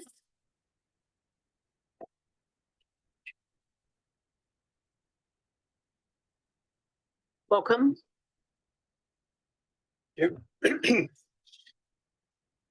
Councillors, ahi ahi maori e koto, good Scott, and good afternoon. I'm presenting this on behalf of my migrant wife, Angelica, and I thank you for the opportunity to present as committed environmentalists and responsible dog owners. The latter, by the way, is a documented fact endorsed by the Christchurch City Council. Please note, I have cancelled a US business trip to be here, and I have come up from Christchurch to be with you today to support my wife, but also because I think this is really, really important. Some more facts. We appreciate that this dog control and bundle process has resulted in a lot of pressure for you at TDC with a lot of varied inputs and points. The most obvious one has been references to wildlife. I look at the original Dog Act Control Act of 1996, and I see 18 references to wildlife. TDC, you would appear to have set a record here with proposed changes. I see 36 instances of wildlife mentioned. Further, in your statement proposal, we find wildlife referred to 12 times. This appears to be at odds with your Dog Control Act Section 10A, which you supplied in September. Under headings, if I look at infringement notices issued, prosecutions and complaints, I do not find one reference to wildlife attacks. In fact, your 2024 report concludes at 9.1.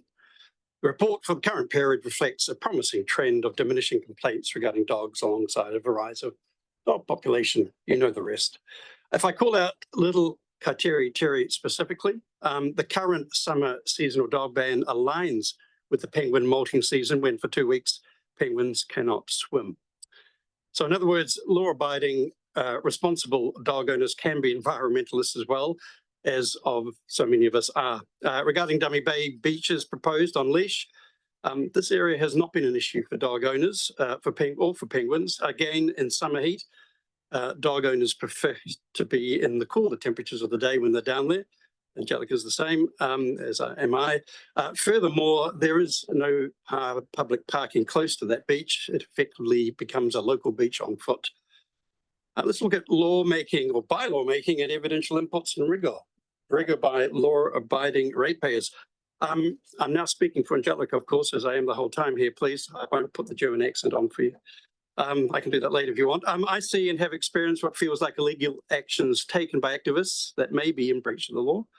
I've seen crosses erected without resource consent. I've been harassed and accosted by people who have their own interpretation of the Dog Control Act of 2014 as I try to go about my quiet public enjoyment of space. I've had my slow, deaf 12-year-old arthritic dog grabbed without my permission, so provoking a confrontation. Also, I've read about hiding surveillance cameras on public beach land with children nearby. That's a concern. I, as a German national, obviously I'm not the one, it's Angelica, it's a German national, understand following laws and rules. It's in our DNA, and yet here in Tasman, it feels like we allow activists to flout the law and heavily influence by lawmaking. It feels incongruous, and I simply do not understand how it will stand up to public, taxpayer or ratepayer scrutiny.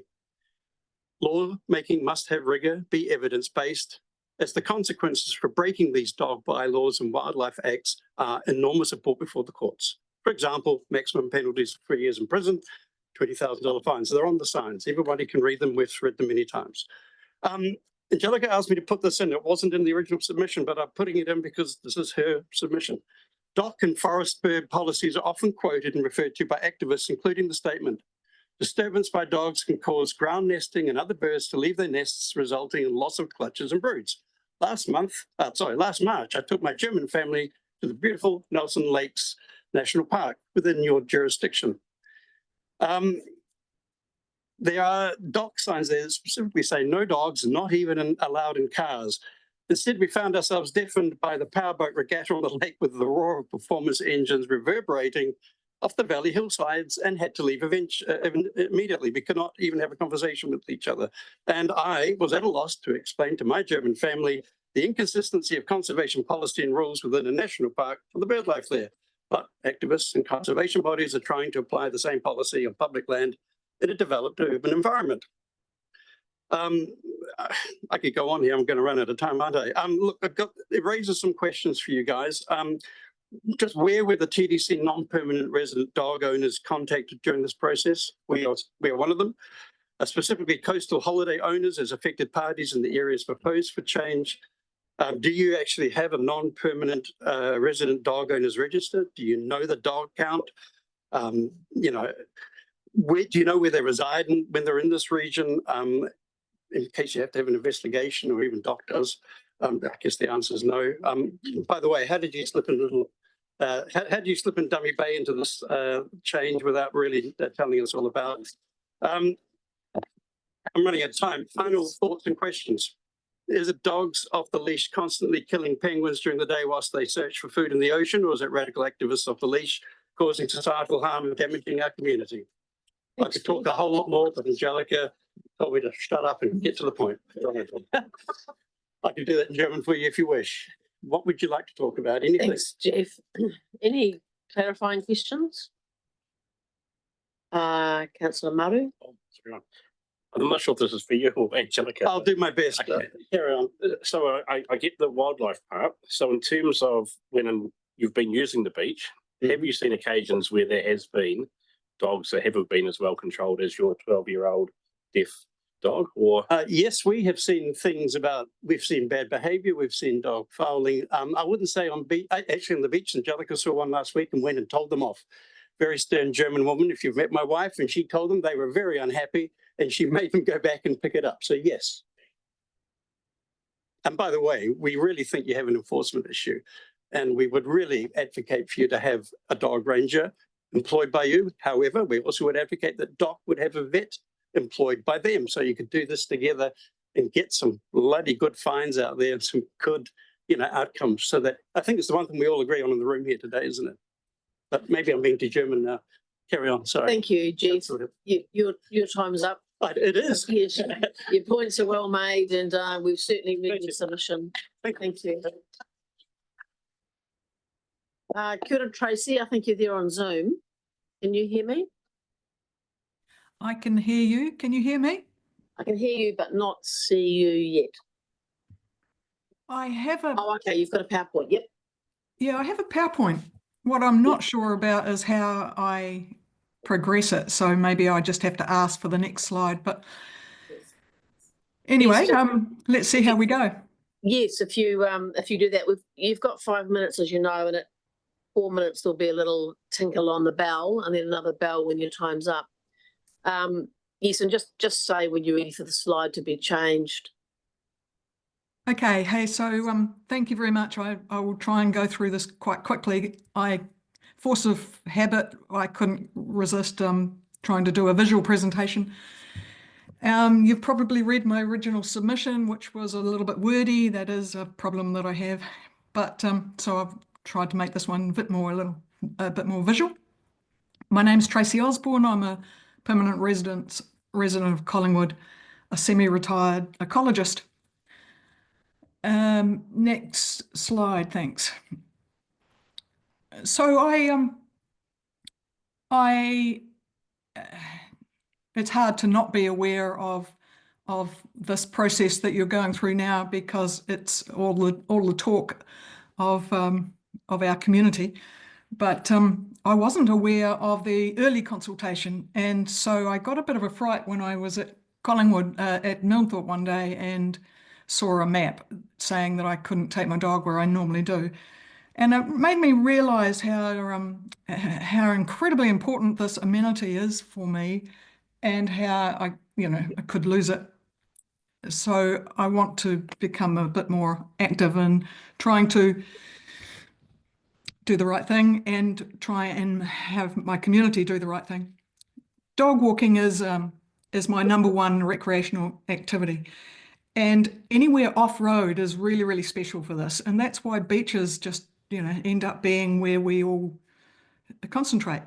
We're very fortunate here that we have Milthorpe, and I'll come back to that. Next slide, please. My number 2 recreational activity is wildlife conservation. And so I get personally a little bit conflicted about this issue, and I've really enjoyed today listening to all of the talks, and I agree with most of what I've heard.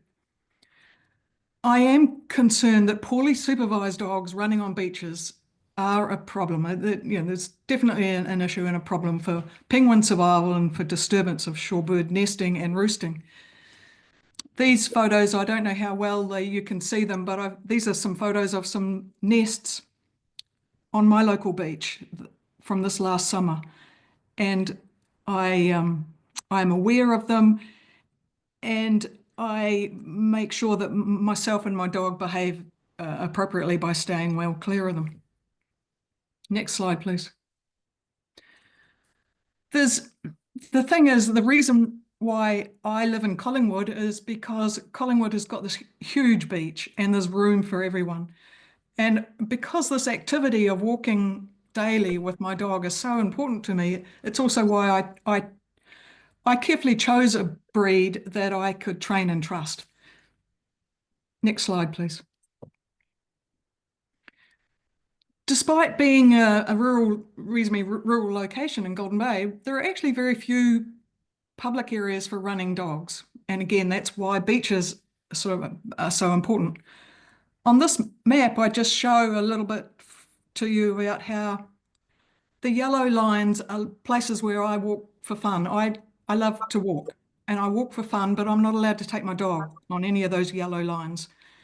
The green lines on this map are places where I do conservation volunteering, where I walk for bird surveys, I walk for predator control and the like. And also I can't take my dog on any of those walks.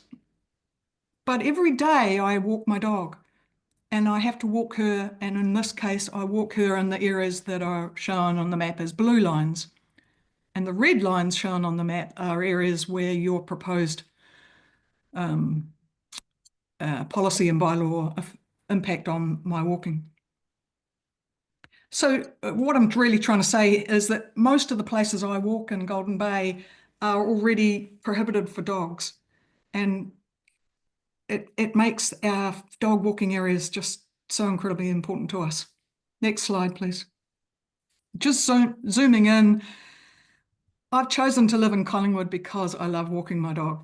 And Collingwood for me is dog owning Mecca. The blue lines shown on this map are the routes where I walk. I walk part of that route every day, rain or shine. The red areas shown on that map are areas where I also walk my dog, and either I wasn't aware of it, existing bylaw prohibiting that, or it's where your new bylaw proposal will prohibit me. So I just I thought to show you this visually might help a little bit. I'm just one person, clearly, and you have quite a job on your hands to balance our needs.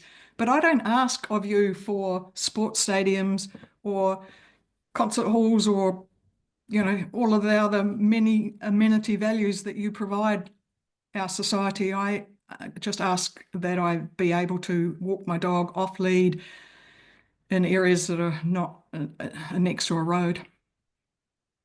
A few observations to help in your deliberations are that, in my opinion, there's quite a number of us in Collingwood who enjoy this mecca for our dogs, and the ones that I meet on the beach are aware of the wildlife and control their dogs. But I do also accept that this isn't always the case, and this needs to be addressed. It's not acceptable for dogs to be allowed to wander out of control.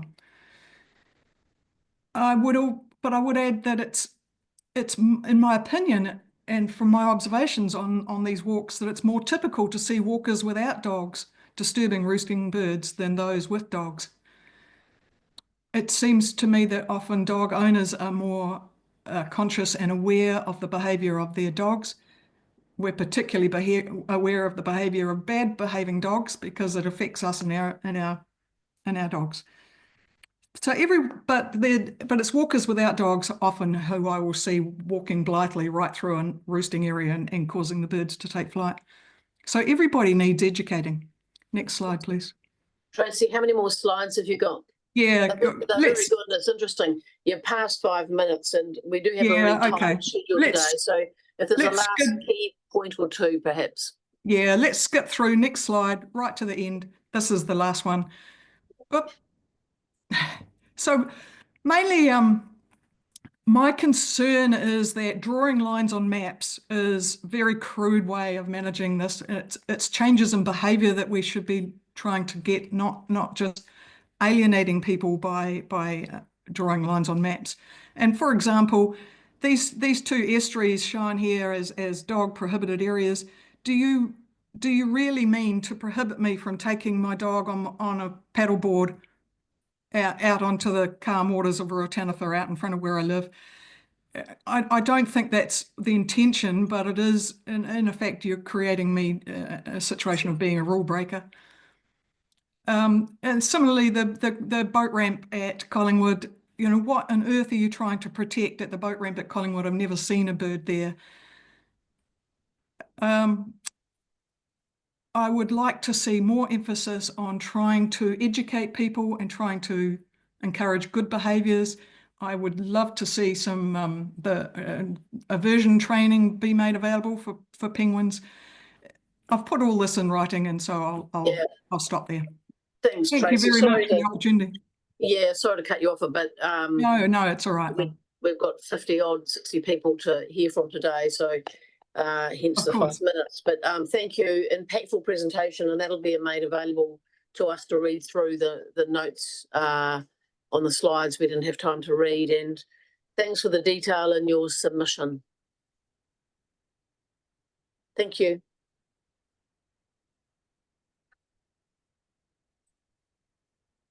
David Sissons. So I'd like Gillian Bishop to join me, if that's all right. Sure. Welcome. Thank you. You just press this. Yes, press the forward buttons. Okay. Thank you. Okay. Thank you. Will you do that? Yes. Yeah. Oops. Can I go back? Yep. Tēnā koutou katoa. Thank you for the opportunity. I'm presenting on behalf of the Waimea Inlet Forum and Battle for the Banded Rail with a special interest in the Waimea Inlet. And I know this is a difficult bylaw for you, and I know that many people enjoy walking around the Waimea Inlet with their dogs. But the bylaw provides a strong message to residents and visitors to the inlet areas that it's a place where threatened bird species are living that need our protection. And I'll just pick on 3 of the birds that live around the Waimea Inlet that volunteer groups and TDC are hoping to protect and increase habitat for. The bittern, Matuku hurupo, threatened, nationally critical, and less than 1,000 in New Zealand. Banded rail, at risk declining. Fernbird, at risk declining. All 3 of these birds have threats identified by DOC as habitat loss, predation, and disturbance. Battle for the Banded Rail has been restoring habitat around the estuary margins since 2015. Every year there have been 50 or more volunteers coming to plantings every Sunday morning through the winter season. And there's another group that contributes to weeding and maintenance through the summer months.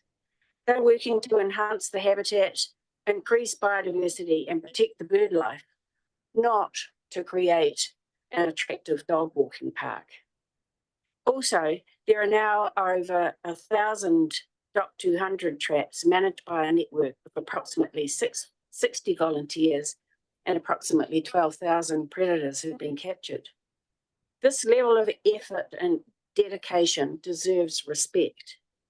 Flip the story from loss of dog walking rights to gain of native habitat and bird life, the creation of our own urban sanctuary, let's look for other ways and places people can enjoy their dogs without disturbing the bird life. Right. Thank you, Gillian. I'll turn this on. If I can take over now. Over the past few years, there's been a huge change on the peninsulas of the Western Inlet.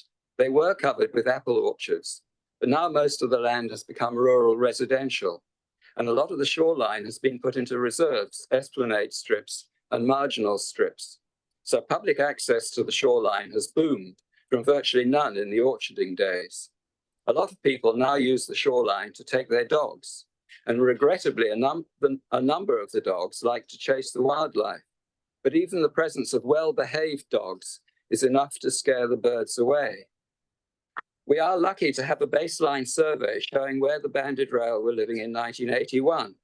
This map shows the evidence of rails nesting in most of the embayments and stream mouths back in 1981.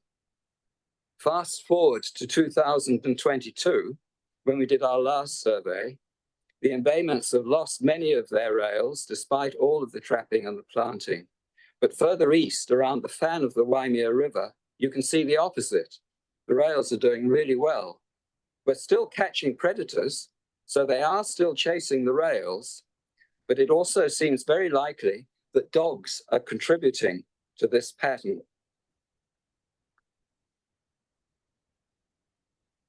People have been taking their dogs along the shoreline in and between the new reserves. And now there's just a smattering of the rails around Higgs Reserve and Westdale Road, and virtually none in the other embayments. This is a striking contrast to further east, where people don't generally take their dogs.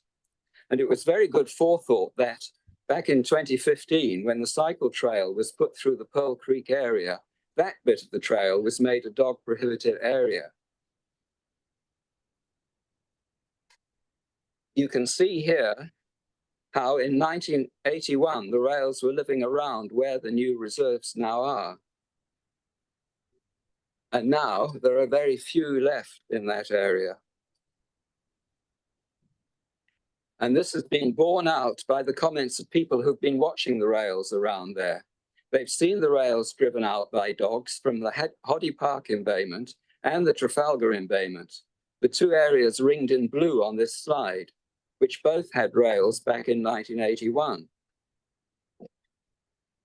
So the Waimea Inlet Forum begs you, please, continue to make the shoreline reserves dog prohibited, extend the dog prohibited to include the beaches and mudflats along the reserves, add the marginal strip northeast of Hoddy Park, add all of the rushlands and mudflats around the Waimea Inlet Delta, or even better, make the whole of the inlet dog-free.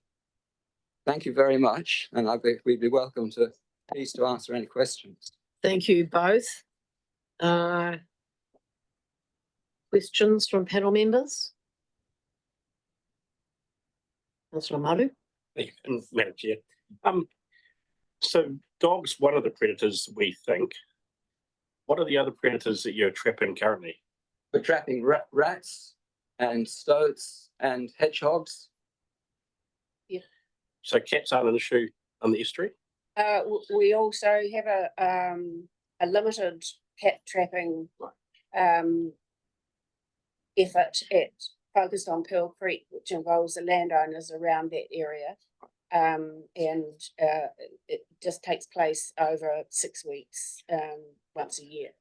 Regardless of your stats and your maps, does sort of tell a story, doesn't it? So yeah. Thank you. Thank you, Councillor Butler. Thank you. Thank you. Yeah, just a question about the areas around the inlet, around Hoddy Park and around there. Is that a sort of a long-term dog walking place, or is it relatively recent? Those people walking dogs around those well, the Hoddy Park, coastal areas.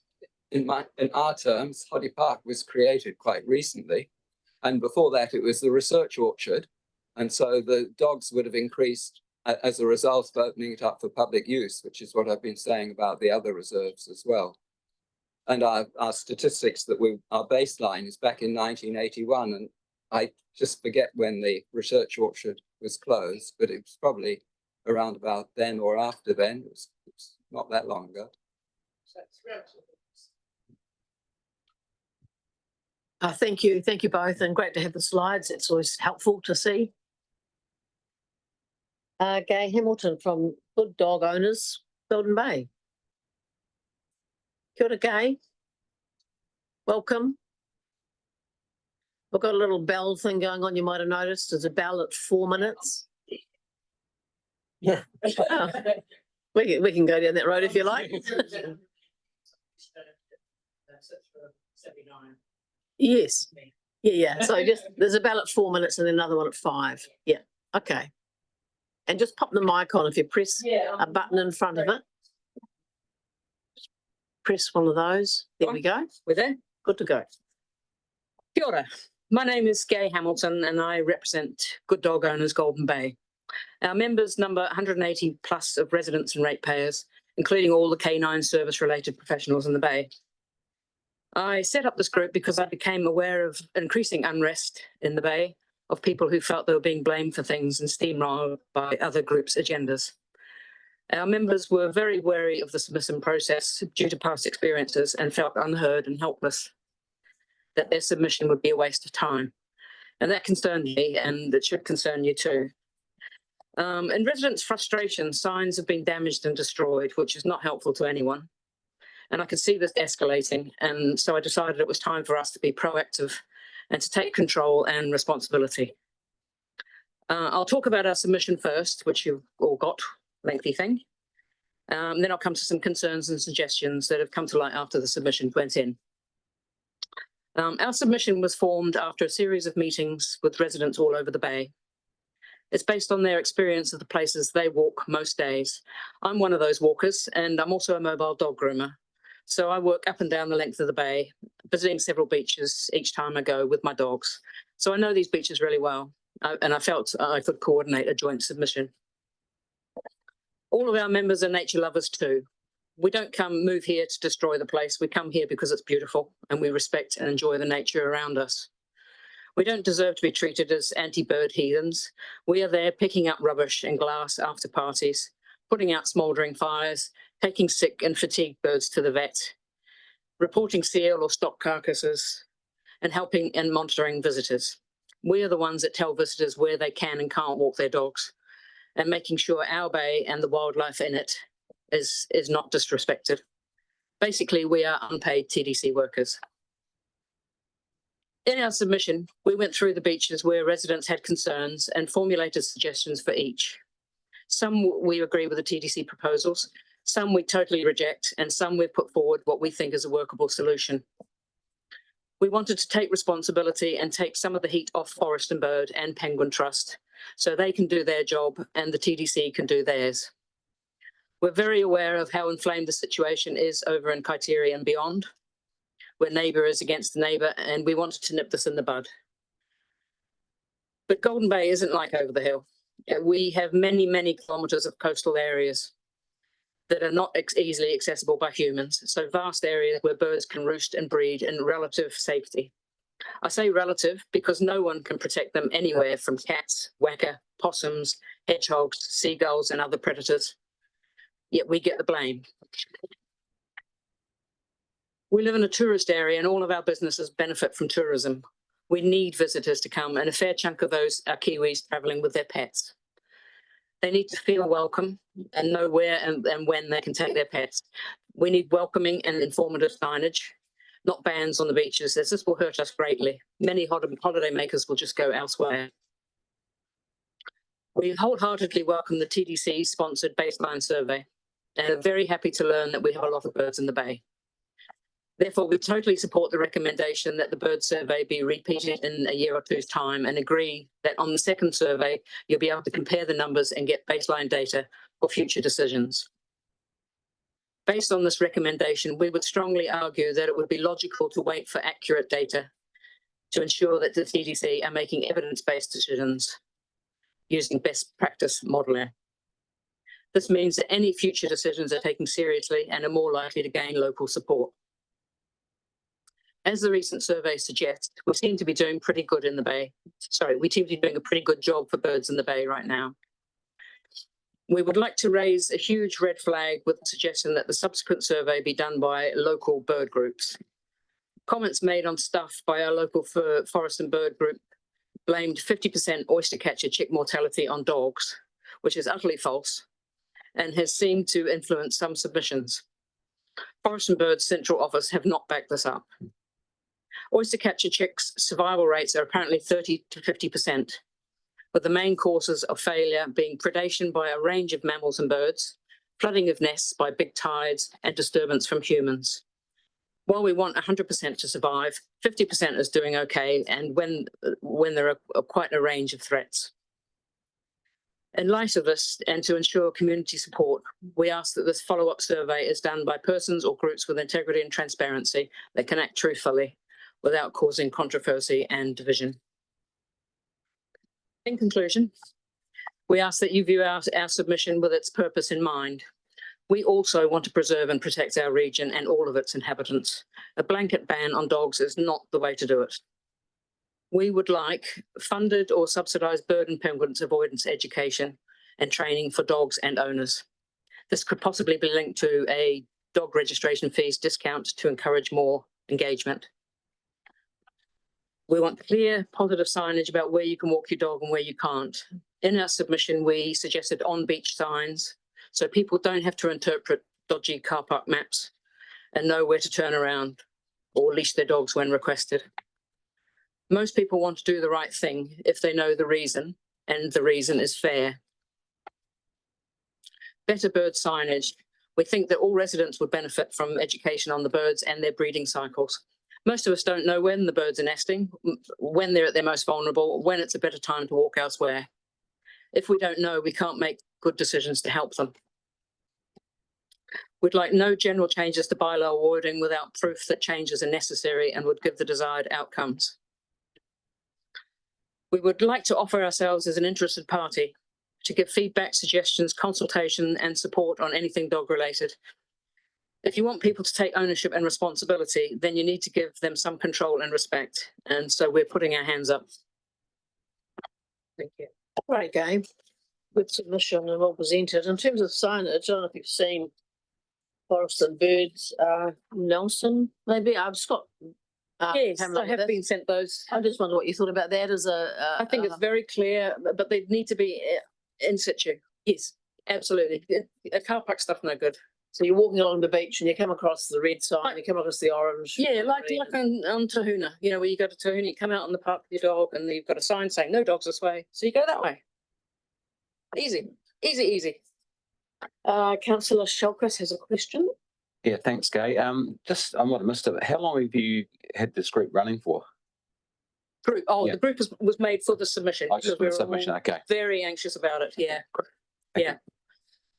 We haven't talked about the next step from here, but some members are certainly keen to contribute further.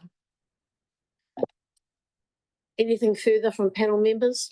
Your submission's great. The level of detail for specific areas is quite a lot there for us to. Yeah, I didn't want to make it too wordy, but I also wanted to be concise. Would you like my notes from here, from this little blur as well? Yes, There's a little bit of extra on there. If you leave those with Marae. I will do, yeah. Yeah. Thanks, Gay. I appreciate you coming over to That's speak okay. in Thank you. person. Nice to see you again.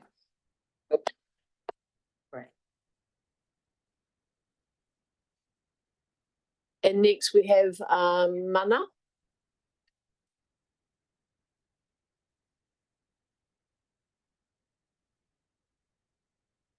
I'm not sure if that's how you pronounce your name. I've said it as though it's Māori. No, it's Fijian. It's Fijian. Oh, I don't know my. Mana. I pronounce it Mana as in Mana, yeah. Yeah. Oh, kia ora. Slightly different, but I answer to both. Yeah. Thank you. Okay. Thank you for the opportunity to speak today. I am Mana Stratton, a registered veterinarian, and I hold a dog permit to voluntarily rehab our native species. I have requested that dogs are not allowed on the beach. My reasons include: there appears to be confusion as to when and where dogs are allowed on beaches. Keep it simple, no dogs on beaches. There is scientific evidence that the presence of dogs affects birds. The days of allowing children and dogs to chase birds should be long gone. Some people are terrified of dogs. Some of us have had horrific dog attack encounters. We are lagging behind other developed countries. Phillip Island in Australia provides an amazing wildlife experience as they have community engagement, strict rules for dogs, which are rigorously enforced. Penguins have not evolved to survive the presence of dogs. Dogs also cause the separation of chicks from parents of a number of species of birds. Where dogs are permitted in public areas, I request they are on a leash at all times. Not everyone enjoys a dog entering their personal space. Larger dogs appear gigantic to small children and can be scary. It gives respect to people who wish to walk non-dog species on leads. Also helps a dog owner to prevent someone rushing up to pet their dog, which may frighten the dog and cause an attack response. It protects native wildlife from injury or death.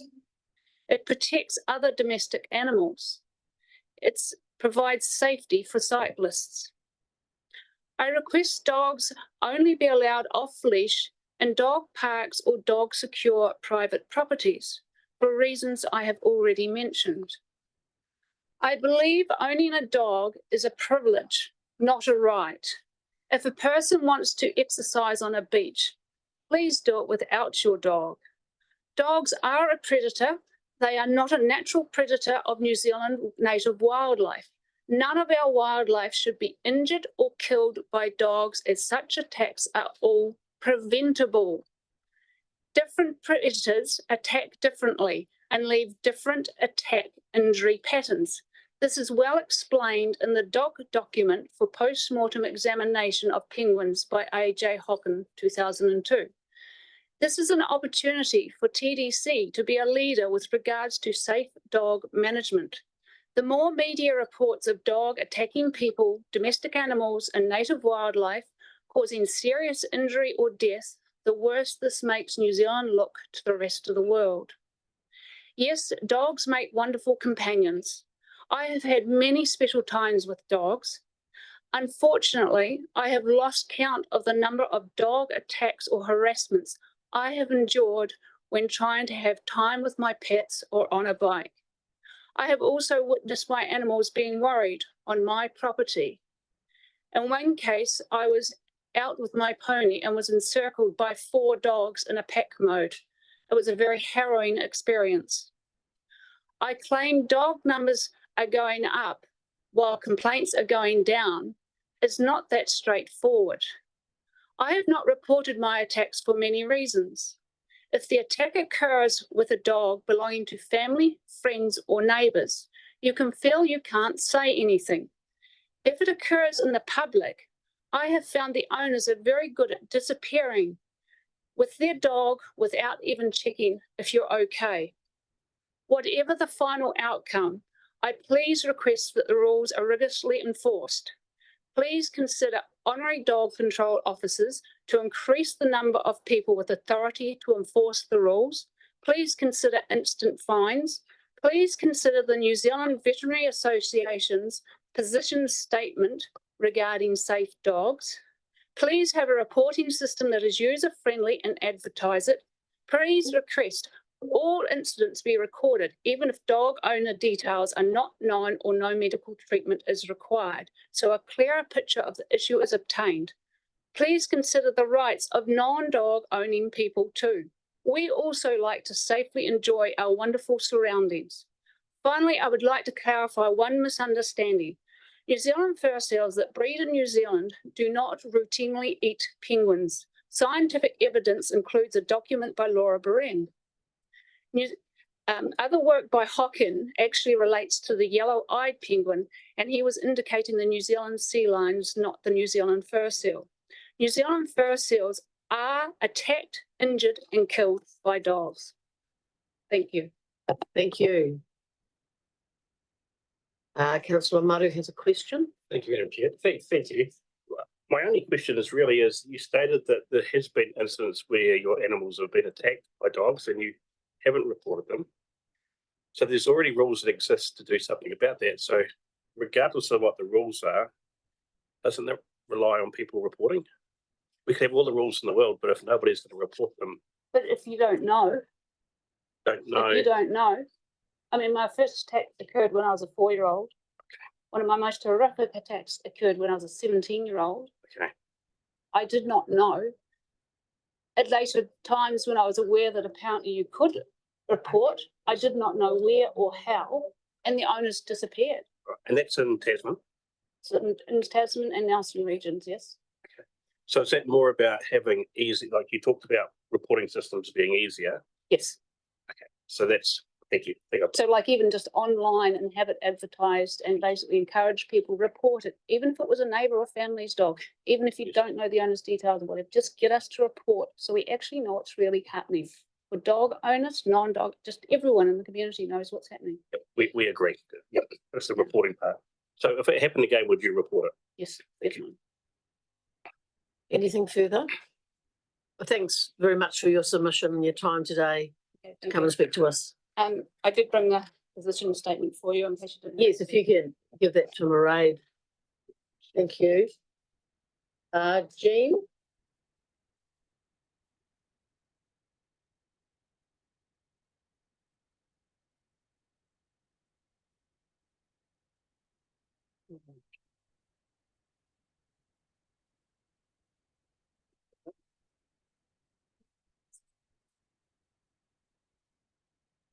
Welcome. No, thank you for this opportunity to talk. I am part of the native wildlife rehab team. As a young child, I loved to be out in nature. I learned to sit quietly and listen and watch. Dogs were seldom seen. Over the years, as pet dogs became more common and cars gave people the ability to take dogs with them, it became more and more difficult to find a quiet spot in nature outside of a national park. I have had many unpleasant experiences of being rushed up to, jumped on, sand sprayed over feet and in our faces by racing dogs while trying to have a peaceful picnic at the beach. An unguarded heap of towels was an invitation for a dog to urinate on them. By the time my grandchildren were old enough to take to the beach, frequently a dog came along and started running around one toddler, scaring him. I had to quickly remove the toddler playing in the water so I could rescue the one from the dog. The dog owners really helped other than calling the dog from a distance. That is not effective control. Eventually, I only took the grandchildren to the beach if I had another adult with me. Where are the rights for people like us who just want to have some peaceful fun at the beach? I have been bitten twice by dogs. I did not report either incident for various reasons, nor have other people I have spoken with. On the strength of these conversations, I do not think the low figure of complaints against dogs is anywhere near the true figure. There needs to be a simple, well-publicised way of reporting and recording incidents, even if they can't be proven. Although most physical injuries appear to be relatively minor, the emotional trauma is not. I no longer trust any dog I do not know. Nor do I go walking on beaches or through bushes on my own. Dogs are not under effective control if they are running ahead of and at times out of sight of their owners. I find it extremely stressful to have a dog run up to me when I'm holding a pony. It doesn't help to be told when the owner eventually appears that the dog won't hurt us. I don't believe that as long as that dog is in our space, and our ponies certainly don't believe it. Dogs are predators and ponies and wildlife are prey, and that dog is not under effective control. Another distressing incident I had was on a very early morning walk when an Airedale Terrier came out of a driveway with a pet cat hanging limply from its mouth. I was able to follow the dog to its home and alert the owner. He was extremely distressed, as was I, for this was the third cat the dog had killed. It was a case where someone got a cute little puppy but was not able to look after it appropriately once it was an adult dog. They rehomed it to an elderly friend whose property turned out to not have high enough fences for an Airedale.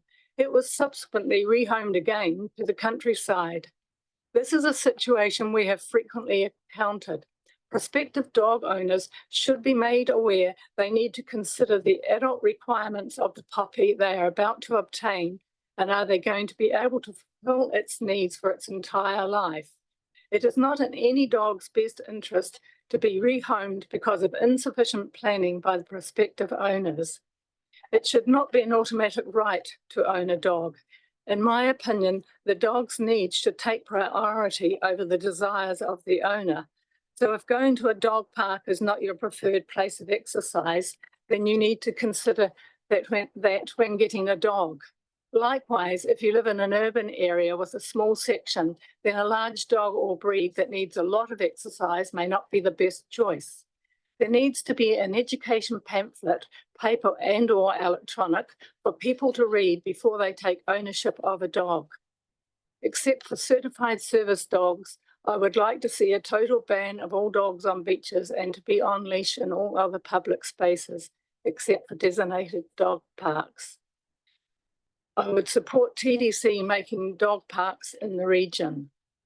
This will also prevent any confusion over when and where dogs can be, which appears to be an issue for some owners. Whatever the bylaw becomes, I would like to see it rigorously enforced with more dog rangers or honorary dog rangers with the ability to automatically fine a transgressor. Thank you. Thank you, Jean.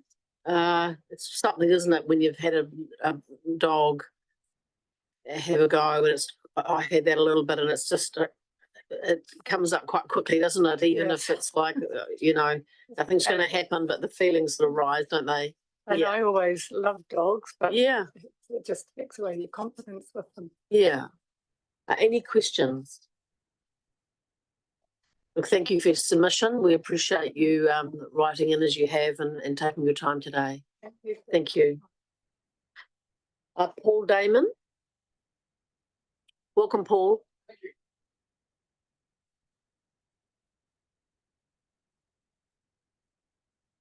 There'll be a little bell ding at 4 minutes and then another one at 5. Yeah. Well, thank you very much for the opportunity to say something here, folks. I have put a written submission in. So today I am specifically going to reference an area which affects me and an awful lot of other people versus a broad spectrum of the bylaws. And that area is over at Kina Peninsula. And the reason I'm doing that is that, number one, I no longer own a dog. I have, and I've been around dogs for a lot of my life, but I do look after dogs, and one in particular I take out and walk. So this is one of those really horrible, nasty German shepherds. And I'll guarantee right now, with absolute respect to what has already been said, and I've only heard a little bit, that all dogs can be a menace. But I will guarantee that that dog off a leash is more under control than most people under the age of 15 I've seen on a leash. So that might be exceptional, but not 1 second have I spent in training that dog. My little point here is that I firmly believe, and I think you'll see it in my submission, it comes down to the person that's on the top end of the lead most of the time. We need responsible dog owners who, as the previous, Gay, was it the previous lady? She mentioned about, Jean, yeah. Absolutely agree that responsible dog ownership does not start with buying a puppy at Christmas and then forgetting about it the rest of the time. Okay, so that's kind of a little bit where I'm coming from, is that area as a person who no longer owns a dog. So let's have a look at what the dogs are for. Now, a lot of you will know or will know people who may be widowed, they get a dog, or have had a dog, or have got a dog. That is their soulmate. That is their companion. That is their nighttime security. There are a lot of young people who, quite frankly, if they had the correct training and the companionship of a dog, or were able to, would be completely different, to the point where I suspect we probably wouldn't need boot camps. A dog can be the most amazing companion that you can have. So in respect of this area over here, I'm kind of thinking, and I've seen it, that elderly people have gone over there, having a picnic, they take their dog. They're not going to leave that dog at home. They might be there with their family. If their family is going to go for a picnic or a barbecue, is that elderly person going to go, for example, to Rabbit Island? Rabbit Island is no, and that's fine. That's a huge area. Many years ago, you used to be able to go to the McKean Memorial Domain. That's out. You could probably have a picnic at the back end of Parker's Road. Not really. So a lot of areas are blocked off. That area over there is probably one of the few places that people can go and take their dog in a family situation. Now, with regards to the nesting birds and the penguins, absolutely 100% agree. They have to be protected. No question about it. But you'll also notice in the submission that I've put there, what happens at high tide? We're currently getting 4.6 metre high tides. And for those of you that have been over there, if you have a look, you'll see that the debris from the high tide is sitting at the top of the bank. Even if somebody hasn't got a dog, they're going to be pushed into that area. Stick a fence up, put it about this high off the ground, let the penguins go underneath, because people will not look at signs. There is unfortunately a very small proportion of people who the laws do not apply to for some obscure reason. One of the things I heard is that, or have seen as a suggestion, people can walk under the cliffs. I can't. I've had leg surgery. A lot of elderly people, as I've mentioned, they can't. And what are they going to do when the tide comes in? You can't come in from the other end. So this to me is just a nice little area that dogs under control should still be allowed to be there. And finally, I think I read somewhere about somebody said that the whole estuary should be shut because of the nuisance that dogs cause. I've never yet seen a dog driving a jet ski. I've never yet seen a dog driving the four-wheel drive that ripped up the mudflats the other day. And I haven't seen the dog at the end of the slasher that demolished an entire area of the big lupins, which if there was any penguins in there, I just hope to hell they had their head down. And that's in the area that is 20 metres away from a penguin sign. Thank you for your time. Much appreciated. Thanks, Paul. I'll check to see if there's any clarifying questions. Councillor Butler. Yeah, sorry. So when you're talking about Kennel, do you mean as actually Agents Reserve? Because Kennel is... Sorry, Agents Reserve, yes. Yeah. Yeah. I know it's continuous with Kennel Beach. Yes, sorry, yes, it's Agents, yeah. I'm just wondering if it's a no dog, what happens to the people down the end that might have visitors with dogs? They won't be allowed to go through there unless it's going to be rules for some. Thank you.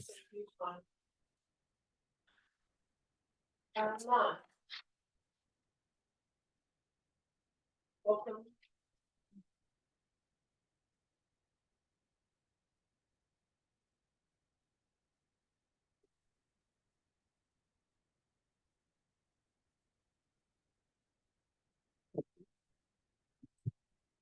Good afternoon, councillors. I do apologise. I am somewhat technically challenged and as a good boomer. And unfortunately, all my millennials were unavailable. So I did go to the warehouse stationery and run off some pictures there for my submission. So I'm speaking as a homeowner in Little Kaiteri, and it's just specifically about Little Kaiteri Beach, really. Whilst most dog owners are good people, and I love dogs myself, our families have dogs. I've had dogs over the years. My neighbours have dogs at Little Kaiteri. My besties have dogs at Little Kaiteri, although some of those besties, after hearing the submission, might not be such besties in the future. Thank you, Derek. But I do believe that dogs should be kept on leashes in public places, including public beaches. Now, 20 years ago, 10 years ago, pre-COVID, there wasn't such the same dog population. They've grown exponentially, and your dog registrations, Tasman District specifically, will probably register that, notwithstanding the dogs that come in from outside sources during the holiday periods. Little Kaiteri Beach is very special, and it's got a national and international reputation, and it's promoted as a gem in Tasman District's crown for promotional material, and brings many families and dollars to the area, especially in summer. I continue to find it curious that it's generally accepted that main Kaiteri Beach is dog-free, but Little Kaiteri allows dogs at certain hours. Just an example I have here, which you may or may not see on page 4 of what I've handed around, is a dog at Little Kaiteri the week before the 8th September when submissions closed. It's on the beach, a long way from its owner in the initial instance. Then it's on the rolling road in the middle of the road. And the blurred picture is when it bounded up very friendly and wanted to give me a lick on the face. Fortunately, it wasn't my 3-year-old grandson or my 90-year-old mother. The question is, do we really want to promote a dog park, no matter what time of day, with 30 to 40 unleashed dogs running about at Little Kaiteri? Number 3 photo there is from the dog owners website, showing a photo of dogs on the beach, 30 to 40, they say. ACC has recently reported an upsurge in dog bite injuries. I indeed note a very nasty example in the Tasman District recently.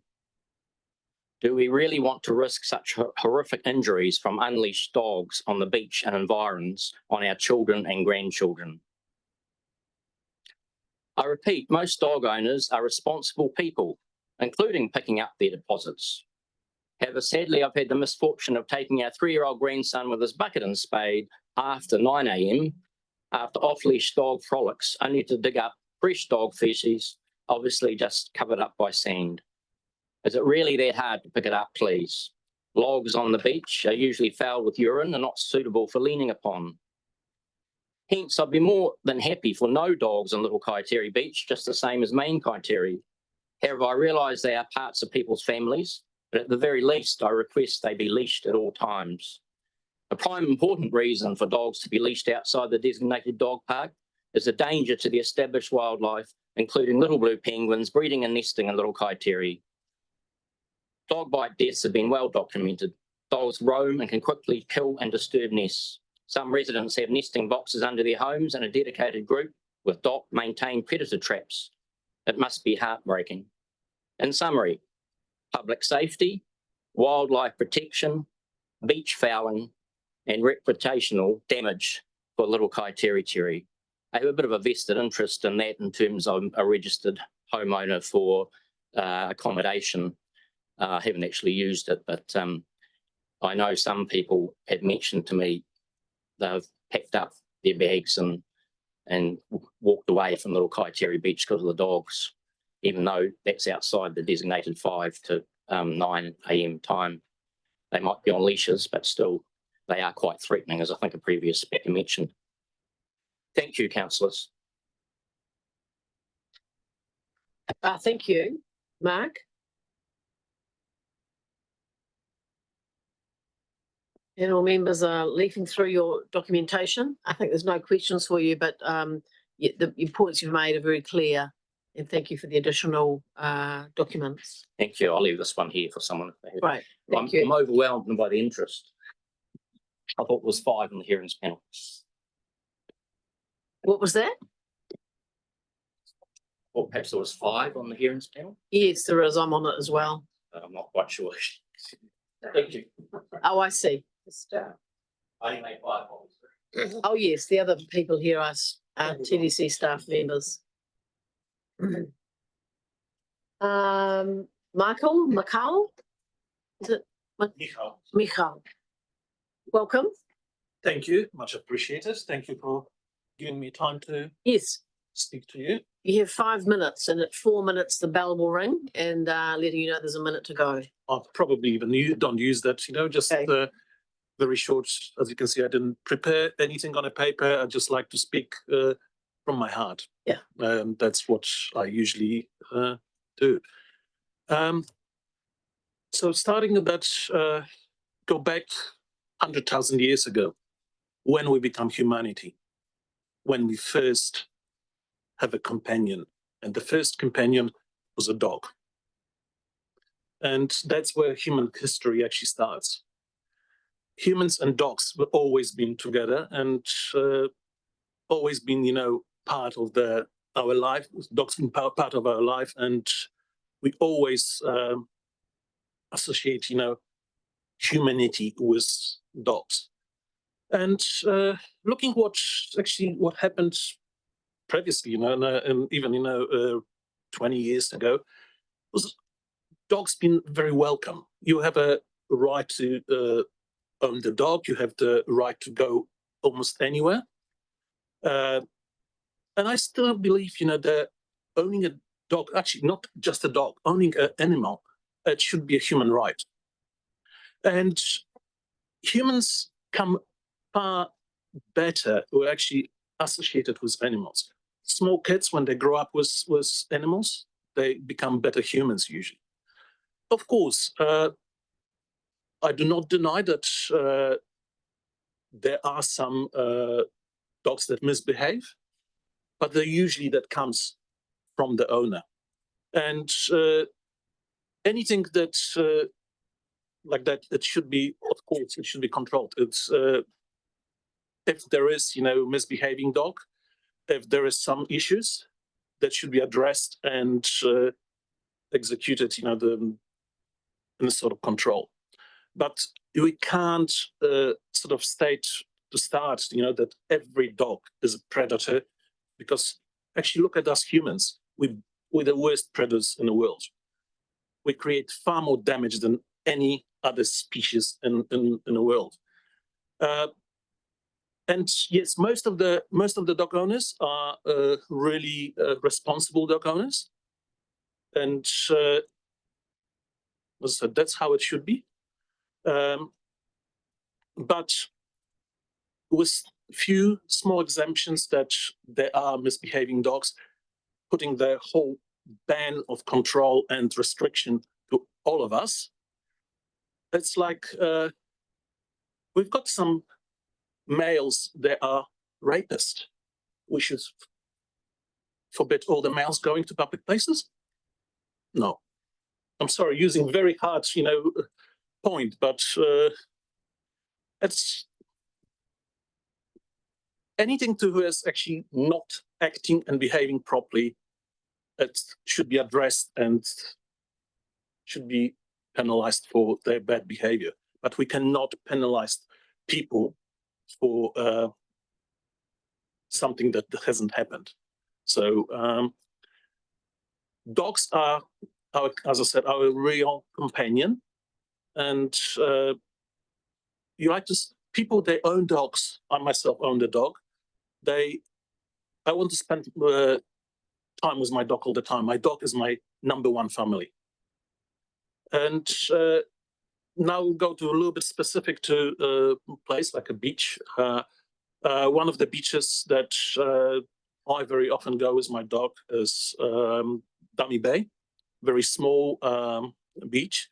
And this is the beach that I met so actually many lovely people, and I only met them because I've got a dog. And that's how, people met. Not even dog owners. Most, I would say, absolutely 90 sort of 9% of people on that beach have been absolutely lovely. This is actually a small area, very enclosed, with only one entrance, and it's a great place to exercise a dog. And having a dog on a leash is a bit of restricting. We'll have to go swimming with the dog. We'll have sitting on a dog. Still, dog has to be controlled and responsive to owners' demand. And as well, we have to be responsible for all the dog littering, wild animal, absolutely. But just, treat dog as a family. Thank you. Thank you. Any questions from panel members? Councillor Alice.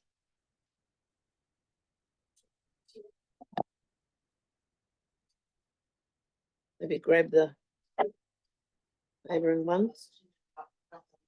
Oh, sorry.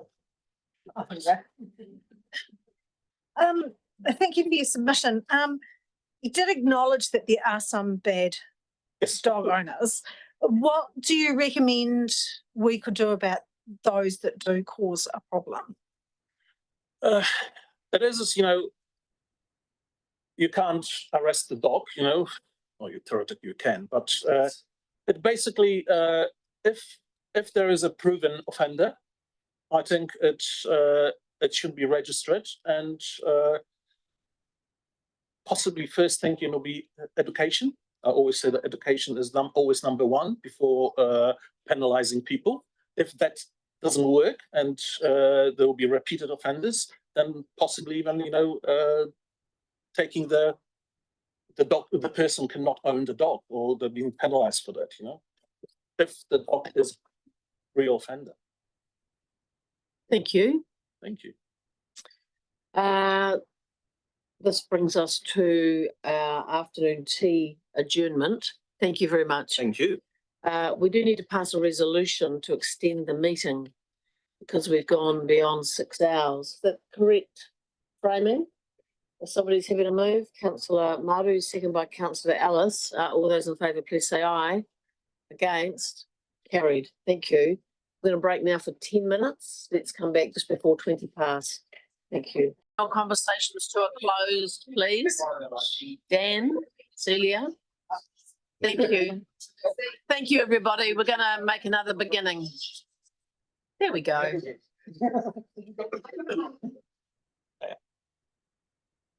Oh.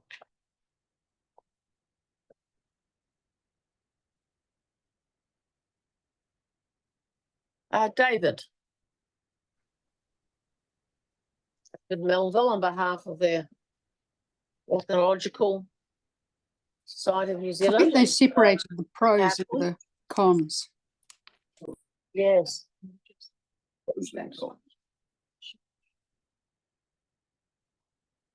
For a second and then you can move.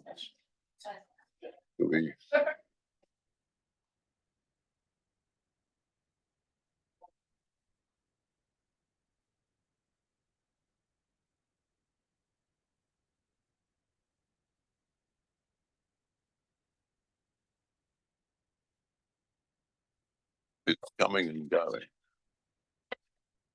Okay, thank you very much. Welcome. Good afternoon. Thank you for the opportunity to speak to our submission on the draft Tasman Dog Control Policy and Bylaw. I'm appearing on behalf of the Ornithological Society of New Zealand, which is also known as Birds New Zealand. I hope that the panel members have had an opportunity to read our full submission. The summary account, which was posted on the Council's website, was not prepared by the Society and contains several misrepresentations of information that we provided. I'm not quite sure how that material was generated, whether it was human or something else, but I would like to refer to our original full submission. I'd like to highlight the particular needs to safeguard sites of international importance for shorebirds this afternoon. New Zealand is a contracting party to the Convention on Wetlands of International Importance, especially as waterfowl habitat, commonly known as the Ramsar Convention. The criteria for the identification of sites of international importance include one based on quantitative data, and that's criterion 6, which says a wetland should be considered internationally important if it regularly supports 1% of the individuals in a population of one species or subspecies of waterbird. OSNZ has been counting shorebirds in Tasman district since the 1960s, with a systematic survey program starting in the 1980s. The results of our work have been presented to Council and to the Department of Conservation in a number of reports shown on the slide. Despite current information being available to Council, it's disappointing to find that Schedule 25D of the Tasman Resource Management Plan is still based on information published more than 30 years ago in 1993. Reviewing recent count data, we have identified 7 sites as being of international importance for shorebirds in Tasman district. That is meeting the requirements of criterion 6 of the Ramsar Convention. And these are shown on the slide at the moment. Hopefully this is on your screen. I'm not sure how this works for you. And so we can see here, Farewell Spit is internationally important. That's a DOC nature reserve, so it's not relevant to today's discussion. And then we've got 5 other sites where the current proposals in the dog control bylaw have prohibited for a number of those sites, but 2 stand out as being different. One of which is the Totra Avenue sandbar, which doesn't feature in the proposals at all at the moment, and the other is Motueka Sandspit. The Totra Avenue sandbar is not included under any designation in the draft bylaw, although the adjacent mainland coast is a dogs prohibited area, and that's the Waikato Inlet and Beach. In view of the importance of this area for roosting shorebirds at high tide, as well as nesting birds, we would support designation of this as a dogs prohibited area. And the slide now showing the red outline of the Totra sandbar and the inset there showing from the Council's proposals for the Waikato Inlet and adjacent beach. So this would really just be an extension of that proposed area further offshore to include the sandbars. We would note that the Department of Conservation is currently undertaking public engagement on the future classification and management of Motueka Sandspit. This has been an ongoing activity for the best part of 20 years, so it's great that it is now moving ahead. One thing we have at the moment, the southern part of the Sandspit being dog prohibited, and this has been hugely valuable in maintaining the international importance of the site for roosting particularly Arctic nesting shorebirds, but we would highlight the fact that the northern part of the spit does support important populations of banded dotterel in particular, and during the 2020 survey that was undertaken on behalf of Council, 50% of the regional breeding population of that species was present on the northern half of Motueka Sandspit. I'm not quite sure of the dynamics of Council's process with the dog control bylaw and DOC's process, particularly through the Reserves Act, as to how this might play out in future. But perhaps just to highlight the fact that there probably ought to be further consideration given to appropriate activities on the northern half of the spit. Thank you.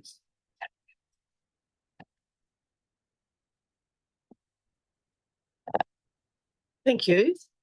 Very good to have the slides and have your expertise in your submission. Any questions, Councillor Maru? Thank you, Madam Chair. I'm not even sure if this relates to dogs, to be fair. So currently, if I read it right, 94% of disturbances from dogs walking past specific areas and 47% of birds are upset with humans walking. Would it be an expectation that in the next 5, 6 years, if dogs are banned in those places, that then people will be banned from walking as well? Because that would be the next major cause of disturbing nests. Yeah, sorry, I'm not clear where your data's come from. There are, In the 2022 report that's attached to yours, it says. all right, that was the appendix to the report. Yes. Yeah. So I mean, the point here, I think, is that people walking along a beach with nesting birds on it cause disturbance. People walking along a beach with a dog on a leash cause more disturbance. And people walking with dogs off leash cause even more disturbance. And that's a very general picture that comes from research from a wide variety of geographical locations. Yeah, so based so yes, there's disturbance, more disturbance, and even more disturbance. I think that, as I understand it, the DOC current process is looking at a whole range of issues and options in relation to Motueka Sandspit. Conceivably, a most extreme response would be the banning of people from the Sandspit. Personally, I think that's probably unlikely to happen. And indeed, you know, having biodiversity values there and having people responsibly able to go out and see what's valuable about the site, I think is really important. Thank you.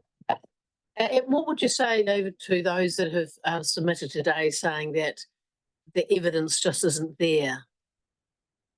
I don't think they've attempted to look at the scientific literature. Mm. I mean, there is an abundance of research from Europe, from North America, a certain amount from New Zealand in relation to disturbance effects. And if you go on Google Scholar as a starting point, I think you'll find quite a lot of scientific information. And as I mentioned to Councillor just now, you know, not every study gives the same set of numbers, but the general picture is quite clear. Yeah. Thank you very much. We really appreciate your submission and the level of detail in it. Thank you. Thank you. Gillian Duncan. We've got a. Oh, Gillian's on Zoom.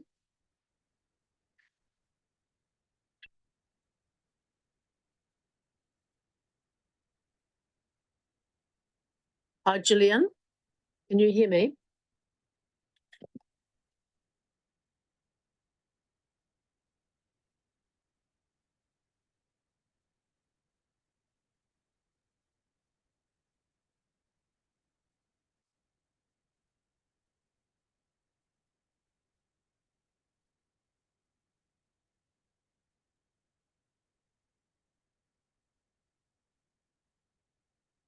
Not there. Yeah, can you hear me, Gillian?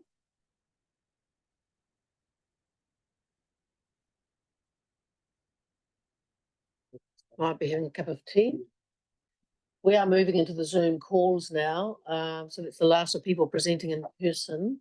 Although, so maybe we'll try Kelvin Woodley.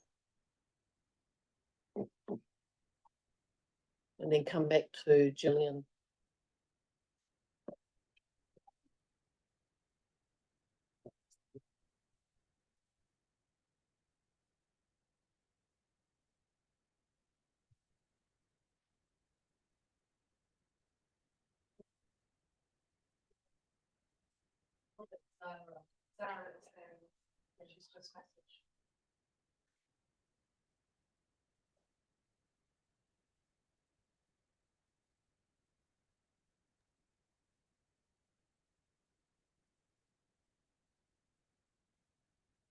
Hi, Zara, can you hear me?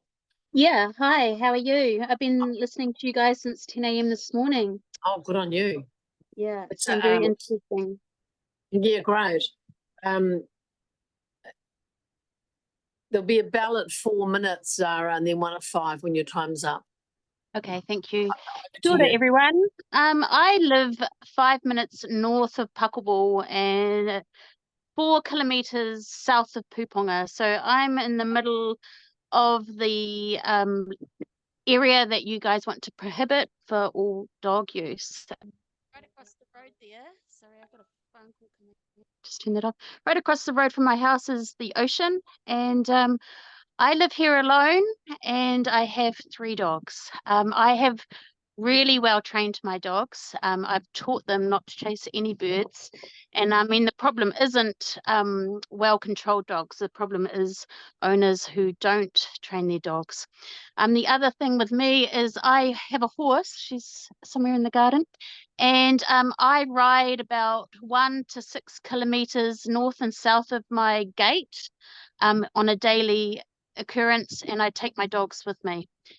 Neither in the last 12 years that I've lived here have my dogs ever chased or harmed a seabird. And what was I going to say? So I'm a guardian, a caretaker, kaitiaki, and an environmentalist of this area. I take care of the beaches. I pick up all the rubbish, and that ever falls off a boat or anything like that.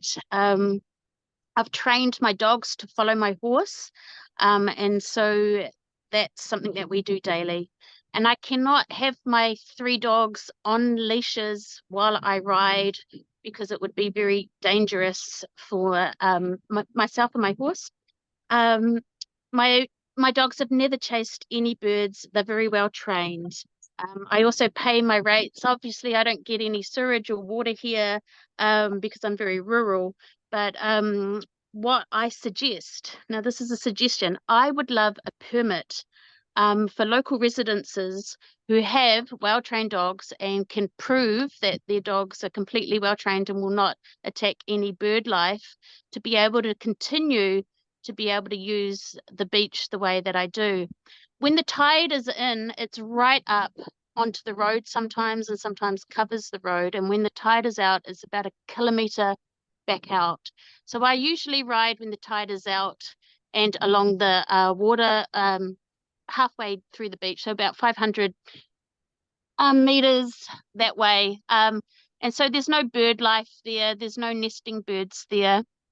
The only one time I've seen a dead penguin, and I took photos and I sent it to the TDC, was when a culvert was being cleared, and sadly the diggers had actually decapitated the penguins. So that was something horrendous. Yeah, I really just don't want to be persecuted and fined for living where I live. I don't want to drive 20 kilometers to a dog walking area when I can literally go right across the road from my home. So I'm proposing that maybe locals could get a permit to continue to use our beaches. Thank you. Thank you. I'm going to check with some, nice to have an active presentation there with a bit of sea in the background. Dogs. No, I've just been looking at the map, Zara, and it seems to me that, as far as I can tell, the area out in front of your beach is an area where you can have your dogs that are under control, which can be voice control and other means of control. So it might be just something to check in with. Okay, when I looked at the mapping, it looked like a whole red area from Puponga all the way down to Pakawal. So I just assumed that was a no dog prohibited area. I don't even see anyone on this beach. It's only me that's ever down there.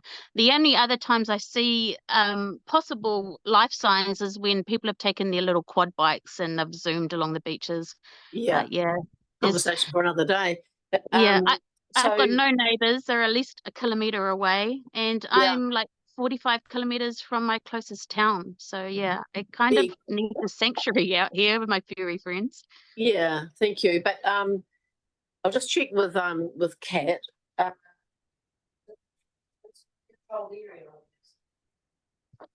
So there's no dogs prohibited zoning in Puponga. The first one that we've got going down that coast is Tomatea Point. There's a small section there, but then from there in Pakawal, that's a green area for exercise. So Your theoretically, Tomatea Point, isn't that the area called Taupara? that has the now, it used to be a freedom camping area and now it's the bird. Well, that's exactly where I live. So I live opposite that spot. Okay. Yeah. I was thinking that you were living out, yeah, along I'm at Pakawao towards. 1777 Collingwood Puponga Main Road. Thank you. Yeah. I'll just check if there's any questions. Councillor Maru has a question for you. Yeah, hi, Jill. How would you get a permit?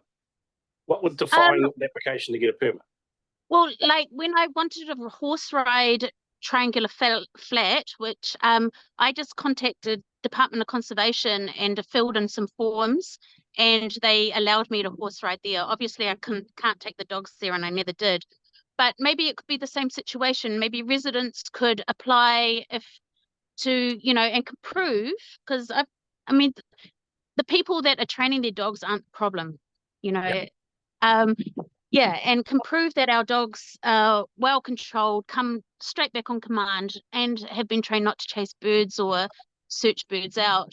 Then maybe we can just apply for some type of permit to continue to be able to use those beaches in those areas.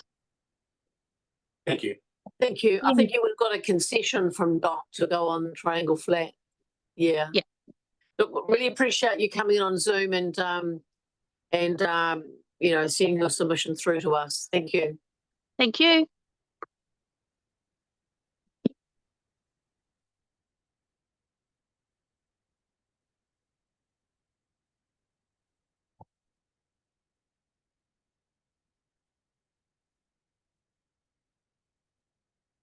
Hi, Jill. Can you hear me?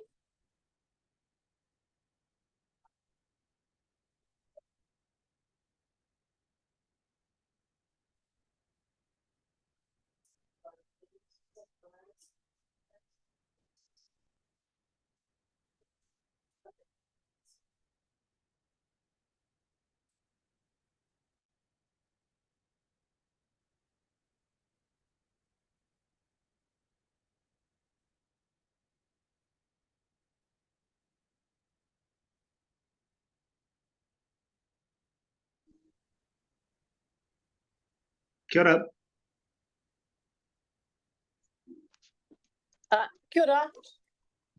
Chris Hill here, Grant. Okay, are we all lined up? And Yes, we're lined up. Have you got a camera that you want to put on, or you want to leave it off? yeah, I'll try and push the right button here. How's that looking? The same as before. Yeah. It's okay to speak. We can hear you really clearly. Yeah, okay. Hey, look, I can see you, and you're looking good. It's been a long day. Yeah. Okay, kia ora koutou. Ko kia te awa. Tōko iwi ko Grant ahau. I speak to a coastal zone between Aorere Awa River and Parapara. If you Google an address, 162 Excellent Street, you will see the location of my dwelling. So from where I live, I'm approximately 100 metres from the sea, high water mark, should I say, and I have a probably 140, 150 metre clear view of the coastline in this area. And of course, from there I can observe, fortunately, the activities of the manu in this area, and also, of course, the human behaviour as well. This zone was, interestingly, is subdivided in 2018, and it includes almost the entire area I speak of, and is under question as far as the dog bylaw goes. So from Milnthorpe Park on your maps through to Collingwood, or another option is from Milnthorpe through to Excellent Street Walkway, which may have been described to you. Now, the properties adjacent to the beach there have TDC covenants concerning vegetation clearance, dwelling locations not being visible from the coastline, and interestingly, the non-allowance of cats. And I can only assume that these measures are to enhance natural character and preserve the habitat that is there. There are several regeneration projects, initiatives along this section of coastline, and that's mainly to do with reforestation, coastal reforestation. There's intensive predator trapping immediately along the coastal margin, carried out by myself. The adjacent beach in question, as far as dog control is concerned, is an integral part of this habitat. Along this beach, there are korora, blue penguin pairs and nests right underway at this moment. There are toriopango, which is the variable oyster catcher. There are 9 pairs normally along this section. All of them attempt to nest between the months of November through to March to bring up their young. As mentioned in my submission, written submission, there are numerous waders numbering, approximately 8 to 10 different species, and in numbers up to several thousand. This morning, if I can just describe to you, the low tide was 8:10. There were 48 birds feeding in the low tide zone. This equates roughly to, this is over 140 metres spectrum, so we're talking roughly 1 bird per 3 metres. Or over a 6 kilometre section in question, approximately 2,057 birds. So this zone I can only describe as significant as far as the habitat goes and the birds included there. This is in direct contrast, I can note, of the DOC submission, which describes the same area as having minimal wildlife values. I would challenge that statement on every count. I also saw 1 horse within an hour and a half. I saw 6 walkers, 4 with dogs. Notably, 1 is a spaniel that I can only describe as uncontrolled. It is unleashed. It comes through on a daily basis. It barks the entire way from Collingwood all the way through along this beach zone and back again. Every bird, especially at high tide, takes flight. There is a collie, a border collie that comes along there irregularly, but maybe once every month, and that animal I can only describe as a true carnivore. It is obsessed with chasing birds. That's what it does when it enters the beach the entire way and when it leaves the beach. It even snaps at birds in flight. This is the type of dog that is dangerous and hazardous to our shorebirds. To keep it short, this decision I see as one made by people for people. And I feel it is made up of anthropocentric views with a high chance of an anthropocentric outcome. I feel a challenge for TDC members, you guys, is to make an evidence-based decision and not a political one. He miki hoki ahau ki te kaupapa o te rā, the dog bylaw. Nō reira, a decision, an outcome, I think not so much for us, but for future generations of manu and tangata. E mihi ana. Kia ora. Angamahi Grant, thank you for that. Do you know Cher and John? I do know Cher and John. Yeah, I think they visited you, then came to my place with some beautiful smoked eel. Thank you for that. Kia ora. I've heard about you, and now I know where you are. Hey, good to meet you, and you're doing a great job. I love you guys at TDC, all the team there, biosecurity, and wetland crew, Trevor, and the lot. You do a great job. Lovely, thanks, Grant. Kia ora. Yeah. Any questions? No. No, Okay. your submission's clear. Thank you. Okay. You look, kia pai tō rā. Have a great day. And thanks for taking this into account. Ngā mihi. Aye.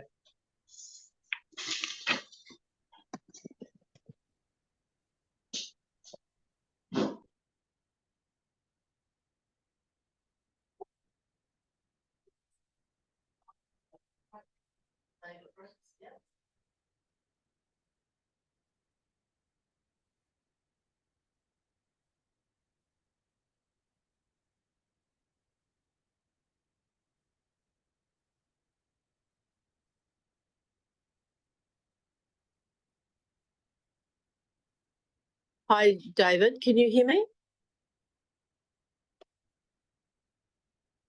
You are muted.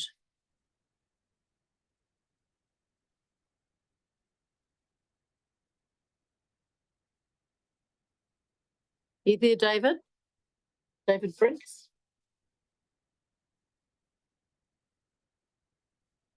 Yeah, I don't really hear the schedule, so he might be making a decision.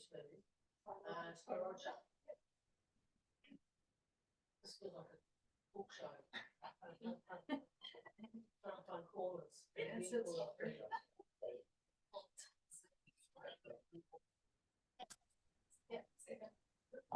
Hi, Roger. Hello. Chris Hill here. How's it going? It's going good. A very Good. rich day. It's been a very long day for you, I can tell. You've got 5 minutes, Roger, and there'll be a little bell at 4 and then another one at 5. Okay, Over to you. thank you. I believe the proposed changes don't go far enough to clean the beaches, protect the native wildlife, and ensure the health and safety of all the people visiting the beach. I'm at Little Kaiteri, and I think the only way to have a pristine beach is to have no dogs ever, a complete ban. The reserve board has done so at Kaiteri Beach, and other councils in New Zealand have also banned dogs from their beaches. Nelson has at Tahunanui, Grey District Council, no dogs on the beaches or in public spaces. Wellington has done, and so too as Christchurch. Overseas, Australia, where I lived part of the time, and the other part, as I said, in Kaiteri, we have a vast coastline, and where there's people and wildlife, there's no dogs. I've been to Europe recently, and absolutely no dogs on the beaches at all. And in actual fact, you have to pay to go on the beach yourself.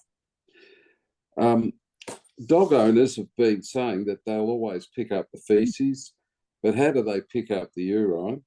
And they can't clean up to make it safe. How do the dog owners protect children and adults from being frightened and fearful of the dogs? What safeguards do we have that dog attacks won't increase? The dog owners that I know have become quite aggressive in their approach. If you approach them outside of the hours when they're exercising their pets on the beach. Better policing by the TDC needs to happen, as local citizens are rightfully reluctant to tackle owners with dogs about breaking the rules. You know, part of the TDC's treatment of its employees is that they request that we be respectful in talking to TDC employees. But if you, as a member of the public, approach one of their dog owners, there's no such thing as respect. I think the dog owners only represent a small part of our community, and the larger part are not dog owners. So I think we need not to pander to the minority.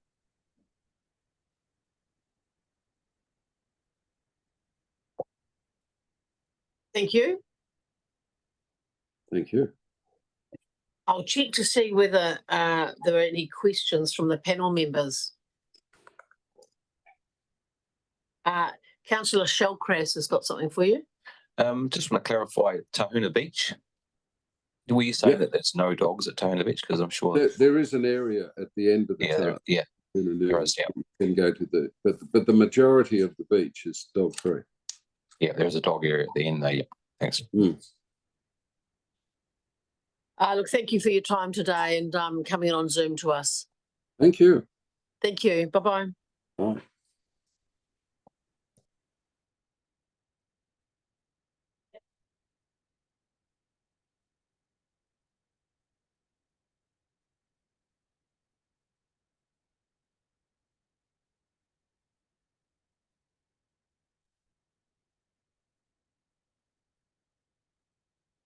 Good afternoon, everyone.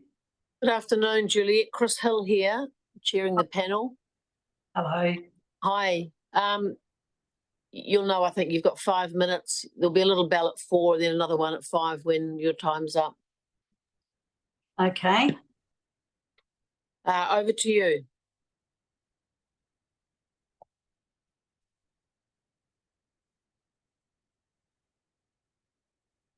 You've become muted. Yep. There we go. Over to you. Thank you. My parents spent their honeymoon at Kaiteri, and our family holidays were on the nearby farm, which belonged to our grandparents' friends every year from the 1950s. So our days were spent on the beaches around Kaiteri and Golden Bay, swimming and picnicking. We've all seen a great deal of change in these places as the years have passed.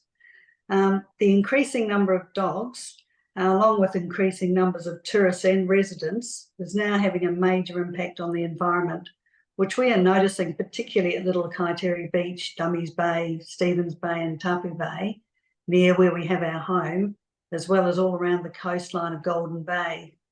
This number doesn't include non-registered dogs or visiting dogs. It's clearly time for TDC to respond to these new circumstances, and thank you for giving us an opportunity to give you some more information about what we think. From Otago to Whangarei and overseas, these same trends are occurring, and the consequence of these other destinations is the introduction of more rules to protect the environment, provide amenity for local residents, keep beaches safe and unpolluted for recreational users. It's my understanding that it is incumbent on the TDC to uphold the Wildlife Act, Dog Control Act and dog bylaws. The new bylaw should prioritise support for and reflect the intention and purpose of these government laws, keep our beaches safe and clean for recreational use and protect vulnerable species. These are compelling reasons why TDC needs to update the dog bylaw and preserve the area for the enjoyment of future generations. The impact of dogs on beaches, the amount of faeces and urination has been identified as a major problem. Walking dogs on leashes does not reduce the amount of excretion, and therefore it's not a solution for reducing environmental degradation and pollution. Noise, barking, disturbing and annoying. ACC figures already discussed by previous submitters report increasing dog attacks and injury consistent with the increased numbers of uncontrolled dogs around people. A Nelson Mail article dated 13th of December 2023 with the headline "Dog Intensification Putting More Stress on Staff and Contractors" cites 60 reports of dog attacks within the previous 6 months, 202 barking, 77% increase in dogs classified as dangerous, and a 31% increase in dogs described as menacing over the previous year. Dogs, being an apex predator, are not supporting colonies of vulnerable birds and other declining and at-risk species, but they are a controllable. Weka, rodents, mustelids, cats, are not so easy to manage. And suggesting that native, like oyster catchers, dotterels, godwits, penguins and all the others should be moved to the national park or exterminated so they can run free contradicts every environmental law on the land. Preserving indigenous diversity and habitats is fundamental to human survival as a species, and a clean and unique environment is vital for our success as a tourist destination in the future. Exercise areas for dogs, because dogs are many things to people. They're a beloved family member, a phobia trigger, a source of comfort, or a threat to wildlife. Such a mixture, which is why it's so difficult to come to an agreement about all this.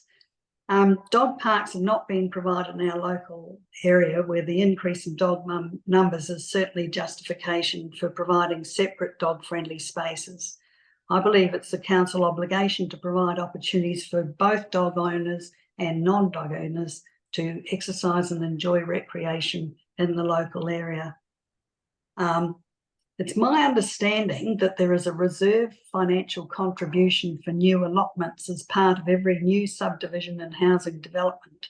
At Little Kaiteriterri, there ought to be open spaces that have been put aside as a potential solution or location for a local dog park.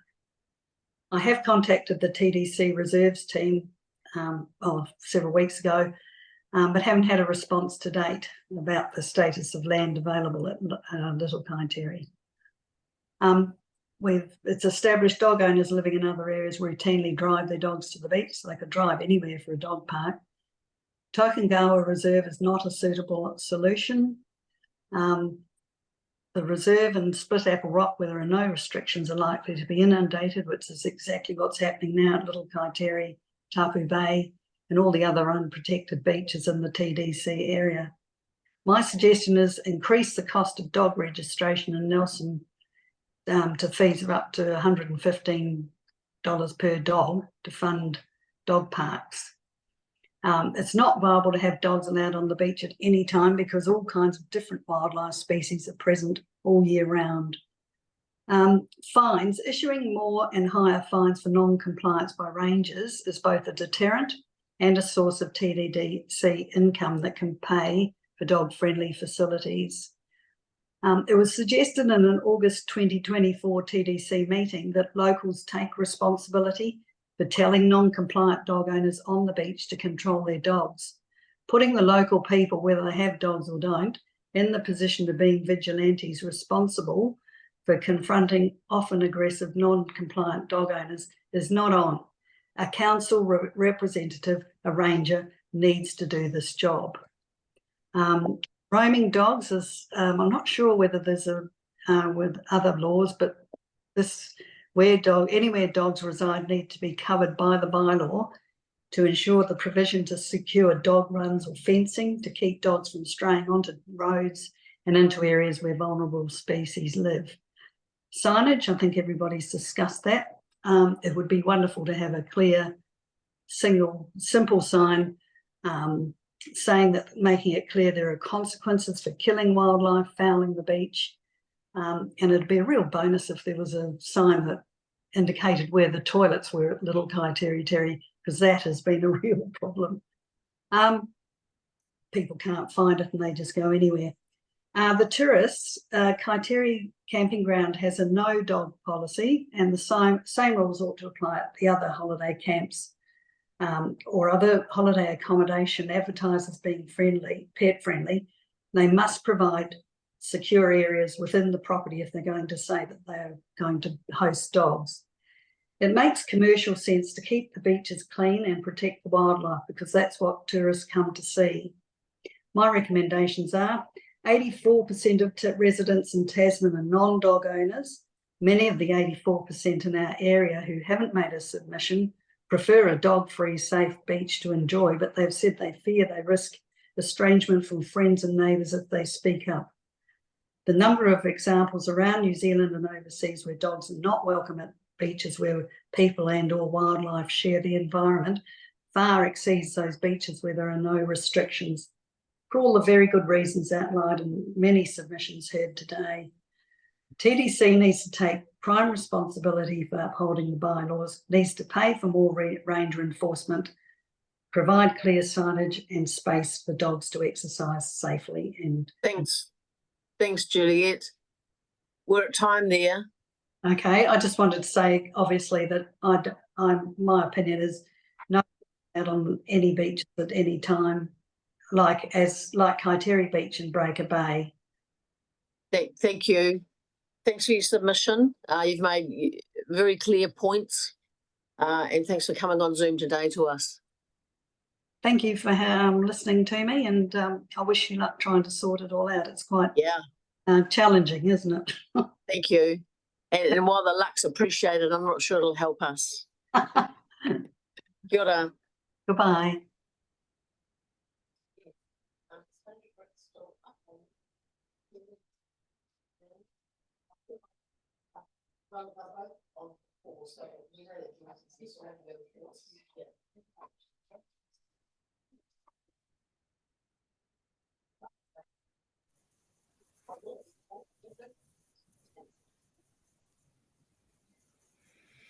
Kia ora, Joyce. Hello. Hi there. Good. Sunny day out there. It is a nice day today. It was absolutely shocking yesterday, but yeah, most of the good ones. Yeah. You know, Joyce, you've got 5 minutes, and there'll be we bell ring at 4 and then again at 5. Yeah, well, I've never done this before, and obviously the previous lady was reading right through her submission, but I had no intention of doing that. Is that correct? We've read your submission, and so we don't have to repeat anything. No, but you can make some key points, you know, if there's some key things you want to emphasise. I think I made them. Key points are that I think that rural dog owners are subsidising non-rural dog owners, and I go through this every year when I pay our registrations. We've obviously got a lot of dogs because we're a sheep farm, and you can't operate a sheep farm without a decent team of dogs and young dogs coming through. We also have pig dogs because we live next door to Doc, and we're just getting inundated with pigs because the Doc's not doing anything about it. So we've got 3 pig dogs and about a dozen working dogs. And we are good citizens, and we do register. And I know a lot of farmers are saying, why the flip do we bother registering? Because they don't, because it's too expensive. And I agree, it is too expensive. So every time I register, I go to the poor little lady at the TDC office and I say, can you just run it through me what I am getting for this $585 or whatever it was? Because that's a lot of money for us. And I know it's not her problem, but she goes through the things. So you get a dog control officer, you get people looking after barking dogs, you get monitoring this, and all we get is a silly little plastic tag, which we don't use because our dogs don't have collars because they get caught up. So we pay a lot of money, we get no benefit. And so that's my issue, is this is a little opportunity to say, I think you have to have a look at the way that dog registrations are charged, because it is a cross subsidy from rural to urban, from those who are well-behaved owners and well-behaved dogs to those who are not well-behaved owners and don't have well-behaved dogs. And I find that user pay system would be quite a good option. And maybe you need to look at other councils as to how they deal with it, because other councils do register all the dogs, but they only charge for the first 4 or 5. Any comments? Thanks, Joyce. I guess you wouldn't be supportive of quite a few people here who have presented here today have said, let's put the dog fees up to pay for dog parks. Well, fine. People put it up, make it user pays. We don't use the dog parks. We don't use these facilities. So if they want that, then maybe there should be a fee at a dog park. Put a cost on a dog park. Just like if you take your kids to Chipmunks, you have to pay entry fee to Chipmunks. Those of us who don't take our kids to Chipmunks don't pay. Thanks, Joyce. Celia's got a question for you. Yep. Hi, Joyce. Celia. Differentiating between farm dogs and rural dogs. Yep. So that's what we've got, rural dogs, but that can mean all manner of things. Do you want to make a comment on that? Well, I think farm dogs are working dogs. It's like a blind dog. We can't operate a farm without dogs. It's like a service dog. So I think farm dogs should come under service dog category. And I mean, there's marginal about pig dogs, but we can't operate our farm without pig dogs now. Otherwise, they'd be eating lambs. Pigs are a real problem, so we have to keep on top of them. Otherwise, they'll eat lambs out, which is not great for the lambs or for our budget.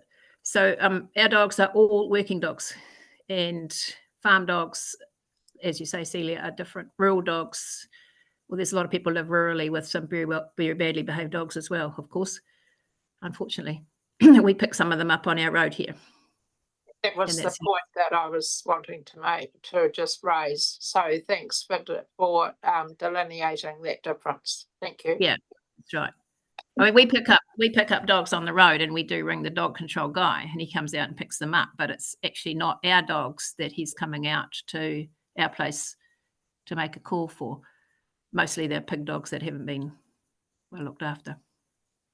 So we do know the dog control guy. Thanks, Joyce. There are no other or further questions here. Thanks for submitting. Would you consider like doing something like registering all the dogs, but only paying for the first 4 or 5? We'll have a we can't give you an answer to that now, but we have a deliberations meeting, and that'll be something we can talk about and consider. Yep. And I do understand it's going to cause a problem, because if the money's not coming from farmers, then it's got to come from somewhere else. And yeah, I mean, do we just take the risk of not registering? But we're basically law-abiding people. Yeah. So that puts us in a dilemma. Do every year we just register the dogs that we've already registered, or just say that we've shot them all or they've died or something? But it just doesn't seem the right thing to do. No. Well, we'll certainly consider what you suggested. Yeah, because otherwise I think it's going to make criminals out of good farmers, because we just don't have $500 and something to spend on silly little plastic tags, because that's all we're getting. If you get it? Thanks. Yeah. Got it. Loud and clear. So my point, that's all my points are. I don't need to read my document, and I can go milk the cow. Is that right? You can. You can. Thanks a lot for coming on. Cool. I got some whitebait today, so I'll go and finish that up too. So yeah, thank you very much. Yeah, how much did you? No. So yeah.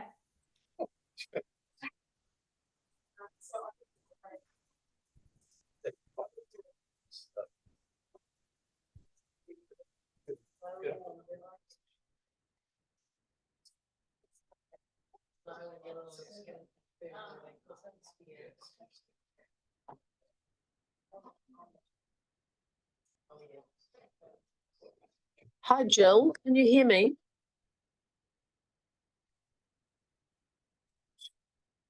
You are muted. If you're there, could you unmute, please?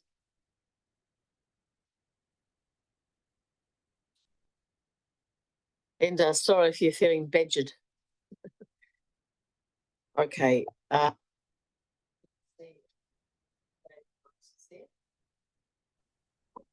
Hello. Oh, Jill. Hello there. I did email and I did email in yesterday just that I've opted out of coming in today. Okay. But you do have my submission there, so if that's okay. Oh, but I great. have been Thank you. listening all day. It's been very interesting. Yes, hasn't it? Thanks for letting me know that, Jill. We certainly read your submission and appreciate that you've put one in. Yep, no, that's fine. But I did email and let them know yesterday. So all right. Yeah, you guys deserve a medal for sitting there all day. Thank you. I'll keep an eye on the post. Okay, thank you. Thanks a lot. Bye-bye. Bye-bye. See you.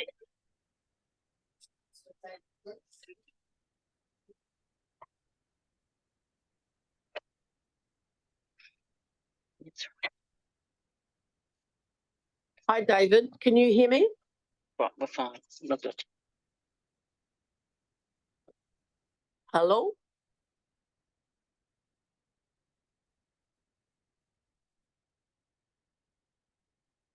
Are you muted, David? Could you unmute, please?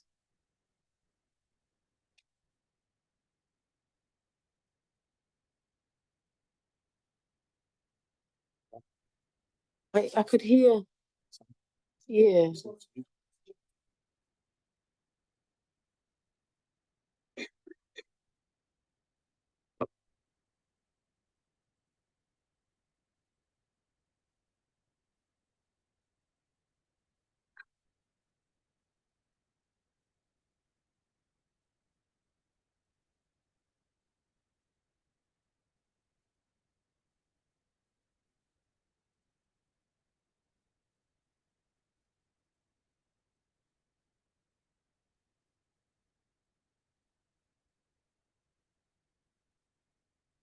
For those that are on Zoom, if you have put a submission in and you're there to speak to it, but we haven't got you confirmed here, could you just let me know, please?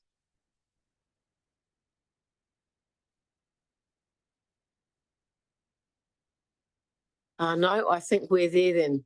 And nice to see that some people from around the country are listening in, although they haven't submitted and aren't yet Tasman residents.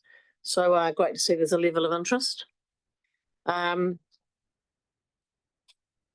The computer says my battery's running low, so that feels about right.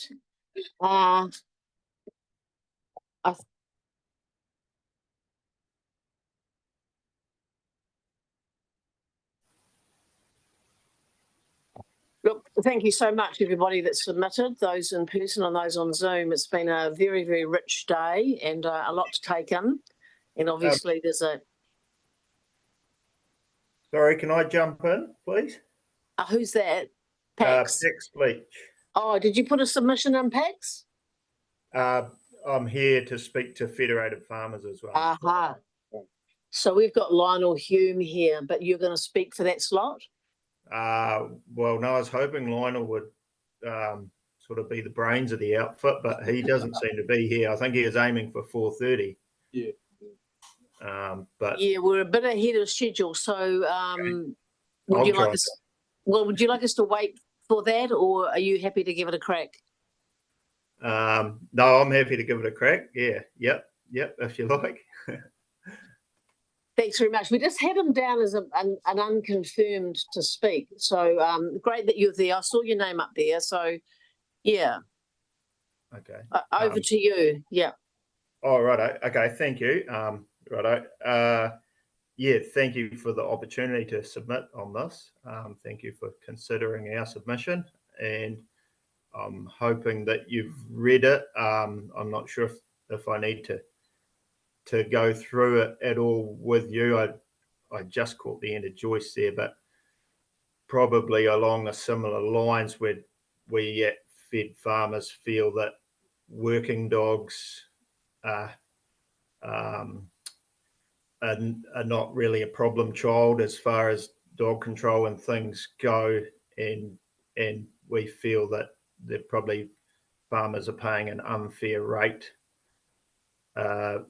for the registration of their dogs, and it's sort of not really user pays. We see that the user of that funds is more the urban dogs, and yeah, the rural or the working dogs are not a problem, I guess. That's our point. So in our submission, we have suggested that there is an added class of working dogs. I'm sorry Lionel's not here because he could do it a whole lot better than I can, but an added class to go along with that clause that separates likes of search and rescue dogs and guide dogs and things, just have working dogs recognised there so that they could then have a differentiated registration fee from urban dogs or non-working dogs, I should say, sorry. And yeah, so that we wouldn't have to pay as much. Yeah. So, and I see you suggesting that 50% of the standard fee with a further reduction for additional dogs beyond 5.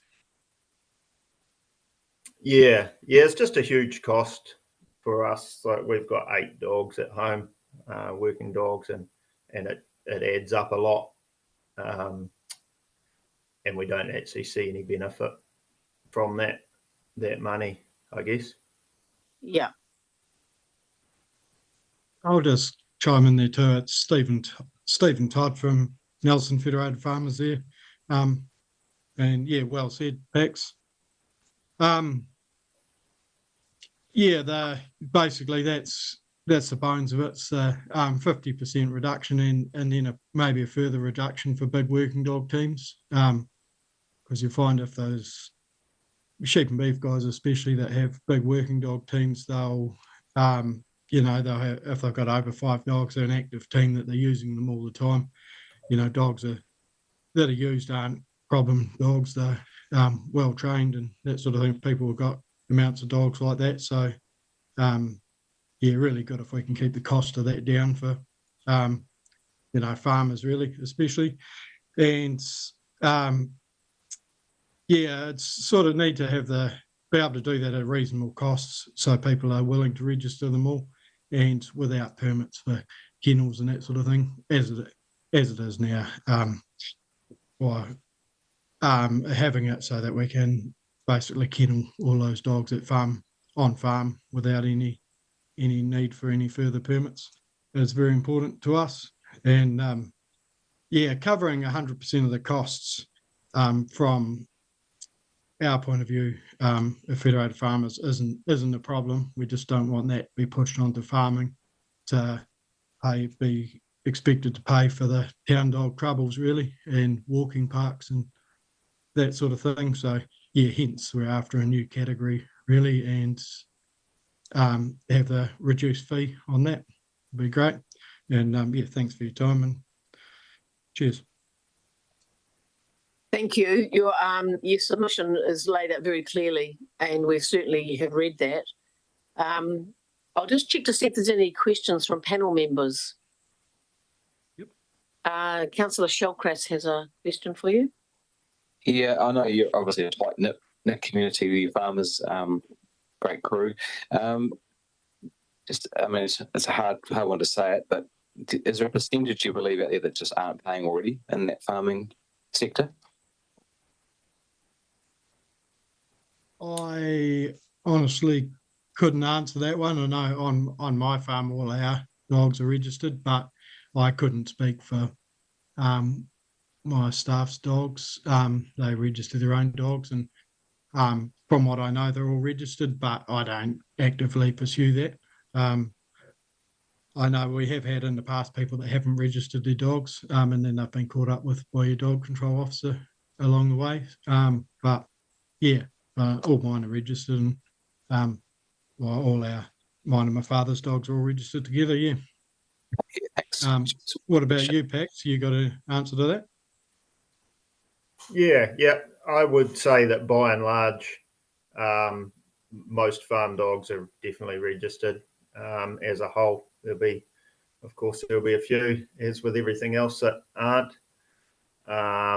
But from my experience, all farm dogs are usually registered. Yeah.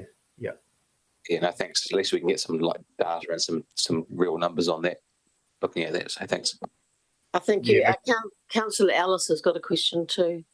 Thank you. Hi, guys. I can understand your frustration regarding the dogs, but part of the nuance with dog control work is the vast majority of urban dog owners, there's never any contact with dog control, or we don't provide dog parks, so they're not providing that either. So, and it's to work on the dog owners that are coming to the attention of our compliance team. So they too are paying for a service that they aren't using. So do you have a comment on that?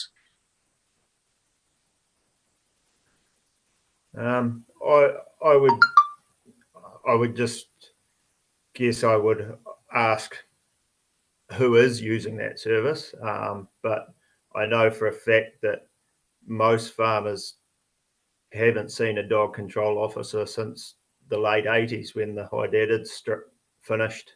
I've certainly never seen one in my farming career. And most of the time, if there ever is a dog control officer involved, it's because someone else's dog coming onto property with stop worrying or all the likes. Yeah, so no, I can't comment on. Like there must be people using those services. I'm not sure how you can figure out who they are and try for a user pays approach. I'm not sure, but it's definitely not working dogs, I guess. Yeah, I'd just add to that, and the vast majority of the problems I know are in town with barking dogs and that sort of thing, and complaints and people, moaning over the fence, so to speak, and then ringing dog control. Yeah, you guys that have the data, obviously, to where the money is going and what things are going on. And I can't sit here and tell you where that's going, but that's basically our point. When a dog's on a farm, it's out of the way. If it barks, it's only keeping its owner up probably, and they're not going to town causing nuisance anywhere in town. They stay on the farm, and or if they go to town, generally they're in the back of a ute or in a cage on the back of the ute nowadays, or chained up, so they're not actually using any facilities at all. No doggy do bags or anything like that are required for our farm dogs. That's where the costs, where I imagine a bit of cost runs away with that side of it, in urban New Zealand, really. Thank you.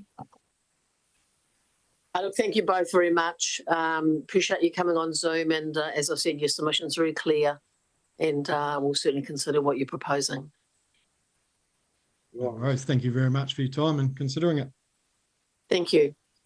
Yeah, likewise. Thank you. Yep. I'll leave you to it. Thanks. Have a nice day.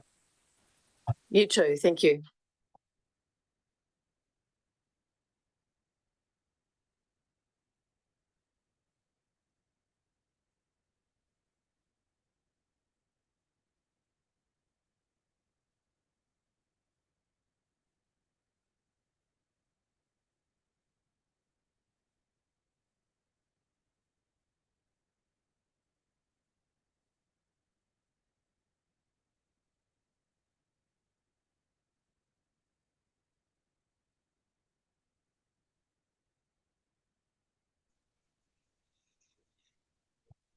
Hello, Lionel. Chris Hill here.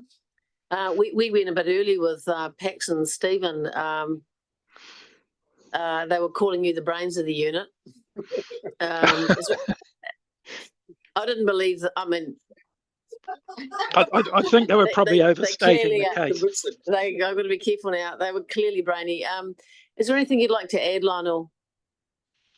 Yeah, well, I haven't heard what's gone before. Sorry, I should have joined earlier, obviously.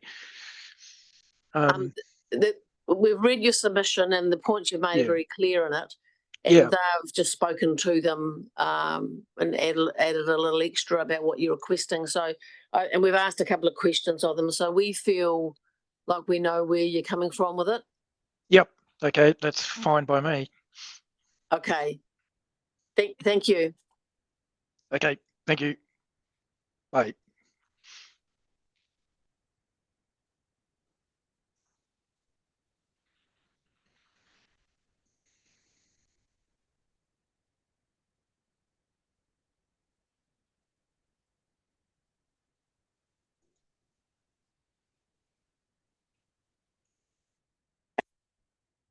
That brings our day to a close. Again, thank you everybody for your verbal submissions here and attending, and particular thanks to staff. This is a bit of a long haul. There's such a lot of information to gather together and collate, and I feel like we've been served very, very well as a panel. The way the information is presented here, and all of the spreadsheets and submissions and attachments is all very available to us. So I feel like there's been a very high level of service around this. Just again to note, deliberations meeting is on Wednesday the 16th of October at 11 AM, and that's a public meeting. And if there's nothing else that I get prompted about, I'm going to close with a karakia.